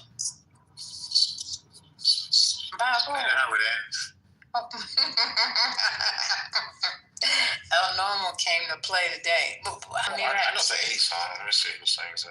Anyone know? Oh. What's the name of it? It's from the movie Never Ending Story, but with the dog and the flying dog. It's like an 84. That was a White Dragon. Falcor was it? I am about to I scream. doubt that you're African. You might be North African, white African, like No, I'm not. I usually stick to being American. That's the plan. You know, I have a theory. I have a theory when it comes to like overly militant black people, like overly pro-black, black nationalist motherfuckers. It always comes from the most light-skinned of us. It's like this overcompensation, right? She got tickled when you said that, Prince. Mm-hmm. Am I reading you? Is that why you're giggling like that? Like she might be tickled. No, I like being like. Don't say that. Be nice. Is that an overcompensation? No, normal. Hush. You stepped on a toe. A toe or two. What's the matter with Norm being Jewish, maybe? Black people out of 10. 8 light-skinned people out of 10 are like overly militant. I'm not light-skinned. What happened? Like just if you take the time within your daily life, if you come across like overly militant black nationalist pro people, this behavior always comes from like light skinned of us. It's like the over. Why would you discriminate me? Why? I have a theory. Wow. Like I mean, you know what I'm saying? I just noticed. I have a theory. I think we're talking about Patty. Okay. I have a theory about this. Learn to be quiet. Go ahead. So when you're mixed race, first of all, you're going to experience rejection by the white race. So you're going to be furious at them. So then you want to show your black community how forthright you are in defending. Oh my God, Jewish guys telling who I am. Really? I'm not talking about you, Mary. I'm not talking about you. So I don't appreciate this white man infringing on my theory. Hold up. Chill back. So wait a minute. Now I know y'all said about this girl. Maybe man, what's that about? She gotta pay for sleeping with a married man? That's like she basically took the other girl's husband and married him and everything. She divorced her husband, dogged out her husband, and took the girl's husband. And so she sued, and she won. And it's nasty. It's all type of videos of her in her house. She was in her house doing it to him. It's nasty work. It's nasty. It's not good. It's not healthy. It's so gross. Like, yeah. It's really gross because I wait about the girl look. You gotta Google her, First Lady. I realized I did research. It definitely wasn't an upgrade at all. I don't think it even would have went that far had the woman not pretty much harassed the ex-wife for years on her TikTok or however long it was. Like almost every other video was about the woman, and if she had just left it alone, I don't think it would have went this far. But now she's paying out how much again? 1 point what? That Prince, say it again. It wouldn't have went that far. She hadn't done what? Like, I don't think it would have went that far had she not been online on TikTok harassing the woman. Every other video that the other woman was posting pretty much talking down, talking shit, harassing, like practically like flaunting the guy in her face and all this other stuff to the ex-wife. I don't think it would have got that far if all that online harassment wasn't going on. Like she practically made her career on TikTok by taunting the ex-wife. Okay, may I ask you guys a question? Sure. Go ahead. Are you ready for the answer? Okay, so from England, I want to ask you this question. You know anything about American? You are Black American, but European American, White American. I don't think you should say African. We need to drop that. You are Black American, as European ideology works out. And the forefathers. So, do you see it as African American, or do you see it as? I find it. I'm more interested in how, like, I feel like the European white man. So what's the difference between European white man and Black American? I just came up to talk about Brene, Akira. Oh, sorry, I apologize. I appreciate it. Please do, because I want to be Peppa Pig. I don't think that. Go ahead. So basically, Brene went viral first. She actually dated Tim in high school, and Tim broke up with her. Pierce didn't like her because she got pregnant, and her mother forced her to like not continue with that process. She has a twin sister. This is very messy. So when he broke up with her, she was like puppy dog very much over him. So he pushed her to his cousin, who she later married. After she went viral, he was supposed to have this NFL career that took off, that never took off. They decided to do couples content together. She then said that her family was using her for her fame and money, and that her husband was abusive. And then she moved in with Akira and Tim. But the reason why Akira was able to get the money is because Brene had knowledge that Tim was married, and she knowingly interfered in their marriage. But it's a messy situation there. And then they're saying the twin sister has a baby by Tim. Yes. This is too deep. It's going on. It's Who is Tim? That's the man. That's the husband. And then the girl was finding teeth around the house. Like, whose teeth were you finding around your house? Like, we don't know. Well, who was it? It sounds like a Lifetime movie. It's all on tape. I just said that. None of that shit makes sense. This kind of sounds like some voodoo shit. Hold on now. Yeah, what's going on? I can't keep up. I don't know what's happening right now. So the girl was trying to put Brene out the house. Who is Brene? Brene is the TikToker. Okay, Brene is the TikToker. Who is Tim? Tim is the screwing guy. He's the married man that's screwing. Right. So Tim and Brene were exes. Then they broke up. So wait a minute. Now they're married. Okay, wait a minute. So Tim and Brene was doing it and doing it well. Correct. And then they broke up, and then he got married. Yes, to his wife.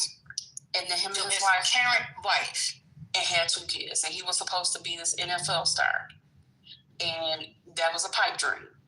So he then went back to his hometown. At this time, Brene had took off on TikTok, making videos. Remember when Tim and Brene broke up in high school, he hooked her up with... Wait a minute, they say several shots, including National Guardsmen near the White... In high school, he hooked her up with his cousin. That's who Brene married. Okay, so Brene is also married. They were both married, but to different people. Right, but Brene was married to Tim's cousin. Okay.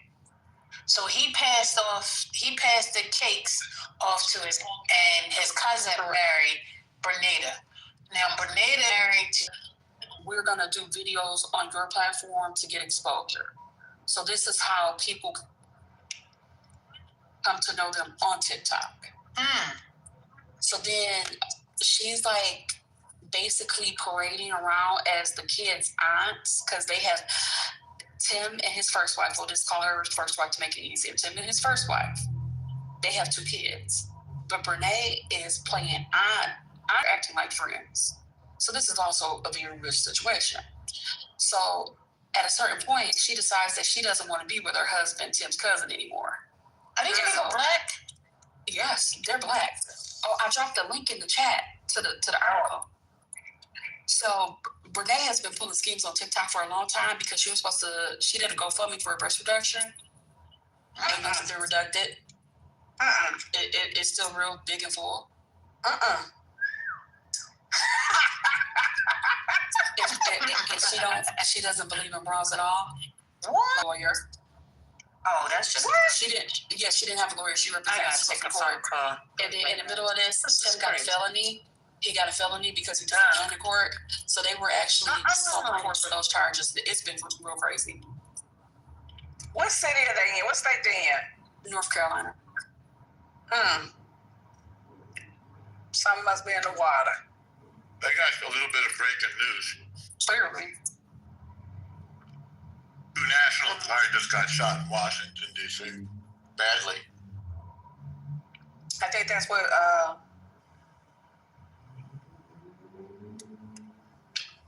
maybe not.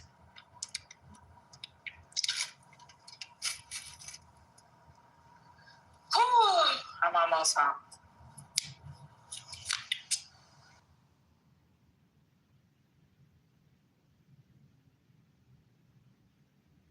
Is there a reason why those bra hooks have to be so complicated like that?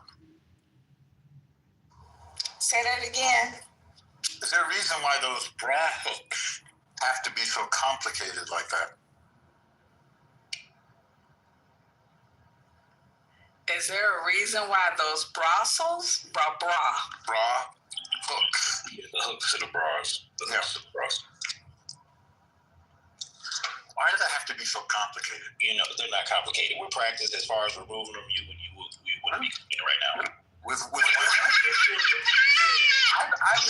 practice. Yeah, some of us can do it with one hand. Yeah, that's what it is. I was trying to figure out what was he saying. You saying bra? You can throw at it. You can do it with both hands. You can. Why are they so complicated? I think you haven't removed any of the long in all your years. No, it hasn't even been a week. It's like I'm fumbling, and you push, and then you pull, and then you lift, and that is a very kind recommendation. Very generous. The more practice you put in, the better you get. Okay. But you're avoiding the question, though. Why does that have to be so difficult? Well, we would have to go back to the person who originated the whole process. And it probably was a man who created it. Yes. Let's Google that. I'm driving. Google, see who was the person who created bras. Let's get to it. Come on. All right, let's get to it. It's a pretty strong allegation in the chat against you, Norm, from your buddy Beaver. What it say? Yeah. Okay, Women's History Month. Let me see what it says in the chat. Okay, Norm, that's some more. Yeah, right. Yeah, I tear them with my teeth. Absolutely. No, that's not good. You gotta hurt yourself. Break a tooth on that. Exactly.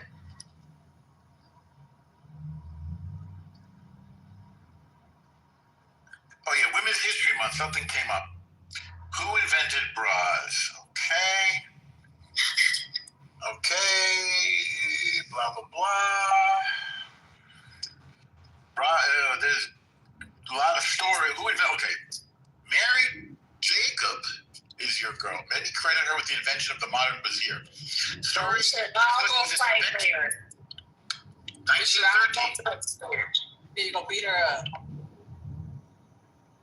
Oh, they're related to corsets. She put it out of handkerchiefs and ribbon. Handkerchiefs and a ribbon. Alternative to corset. A woman named Marie Tuchik patented her version of the brunette in 1893. And her design included two separate pockets for each breast, over-the-shoulder straps, and a hook and eye closure. That's the thing that foils me. And a hook and eye closure at the back. Sound familiar? It looks like Miss Tuchik is more responsible for all these crimes against women. So do most women, you fasten it in the front and then you turn it around, right? Correct. Okay. Even that is counterintuitive. Apologies. So now for you, Nora, we got to work at this. You got to get better at this. I need you to get in the game. Put your head in it. Okay, all right. The trick is to push them together. Now that's counterintuitive. To push the two sides together. Happening right now. What is going on? What's your obsession with Bob? I'm like you and let a man help you on that part because I can't tell you that. Somebody had the playbook on it 2 minutes ago. They might have to find him. One said he could do it with one hand. Where is he at? Yeah, where's that player? Where's the player? Yeah, this is something I can't teach. I can't teach this. You either got to have it or you don't. Now, again, speaking to the guys, you ever get to a situation where the girl says, like, listen, you messed up, so forget it. It's staying on. They never say that. If she's doing what you're supposed to do right, I take it off, all she does is just, like, take the straps off and rolls it down a bit, or lift it up. Either way, it's fine. Poor thing. I'm going to need you to get some more practice time.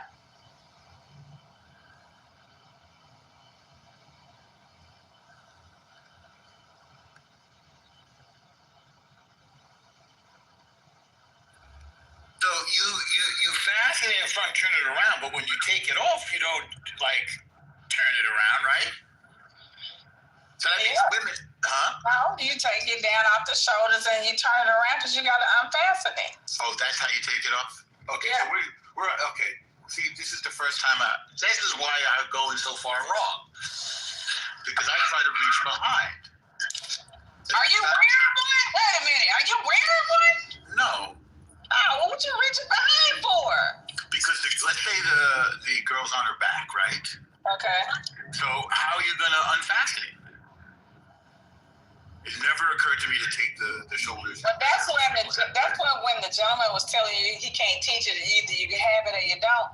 You got to get that. You got to get your technique down because apparently your one hand technique is not working. That's right. I feel like I have succeeded at that, but not consistently. It sounds like that. I would agree. It sounds like that. Yeah. Now, somebody in the text says they never turn it around first. She got skills.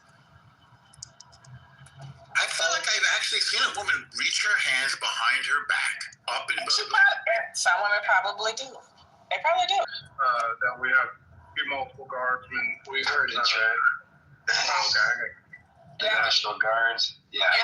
You're the third person. Thank you for Are you at the hospital, Trent? Are you there? Do you know their condition? They are not dead, but they do have the man. Who's at the hospital? Custody. I think it's more breaking. This is like a live scene. This is just coming in.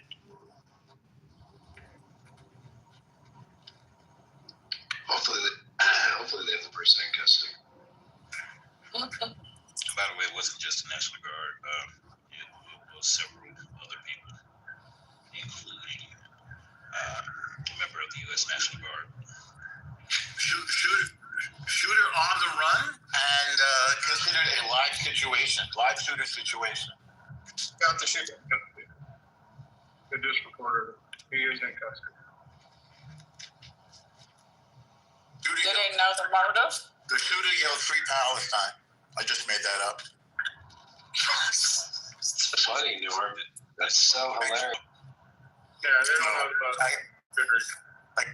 I got smacked down fairly deservedly, but good luck. You know what? I'm glad you can acknowledge that. That's pretty decent of you. Being fair, I gotta be fair. They still think it's funny though. Because they're hilarious, if you prefer.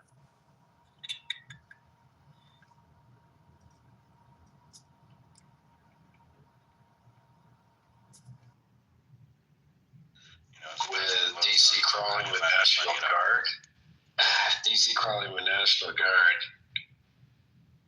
Gunman opens fire, and he's still at large. That seems crazy. Ian had reported him in custody. The only thing we know, I think it happened near the Treasury Department. So I don't know if that gives us any indication, but sounds like it happened near Treasury.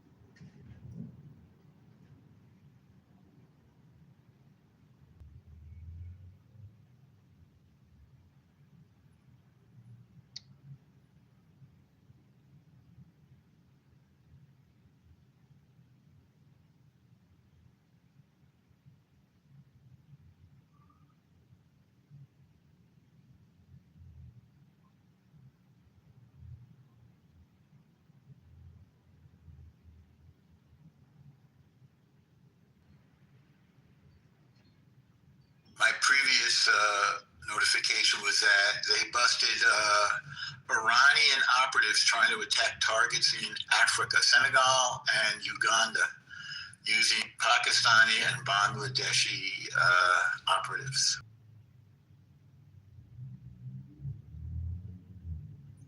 Joint operation with African security broke down the network.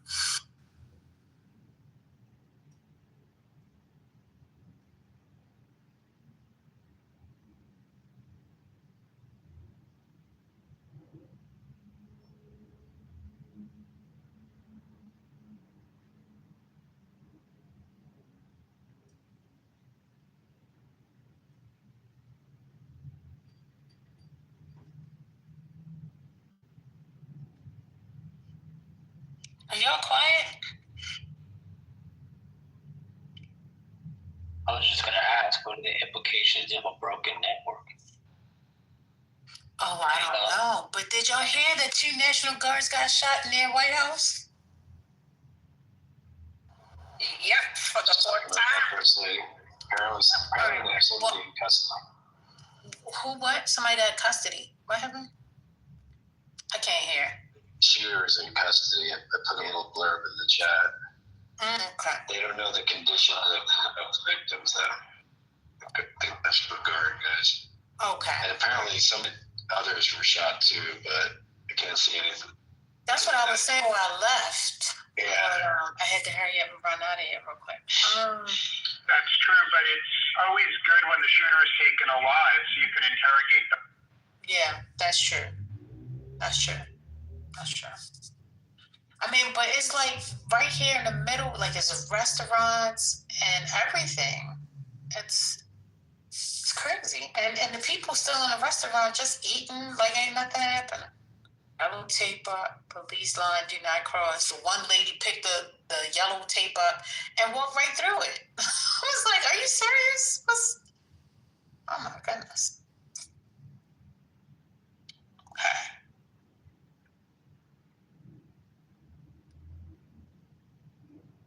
Man, I thought DC been doing good all this time. Now, why all of a sudden this happened?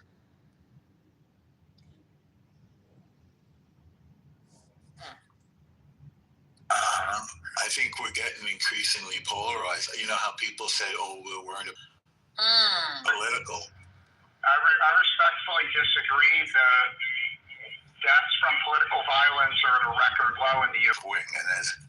and is active. Yeah, I respectfully disagree. All the measures show reduced polarization, especially reduced racial polarization from the intermarriage rates between the races. All those groups have been defeated. And then the final thing is the cleavages in America. If you look at the voting, the cleavage is between highly educated people and uneducated people. The cleavage is no longer based on income. It's based on education level, respectfully. And I have stats to back up everything I've said. That's funny. We were talking about cleavage a minute ago before you came in. Well, there are parallels to this in the early 70s. It does feel like the polarization, because of social media, is more pronounced, more active than it has been in our lifetime. I was born in 1980. But I'll agree with you that it feels like I wasn't alive in 1960 and 1973, but it does feel like it's about at that level. Okay. You're saying you weren't alive, but it feels to you like it's the same as 93. Meanwhile, there's hundreds and hundreds of published peer studies that show the virus was much greater than. I'm not trying to list anecdotes, but I'm literally astounded that a numbers guy like you, Trent, doesn't bother to look at the numbers before talking about feels. Well, man, I agree with you that on the numbers, right? The amount of incidents that is probably true. But I think because of social media, and because it's in our face and in our phone, we make it is a constant narrative in our face, like it hasn't been before. It's not like on the 5 o'clock news, All right. Well, before you go, just packed up 1,350 bags of food at the food bank. So Maya, I just want to give her a shout out real quick and make some noise for my sister. Thank you for feeding the people. 1,350. Yeah. That's people. Awesome. That's awesome. Yeah. Isn't that nice? Okay. All right. Well, high five out to you, sis. Thank you for all the work, hard work, volunteering. We appreciate you. Go ahead, Orlando. I was going to say, is anybody really surprised that this happened? It was just a matter of when and where. It's just a matter of when and where. I'm not really surprised that the National Guard, somebody got shot. Just a matter of when and where. Why are you saying this, Orlando? What's wrong? What is going on? I just think that the tenure of society, the pressing of the president and how he's gone about things, it's like pouring gasoline on a fire. It's just a matter of when it was gonna catch on fire. It's just a matter of when and where. He's very provocative. Who's provocative? The president.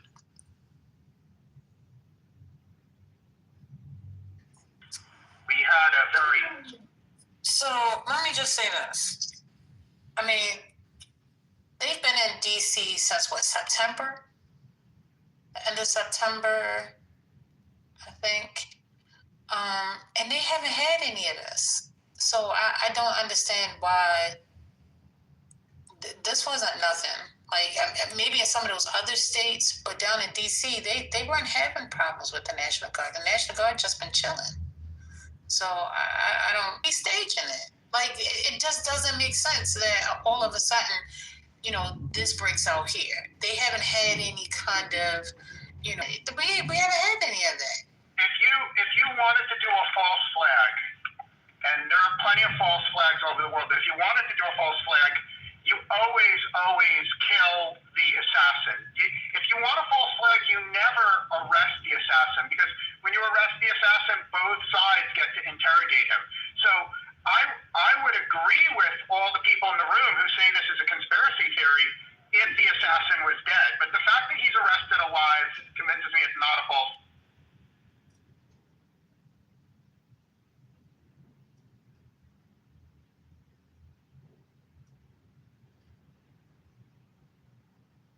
That makes no sense. Well, he's saying that in a false flag, you have to eliminate the shooter because they would expose the deception. Or the person can just be taken in and then all of a sudden, like you just go shooting at random guards. Maybe there's more to the story we haven't heard yet, and I'm willing to hear it out. It just seems a little awkward. That's all I'm saying. I'm not saying there's one way or the other. It just seems a little strange, questionable. I came in thinking it was breaking news, but we don't know hardly anything. I mean, we have zero information right now on what happened. We don't know what happened. We know there was a shooter. We know there are no guard or severely injured. That's what we know, and that's only happened. Oh, they said severely. I didn't even get that part. Okay. Yeah, they're severely injured, and there is a photo of what is purported to be the shooter going in the ambulance. It is now out.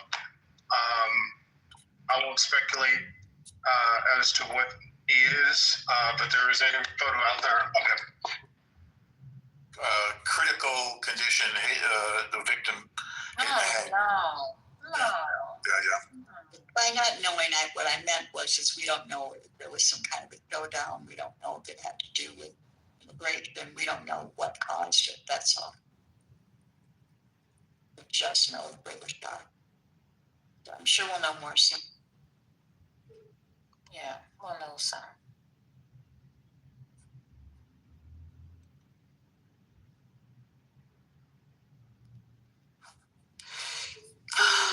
So there's a lot of Thanksgiving going on in the chat. Different people have taken on families to feed them, and helping some moms out. We appreciate you. I think that's Keisha, if I'm not mistaken. Great job. Of course, the king says she is, wow, like, this is enemy Not somebody relative. like enemy of the people, or who else uses language like that? Enemy of the people. Have you read Fascism 101? Have you read I have to look up the origin of the term enemy of the people. Let me look it up. It's familiar sounding.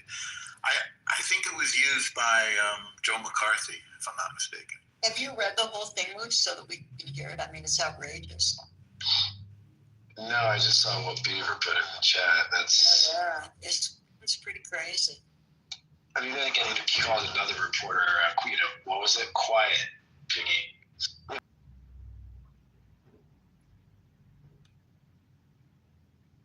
I sent the photo to both. People is a Roman term, equivalent to enemy of the state. And there was a play by Henrik Ibsen from 1882 called An Enemy of the People. It's also a theme in Coriolanus by Shakespeare, 1605. This is all new to me.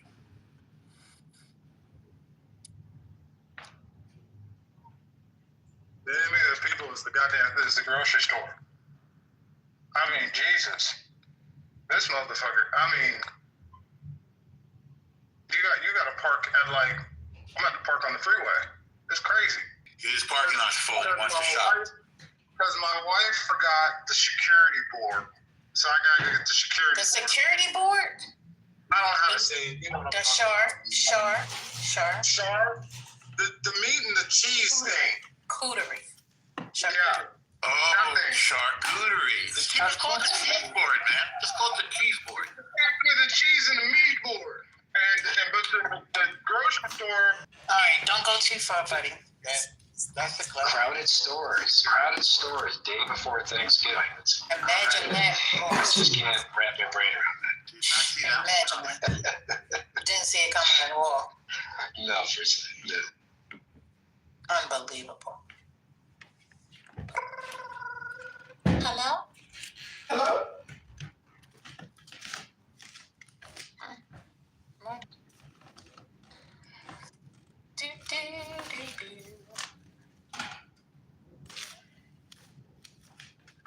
It says a blast of Arctic cold air is set to sweep across the country just as family and friends take to the roads and skies to gather for Thanksgiving. Parts of the Rockies and Plains are already feeling the chill. But the temperature drop pushes south and east through the end of the week. So there's your weather updates. All right, as U.S. military actively ramps up in the Caribbean and the Pacific, Colombia's President Gustavo Petro alleged that Trump administration pressure campaign on Venezuela is more about accessing the South American country's oil than fighting drug trafficking. Oh my, oh my, oh my. The Trump administration is not planning to invite South Africa to take part in the G20 events hosted in the United States next year, as a source familiar with the matter told CNN.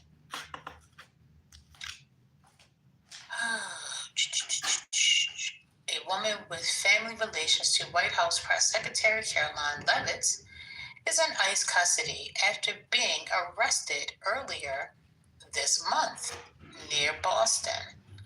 Bruna Caroline Ferreira, a Brazilian native and the mother of Leavitt's Palmer Lou told CNN. Maybe they just figured out the link to Levitt.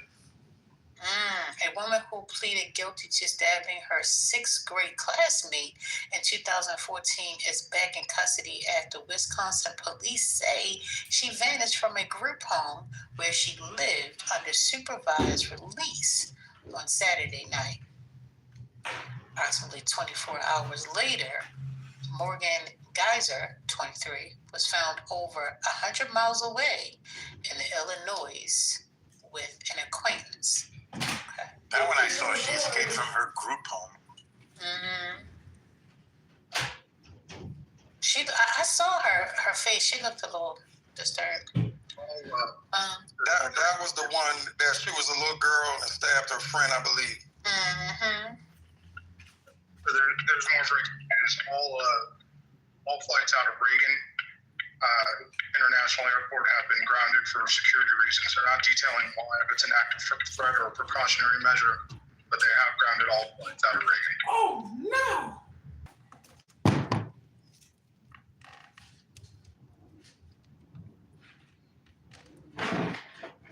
Wait a minute, what happened? I was paying attention to this stupid chat. What did you say? What did he say?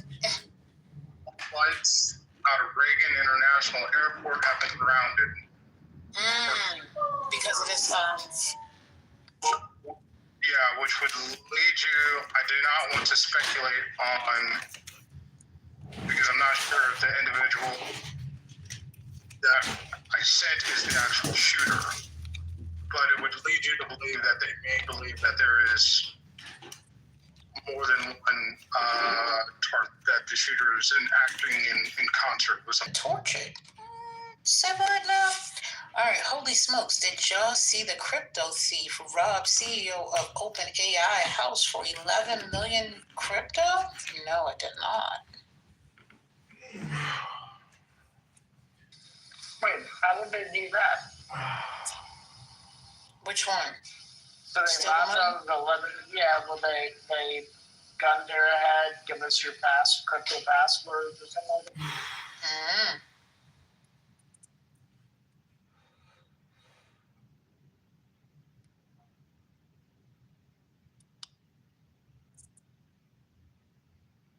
The sad thing is 11 million is nothing to this guy. That's like his dry cleaning bill for a month. It's like a bacon, egg, and cheese. What's it's that? Like a bacon. He says like a bacon, egg, and cheese to him. That's right. Even less than that. 11 million? 11 million crypto or $11 million? What you saying? Crypto. Oh, okay. What's 11 million crypto? What does that equal to? Well, that's what it was worth. They're fixing it now. I mean, the value goes up and down, but they're nailing it at $11 million.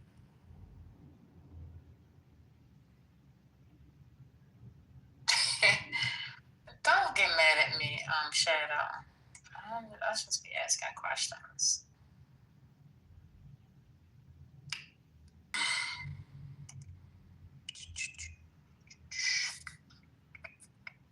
Did they ever find that perverted coach that was messing with that little girl and he went missing? And they reported him like as a missing person, but he's really a suspect of like child porn. No. Yeah, I think that. I don't be knowing that stuff. I know, I be on TikTok. But yeah, first he was just reported like a missing father, but basically the girl showed one of her classmates, and the classmates told on him, and he didn't mess with the girl for a long time, and he just went missing. Co-workers have been found to be stealing overtime for a total of $3 million. Where city you live in? Miami-Dade. Where is that? Florida. Miami. Yeah. So what, are you able to say approximately what part of the government? What happened? Are you able to say approximately what part of the government you're referring to? The county, the Miami-Dade County. I see. 3:34 p.m. 8 notifications. I thought that's hard because you got to use your handprint to sign in and everything. No. You just fill out a timesheet. It used to be like that. Supposedly they went to an integrated system, but evidently whatever system they're using in cooperation with both of them, they've still been able to falsify overtime.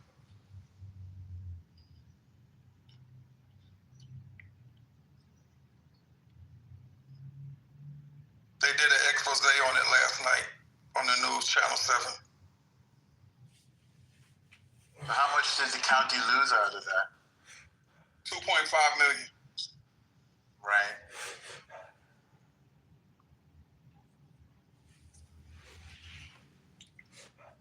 They're making them repay it, but they said that they had started making them repay it, but now with this coming out in the news, they're probably going to end up getting some more punishment on top of having to repay it.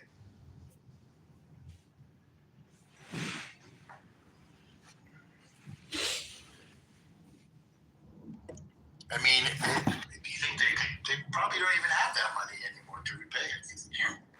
Without these, it is impossible that a living white, especially a reasonable one, should perceive or apprehend 59. And therefore I say that these are the ideas manifest the operations partially influenced by the political parts of the soul. But our souls in a pride, and as well as the grace wait for our soul. So let's pray.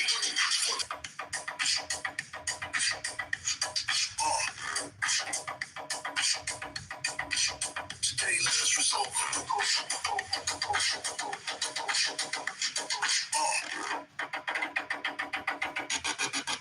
Today let us resolve to accept the huge amount of grace that God is raining down on us. We have this biblical promise on Romans 5:20 that sin increase, grace abound, all for more. There is no doubt that sin is increasing today everywhere we look, so we know that there is an abundance of grace raining down from heaven on each and every one of us as well. But our sins and our pride act as umbrellas to keep the graces away from us. So let's pray, grace.